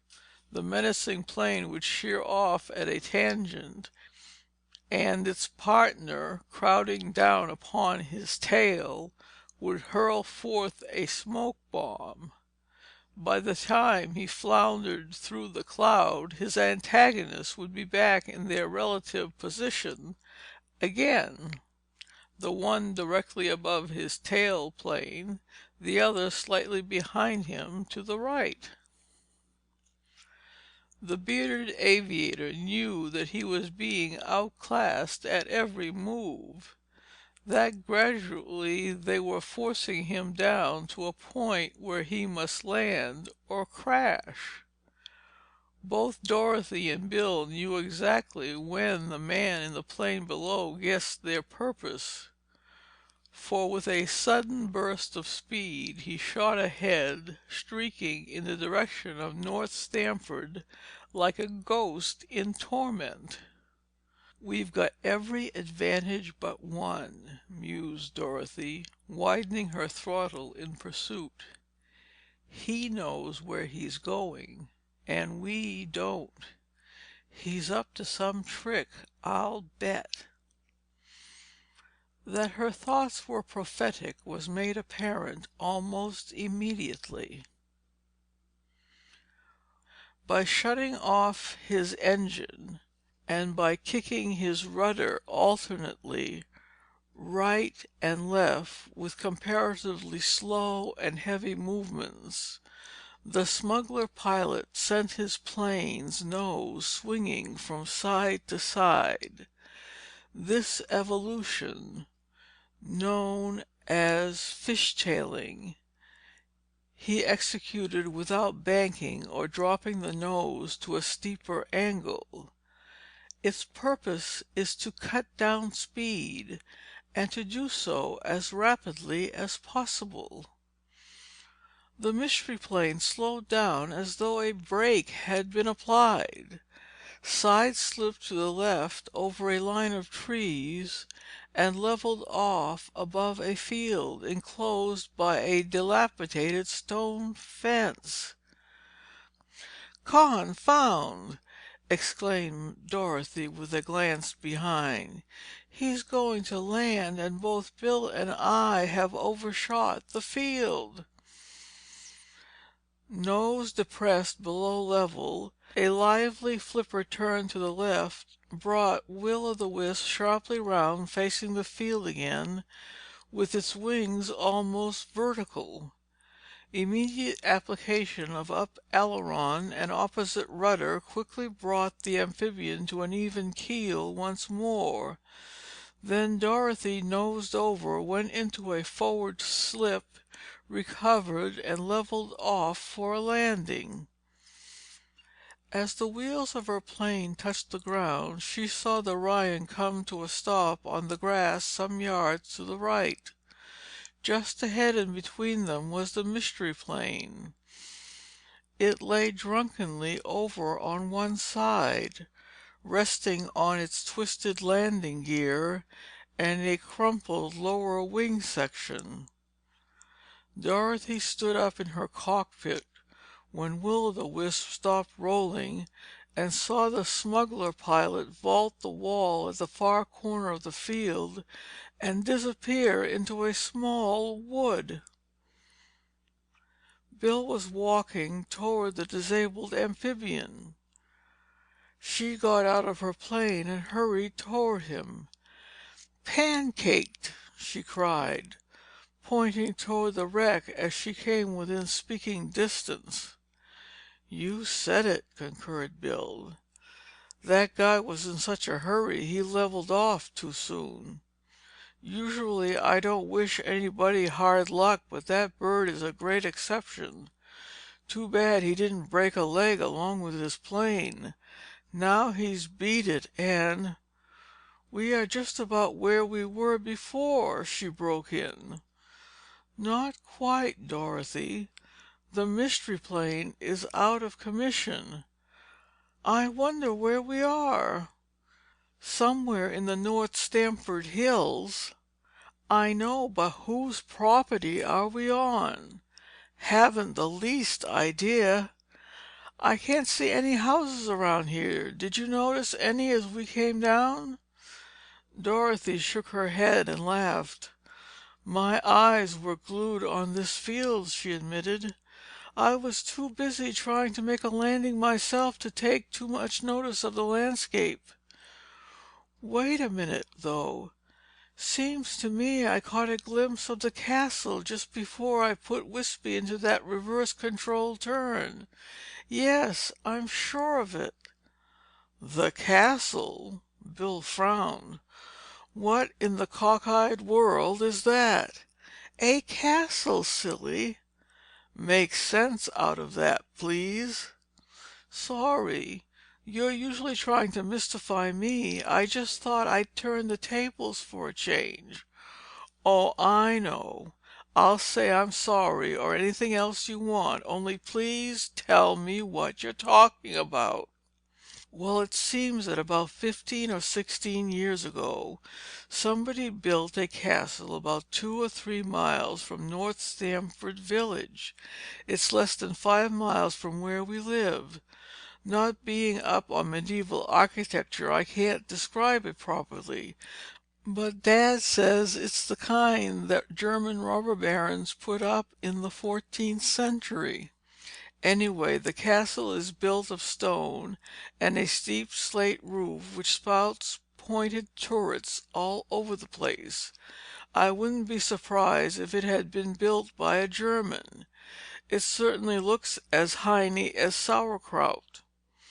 "Who lives there?" asked Bill. "Nobody now. During the war, Dad told me, the place was suspected to be a spy hangout or something like that. Anyway, there was a lot of talk about it. What became of the owner, whoever he is? I don't know. The place has been rented several times during the past few years. It is quite near the road. I drove past it just the other day on my way to and from Nancy Wilkins' tea, and the old dump looked quite empty and forlorn." "Well, that's that," said Bill. "This bearded guy may have been heading for your castle, but I doubt it.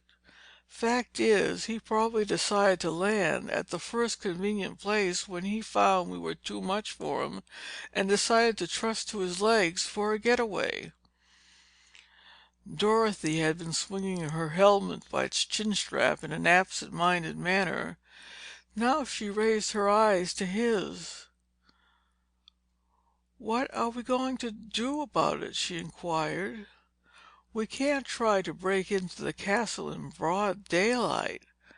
"Hardly. And after our experience with the bank gang, we'll do no more snooping around strange houses on our own. I am going over to that little wood where our friend ran to cover. Maybe I can find some trace of him. You stay here with the planes." "Why can't I go with you, Bill?" "Because that smuggler may simply be hiding in the woods in hopes that we'll come after him and that we'll leave these airbuses unguarded. Then when we're gone, he'll come back here, grab one of them, and fly quietly home." "All right, I see. Have you got a gun? That small colt you gave me is in Wispy's cockpit. Get it and keep it on you. If that guy shows up, don't be afraid to use it." Dorothy shook her head. "I never shot at anybody in my life." "Don't shoot at him, shoot him. You might have to, you know."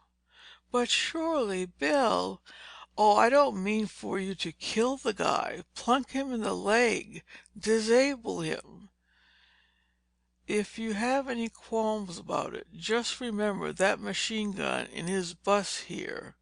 The man is as deadly as a copperhead and twice as treacherous. Look out for him." "I will. But suppose you get into trouble, Bill.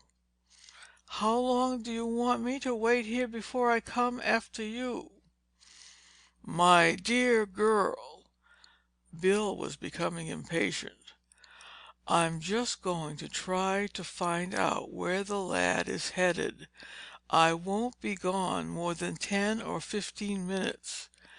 "Yes, but suppose you don't come back here?" "Wait for half an hour. Then fly back home and tell Dad what has happened. He'll know what to do. Don't get nervous. I'll be all right. So long. See you in a few minutes." With a wave of his hand, he ran across the field, and Dorothy saw him hurdle the low wall and disappear between the trees of the wood where the bearded aviator had run to cover.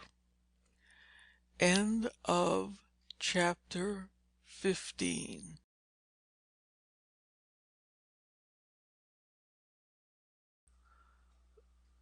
The Tunnel. Dorothy walked slowly back to Will-o'-the-Wisp and climbed into the cockpit.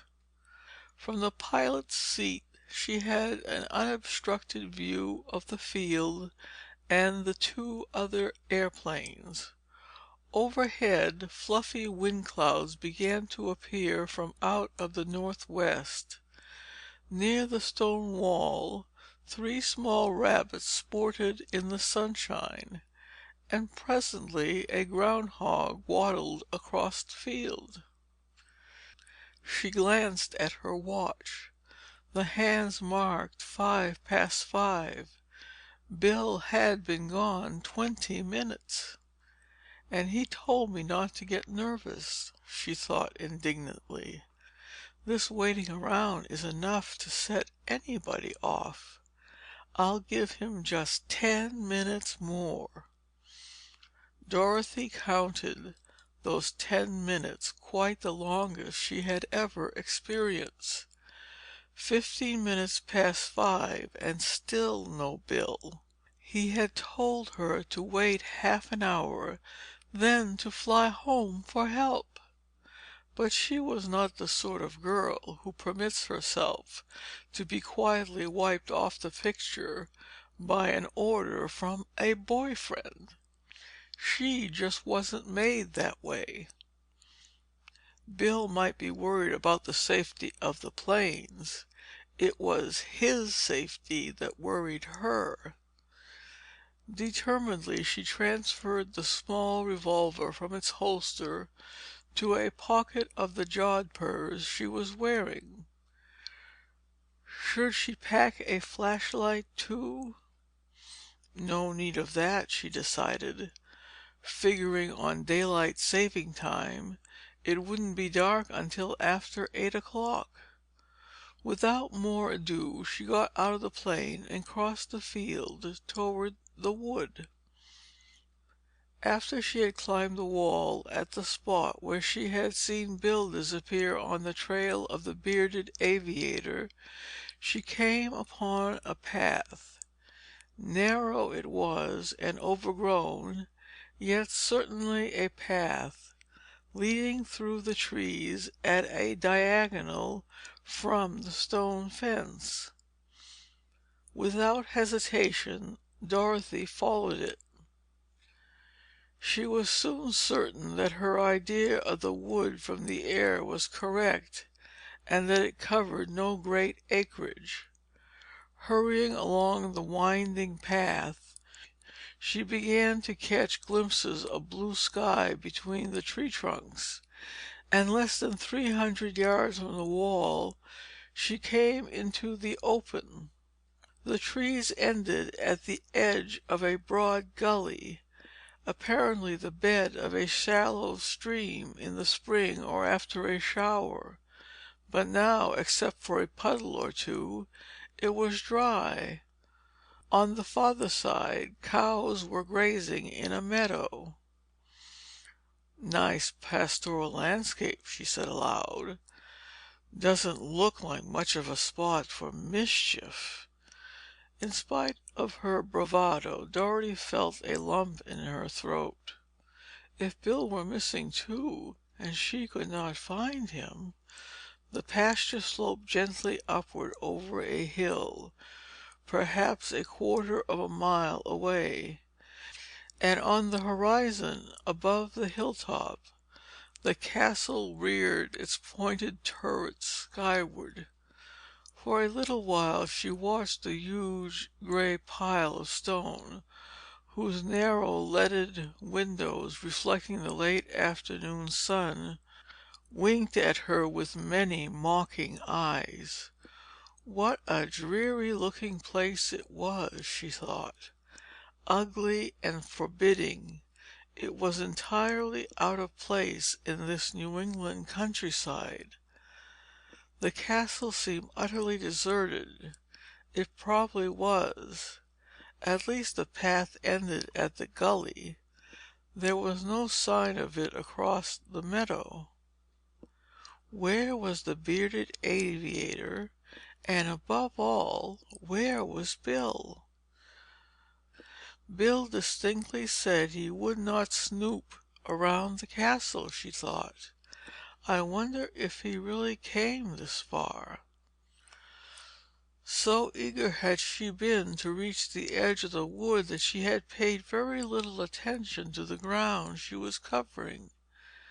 As this new thought struck her, she turned and gazed back over the way she had come. There were her own footprints clearly defined in the damp earth, but there was no sign that either Bill or the smuggler had passed that way. Back along the path she trudged, walking slowly this time. "I'm a pretty poor woodsman," she told herself. "They must have turned off somewhere."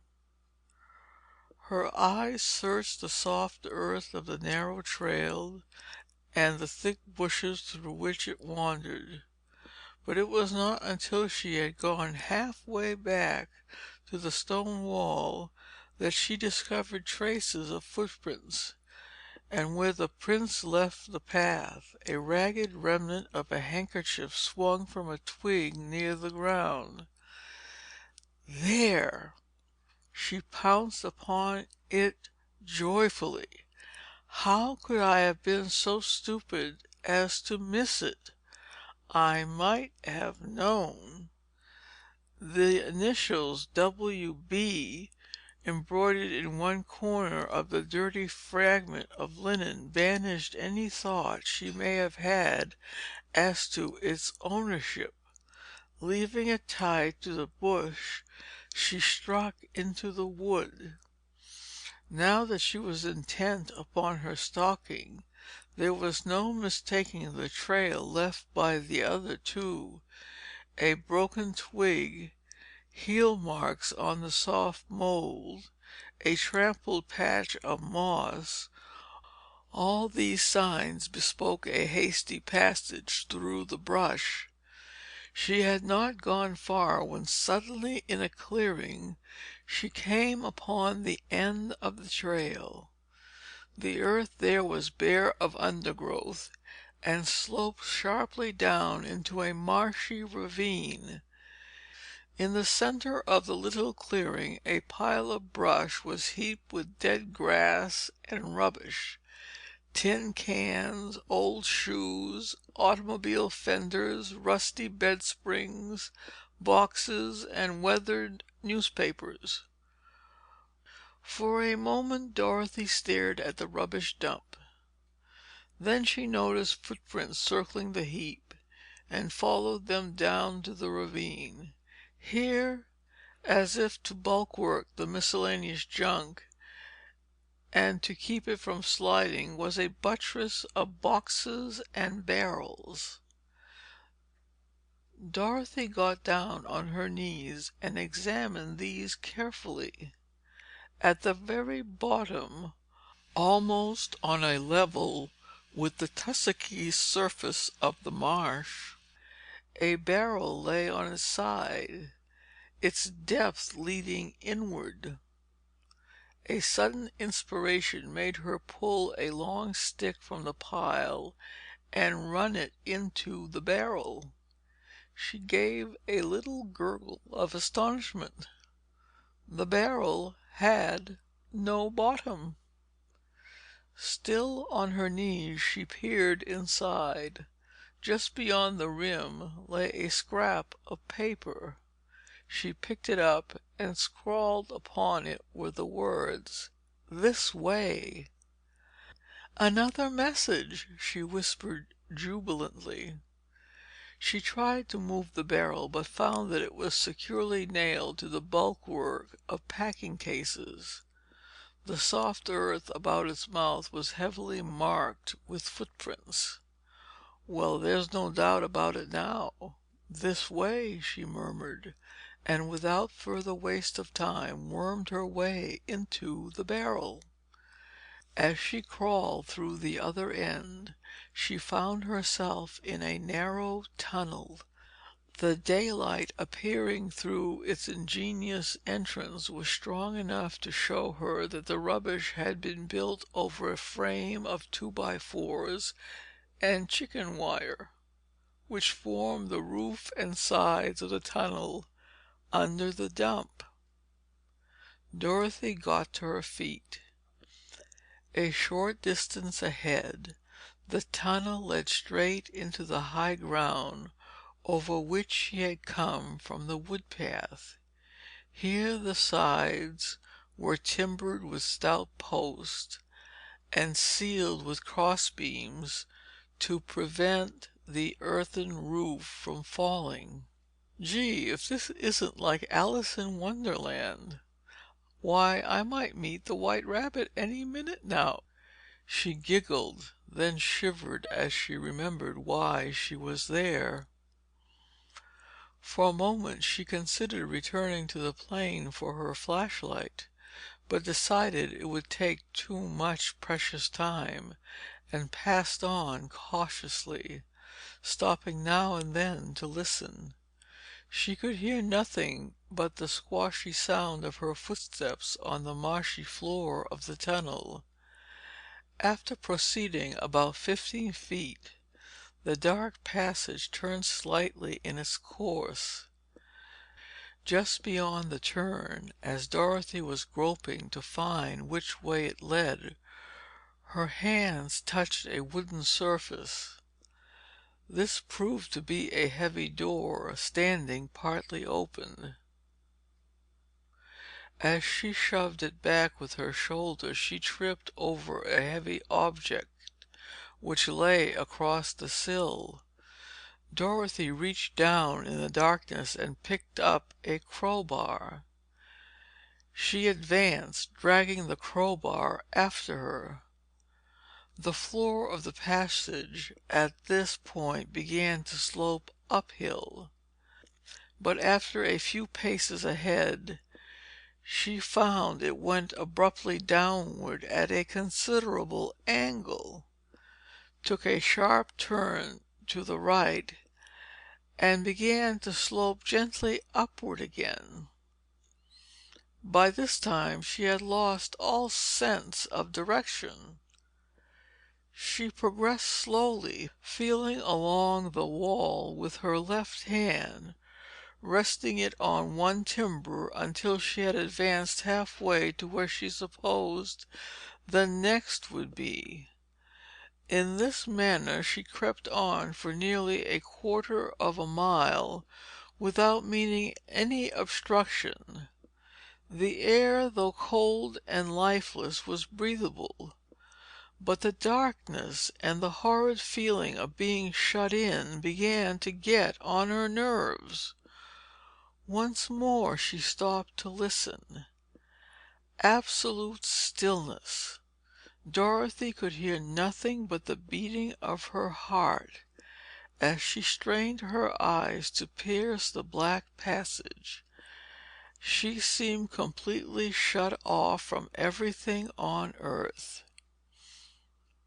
Feeling that inaction was even more unbearable than running head on into danger, she recommenced her slow advance. Presently she came to a place where the tunnel widened out. Here, even with outstretched arms, she could not reach both walls at once. As she swung to follow the left-hand wall, her right arm struck a free timber which seemed to have no connection with either side of the passage. From this she deduced that she was now in a sort of subterranean chamber, and that this free post was one of the supports of its roof. Continuing along the left wall with her right arm outstretched, she soon reached another post. The heavy crowbar which she was endeavoring to carry at arm's length struck against the base of the upright and made a loud cavernous sound. Bloom! Dorothy was prepared for the next timber, some 3 feet farther on. She took the crowbar in her left hand, and extended her right to grasp the post, with the intention to discover the size of the chamber. Suddenly she recoiled in horror. She could feel a chill rush up and down her spine, for she had touched not the splintered wood of the post, but unmistakably human flesh. Dodging quickly to one side, she dropped the crowbar and drew her revolver, holding it straight before her, ready to fire at the first sign of a hostile advance. She listened breathlessly. To her amazement, there was no sound. Not the slightest indication of movement in the awful darkness. She supposed the enemy must be maneuvering to take her from some unexpected quarter, but she could not understand how it could be managed in that inky blankness without giving her some audible sign. Feeling that she must have something firmer than mere space behind her, Dorothy retreated, keeping her pistol leveled. With her left hand she groped behind her, and when she felt the solid timber, she leaned against it, waiting. Seconds dragged like hours, and still there was no sound. Gradually, Dorothy's nerves were beginning to quiet down. "Well, this is darn queer," she thought. "Maybe that person is making tracks out of here. I can't just stand still and do nothing anyway." She began to move forward very cautiously. When she had covered 10 short paces, she stopped and listened again. Absolute stillness everywhere. Stillness pervaded by the strange dank smell of unsunned earth and the musty rot of roots and wood. But this time Dorothy fancied she could hear a faint, very faint sound of breathing. At first she thought it was her own, re-echoing from the walls of the dark cavern. Then she held her breath and listened once more. There was someone else in this subterranean chamber. "Well, here goes," she said with closed lips. "It's now or never. I can't stand this much longer." But she had only to take a single step, when the same chill of horror and fright raced over her again. Her revolver muzzle had touched something apparently alive and yielding, the clothed body of someone who stood motionless as before. "Hold it! Hold it!" she cried, her teeth chattering. "Don't move or I'll plug you!" With her gun firmly pressed against the body, she raised her other arm to ward off any blow that might be directed against her. As she did so, it became evident that the body still had not moved, that the breath was coming regularly and faintly, but there was no stir of limbs, no shift of muscle or of weight. Such mysterious behavior filled Dorothy with terror. She bit her lips and dug the mouth of her Colt forward into the body. "Stick 'em up! Do you hear? Over your head!" she said viciously between her teeth. The figure remained motionless and as silent as before. Dorothy felt her heartbeats mount to a violent thunder. She felt she could stand the strain no longer. Still holding her pistol against the flesh of this mysterious being, she lowered her arm from her forehead and reached slowly forward. She touched something. Her whole body was convulsed with horror, anguish, and surprise. Her trembling fingers had descended upon the smooth, cold softness of a leather helmet. They slipped cold and damp from the helmet to the face and over the warm cheek. In that moment, everything was changed. Now Dorothy understood why the figure was motionless and quiet. She touched a fold of cloth that bound the mouth, and slipping her hand to the shoulder, she felt a twist of thin rope. She slipped the pistol into her belt without hesitation.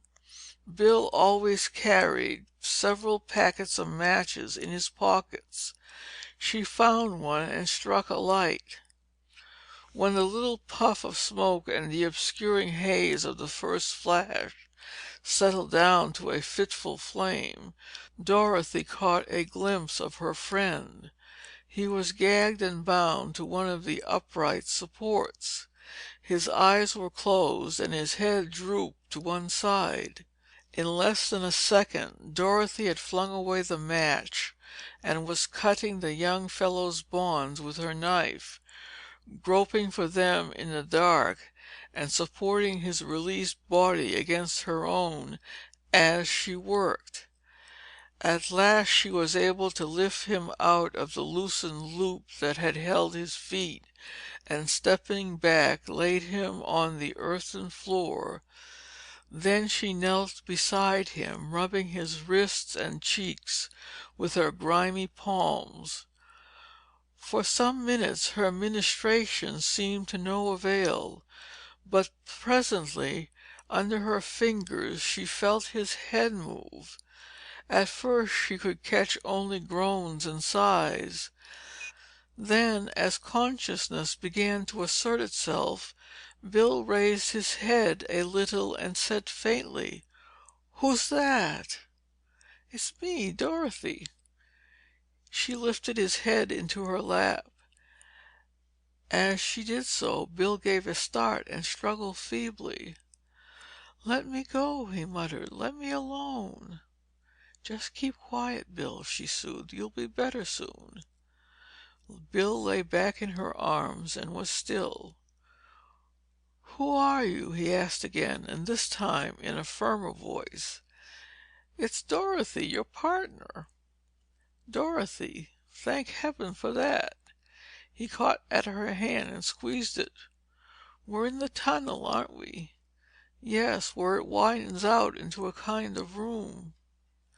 "I remember now. That guy slugged me when I was making for the candle on the table over there."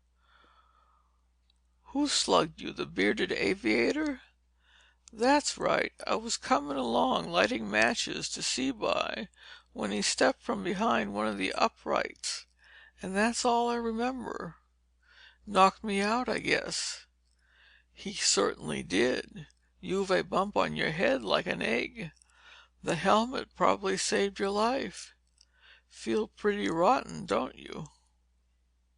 "You said it. Dizzy as blazes. And my head's as sore as a boil. But I guess I'll be all right in a minute, if I can just lie still. Do you mind?" "Of course not, silly. Take your time. I suppose you followed the footprints to the barrel like I did." "Yep." "But how come you went after me?" he chuckled. "I thought the idea was to beat it home in the plane." "Oh, Bill, I just couldn't." "Well, I suppose I was crazy to ever think you would. But I honestly didn't think I'd get in such close quarters with that fellow. As it is, I'm mighty glad you didn't take my fool suggestion," he admitted. "Where would I be now if you hadn't shown up? By the taste in my mouth and the feel of my wrists, that galoot must have tied me up and gagged me." "He did that. You were bound to an upright. Have you any idea where this tunnel comes out?" $10 to counterfeit 2-cent piece, your castle, is the answer to that question," he said, and lit a match. "Oh, there's the table, Dorothy. Do you mind lighting that candle? I'm too dizzy to stand up yet, or—" He stopped short, and Dorothy saw his eyes widen in startled surprise. "Look out!" he yelled, and the match went out. Dorothy felt a hand grip the back of her neck, and immediately afterwards its fellow clutched her throat. In a fierce frenzy of terror she shot to her feet, gasping and choking, and flinging her arms wildly backwards as she rose. End of Chapter 16.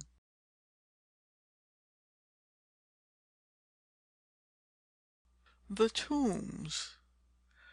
Dorothy's vigorous motion forced her assailant to relax his grip upon her throat, and as she felt his weight upon her shoulders, she lunged down and backward.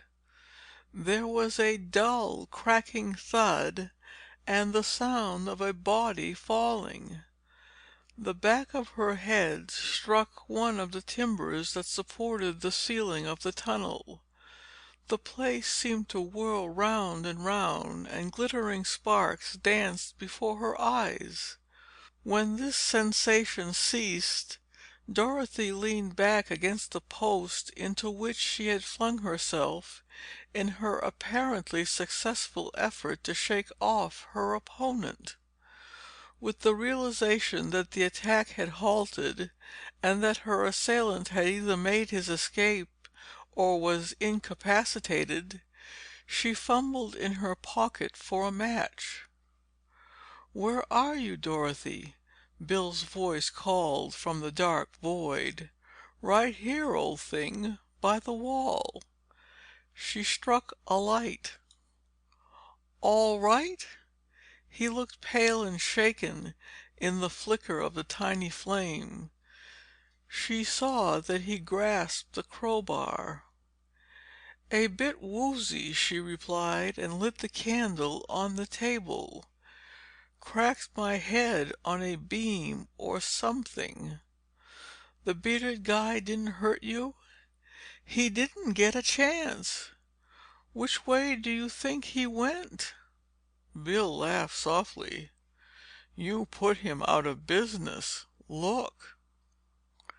He pointed toward an upright, and Dorothy saw a crumpled figure lying huddled at the base of the post. "Goodness! "You don't think I've finished him?" she breathed in horrified alarm. "No such luck," he affirmed callously, and bent over the man's body. "Sit down until you feel better. This chap is only stunned. I'll take care of him." Dorothy stumbled over to the table. Near by was a chair. She dropped into it. "He bumped his skull on this post," Bill went on. "No great damage, I guess. Funny, whenever there's a rough house in the dark, somebody invariably gets a broken head. The three of us are even now." "What are you going to do with him?" Her dizziness was passing. "Oh, I'll give him as good as he gave me and lash him to this upright." He busied himself tying up the unconscious smuggler. When he had finished, he looked up and beckoned to Dorothy. "Come over here. He's plenty secure now. This rope held me. I guess it'll hold him. What are you going to do now?" "Find out who this chap really is." His finger peeled off the false beard, and Dorothy cried out in astonishment. "Mr. Tracey!" she gasped. "It's Tracey, all right. But who'd have thought that sleek pussycat was mixed up in this? Aren't you surprised, Bill?" "Not very. When his car had the breakdown this morning, I began to suspect. The whole thing was too darn opportune. He was part of their system of watchers, of course. Probably wanted to find out how we'd taken their warning. But surely Mr. Holloway can have nothing to do with it. He's such a sweet old man." Bill transferred two revolvers from Tracey's belt to his own. "If you want my candid opinion," he said, "old Holloway is the leader and brains of the gang. Only it's going to be the dickens and all to prove it in a court of law." Dorothy stared at him incredulously. "Why, Bill? Are you sure?" "Why not? He's just a double dealer, that's all. That wise old bird is certain to have a flock of cast-iron alibis up his sleeve. He must have made more than enough money out of this diamond smuggling to keep Tracey's mouth shut, and the mouths of any others who may be corralled." "I've got a hunch," said Dorothy. "Let's have it." "Not yet. I want to chew it over a bit. Let's go back now and get help." "That's for you to do. I'm going on to the castle and surprise whoever's there. I don't think they have a suspicion of what has happened down here. Tracey never got that far, I'm sure of it." "Well, you can take it from me that you're not going alone. I'm coming with you." Bill hesitated. "Well, perhaps that's the best way after all," he admitted at last. "It will take some time to get the proper people over here, and by then somebody in the castle might spot the crumpled plane and start to investigate. Time's more than money now. Let's go." "But do you think you can make it?" "Can do," he said grimly. "I've got a sweet headache, but it might be worse. How about you?" "Ditto," she smiled. "Are you going to drag that heavy crowbar?" "Think it might be wise. Lucky I found it by that camouflage dump. I had to bash the lock of the door to the main tunnel with it. There may be another door farther along." "Then I'll take the candle," she said. With the light held well over her head, she followed him out of the chamber. The tunnel from here on was concreted, walls, roof and floor. Passing quickly along for possibly 100 yards, they approached a steep flight of steps. At the top they found a closed door. Bill turned the handle and it swung inward. "Guess I won't need this any more," he said, and braced the door open with the crowbar. "If they're too many for us, we may have to leave in a hurry. Just as well to keep the way clear." By the feeble light of the candle, they saw that they stood in a small whitewashed cellar. Leading off to the left was an open corridor, and from some distance down this passage came the glow of electric light. A large safe, painted white, was built into a corner of the cellar wall. At a nod from Bill, Dorothy blew out the light and placed the candlestick on the stone floor. Then, as she straightened up, he brought his lips close to her ear.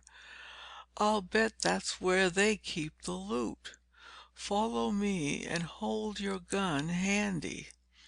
One after the other, on tiptoe, the pair crept across the cellar, their rubber-soled shoes making not the slightest sound.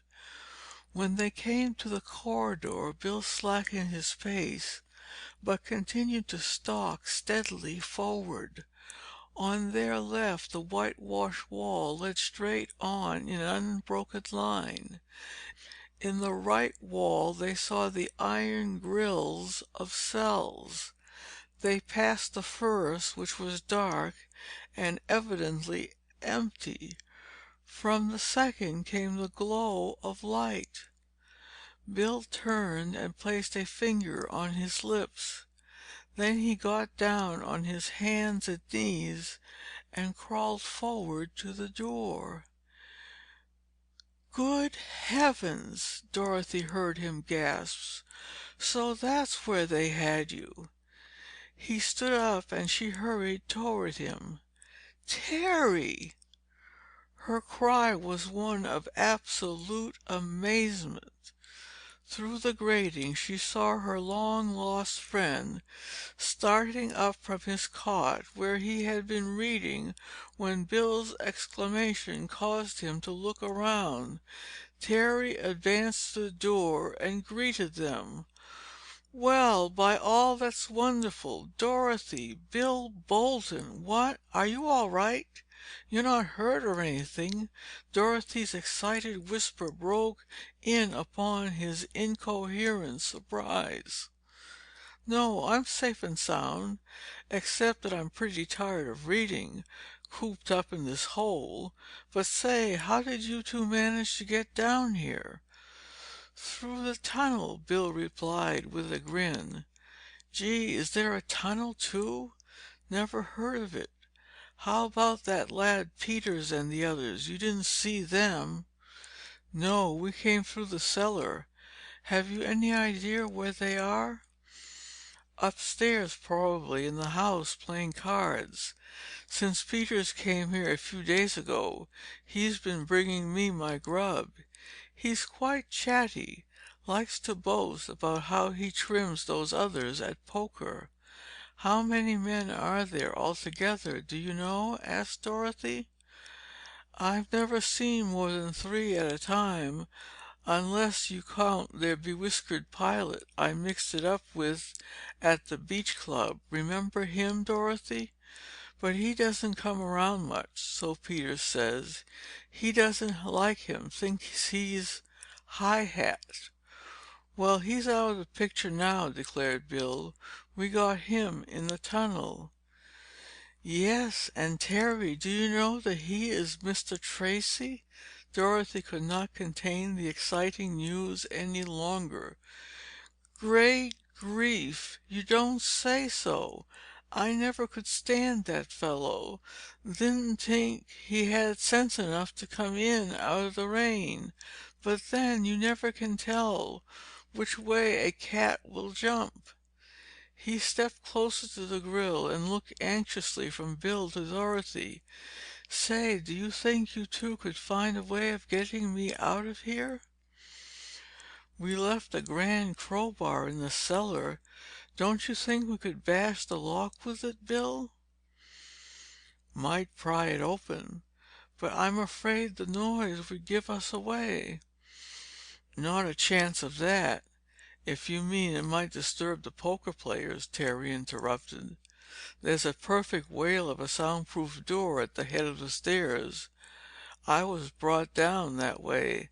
They always keep it shut." "Good." Bill hurried off to get the crowbar.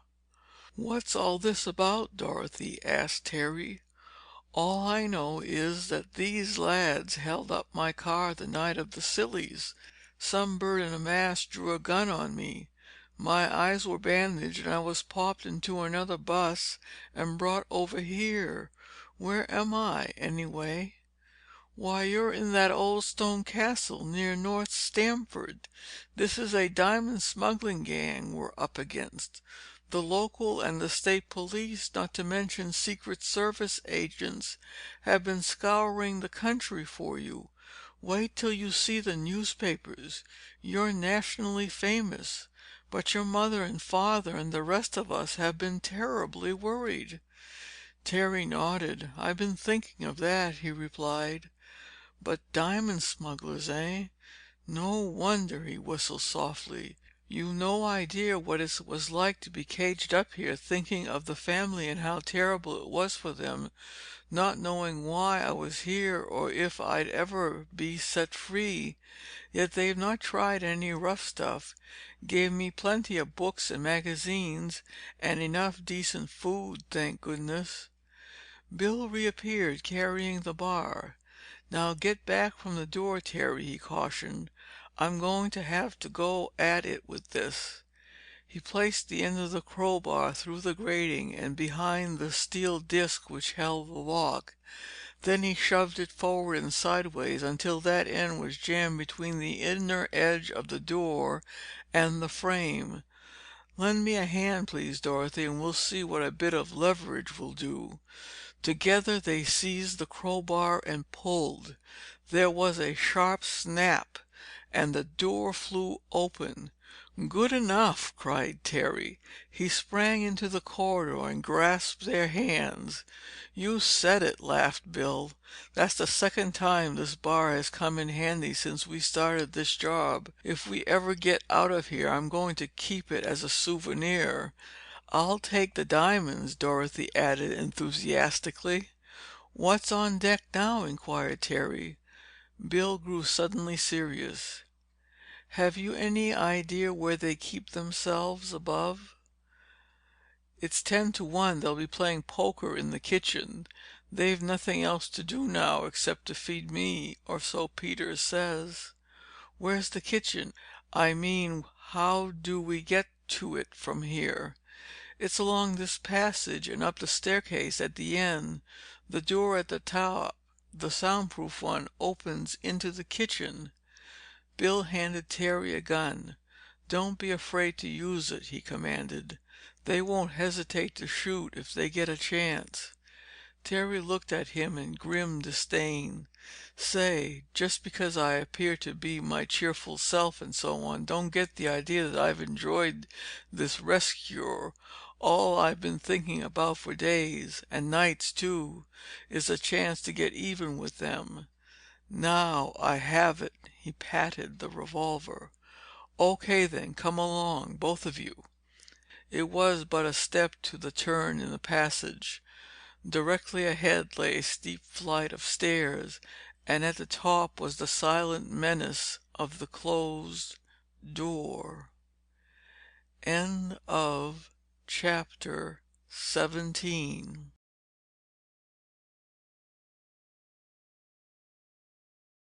The flags. "Do you think it will be unlocked?" Bill dropped his voice to a whisper. The three were standing on the landing at the head of the stairs, facing the door. "Sure to be," returned Terry. "That is, if we can take friend Peter's word for it. He spilled all this dope when he'd had an argument with the rest of the gang." "Then let's go," said Bill. "You stand to one side, Dorothy." "Shucks!" With a twist of the handle, that young lady threw the door wide open and jumped into the room. "Hands up! Stick 'em up!" she cried. Two of the three men seated at the table complied at once with her command. Their hands shot above their heads with the rapidity of lightning. The third reached for a revolver that lay amongst the scattered cards. Bang! The man gave a cry of pain and caught at his shattered wrist with his other hand. Startled by the sudden detonation just behind her, Dorothy almost dropped her gun. "Doggone it!" Terry seemed annoyed. "What's the matter?" Bill still covered the men. "Matter enough. Too much rest cure, I guess. Forgot to remove the safety catch on this gat you gave me. Lucky you fired when you did." "Well, never mind that now." Bill's words were crisp and to the point. "Grab that clothesline and tie their hands behind their backs. That's right. Dorothy, will you give first aid to that fellow's wrist? I'll see they don't play any tricks." After securing the men, Terry searched their clothes and produced two revolvers and a wicked-looking knife. He also took a ring of keys from Peters. "Gee!" exclaimed that gentleman. "If it ain't the girl what blame near kicked my teeth out, I'll eat me bloomin' hat." "You'll eat skilly in Wethersfield Prison or Atlanta before you get through," Terry promised. "Shake a leg, both of you. Down to the cells for yours. Did you ever realize what a swell difference there is between the titles of jailer and prisoner? March!" "Wait a minute," Dorothy cut in. "I'll help you take this man along, too. I've done all I can for him. It's a clean hole through his wrist. Bone's broken, but the bullet missed the artery. He might be worse off." Bill spoke from the doorway that led into the rest of the house. "While you're gone, I'll search this place for any other members that might otherwise be overlooked." After housing the smugglers in cells, Dorothy and Terry returned to the kitchen and were surprised to find Bill speaking over the telephone. "And that's that, Dad," they heard him say. "Spread the good tidings in proper places and make it snappy, please. Bye-bye." He placed the receiver on its hook. "I guess you got that," he smiled. "Dad will phone the police in Washington, and then he's driving over here with Frank, and he will also let Mr. Walters and your father know, Dorothy." "Fine! I'm glad he thought of that." Dorothy laughed in excited approval. "Didn't take you long to search the place," said Terry. "No, only a few rooms on this floor are being used. The staircase is thick with dust. Nobody up there. No footprints." "Well, what's to do now?" "We'll wait for Dad, of course," said Bill, "and then Dorothy and I can fly our respective planes home. How about it, pal? Feel able to do that?" Dorothy lifted her eyebrows in derision. "Well, I should hope so. I suppose I do look pretty frazzled, but you don't seem in the best condition yourself. However, I've another plan." "What's that?" Terry had taken over the phone and was talking in low tones to his mother. "Do you remember I told you I had a hunch, Bill?" "Yes, I do. What about it?" "We're going to follow my hunch." "Where to?" "Well, we'll start out of this house, by the front door this time, if you please, then across the meadow and through the wood to the field where our planes are parked, and then you're going to get into the rear cockpit of Will-o'-the-Wisp and take a little hop with me." Bill looked surprised. "What about my Ryan?" "Oh, Frank can pilot her home." "Yes, and then where are we going?" "That's my secret. Tell Terry and come along now. We're in a hurry, even if you don't know it." "Well, I'm evidently not supposed to know anything of this new mystery." Don't be stuffy. Come on now, this is serious, Bill, really. I'm not leading you on a wild goose chase, I promise." "Humph! Must be hot stuff." "Not." Dorothy made a face at him. "I want to tell you it's the hottest stuff of the whole business. And I just want you to be in at the finish. Don't you see, stupid?" "All right, as you insist." "That's right, of course I do. And when we've done this thing up brown, I'll cart you back home to dinner. And if you are very good, you can sit next to me." Bill grinned. "You may be New England Yankee, but that line of blarney you hand out spells Ireland in capital letters. Come on, then, we'll leave Terry to guard the fort." After they had put the young man wise to their plans, the two left the castle. They were both pretty nearly exhausted after their experiences in the tunnel, but the success of their adventure was elating and more than made up for its bad effects. "Well, here's the field just where we left it," announced Bill as he helped Dorothy over the stone fence. "And there's that Willie plane of yours, too. Whither away? Hop in and you'll see." 5 minutes later, Bill looked down from his seat in the rear cockpit and saw that she was going to land near the tennis courts in the broad parking space behind the cabanas at the beach club.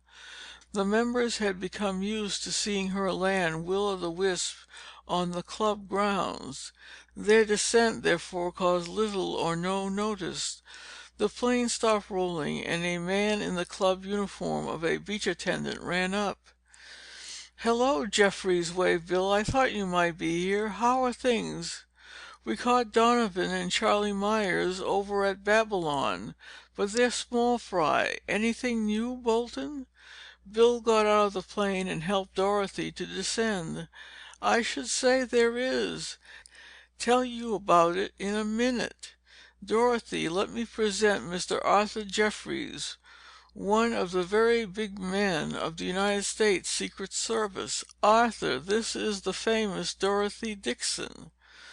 Arthur Jeffries said some polite things which caused Dorothy to blush modestly, and in a few pithy sentences Bill told the story of their afternoon.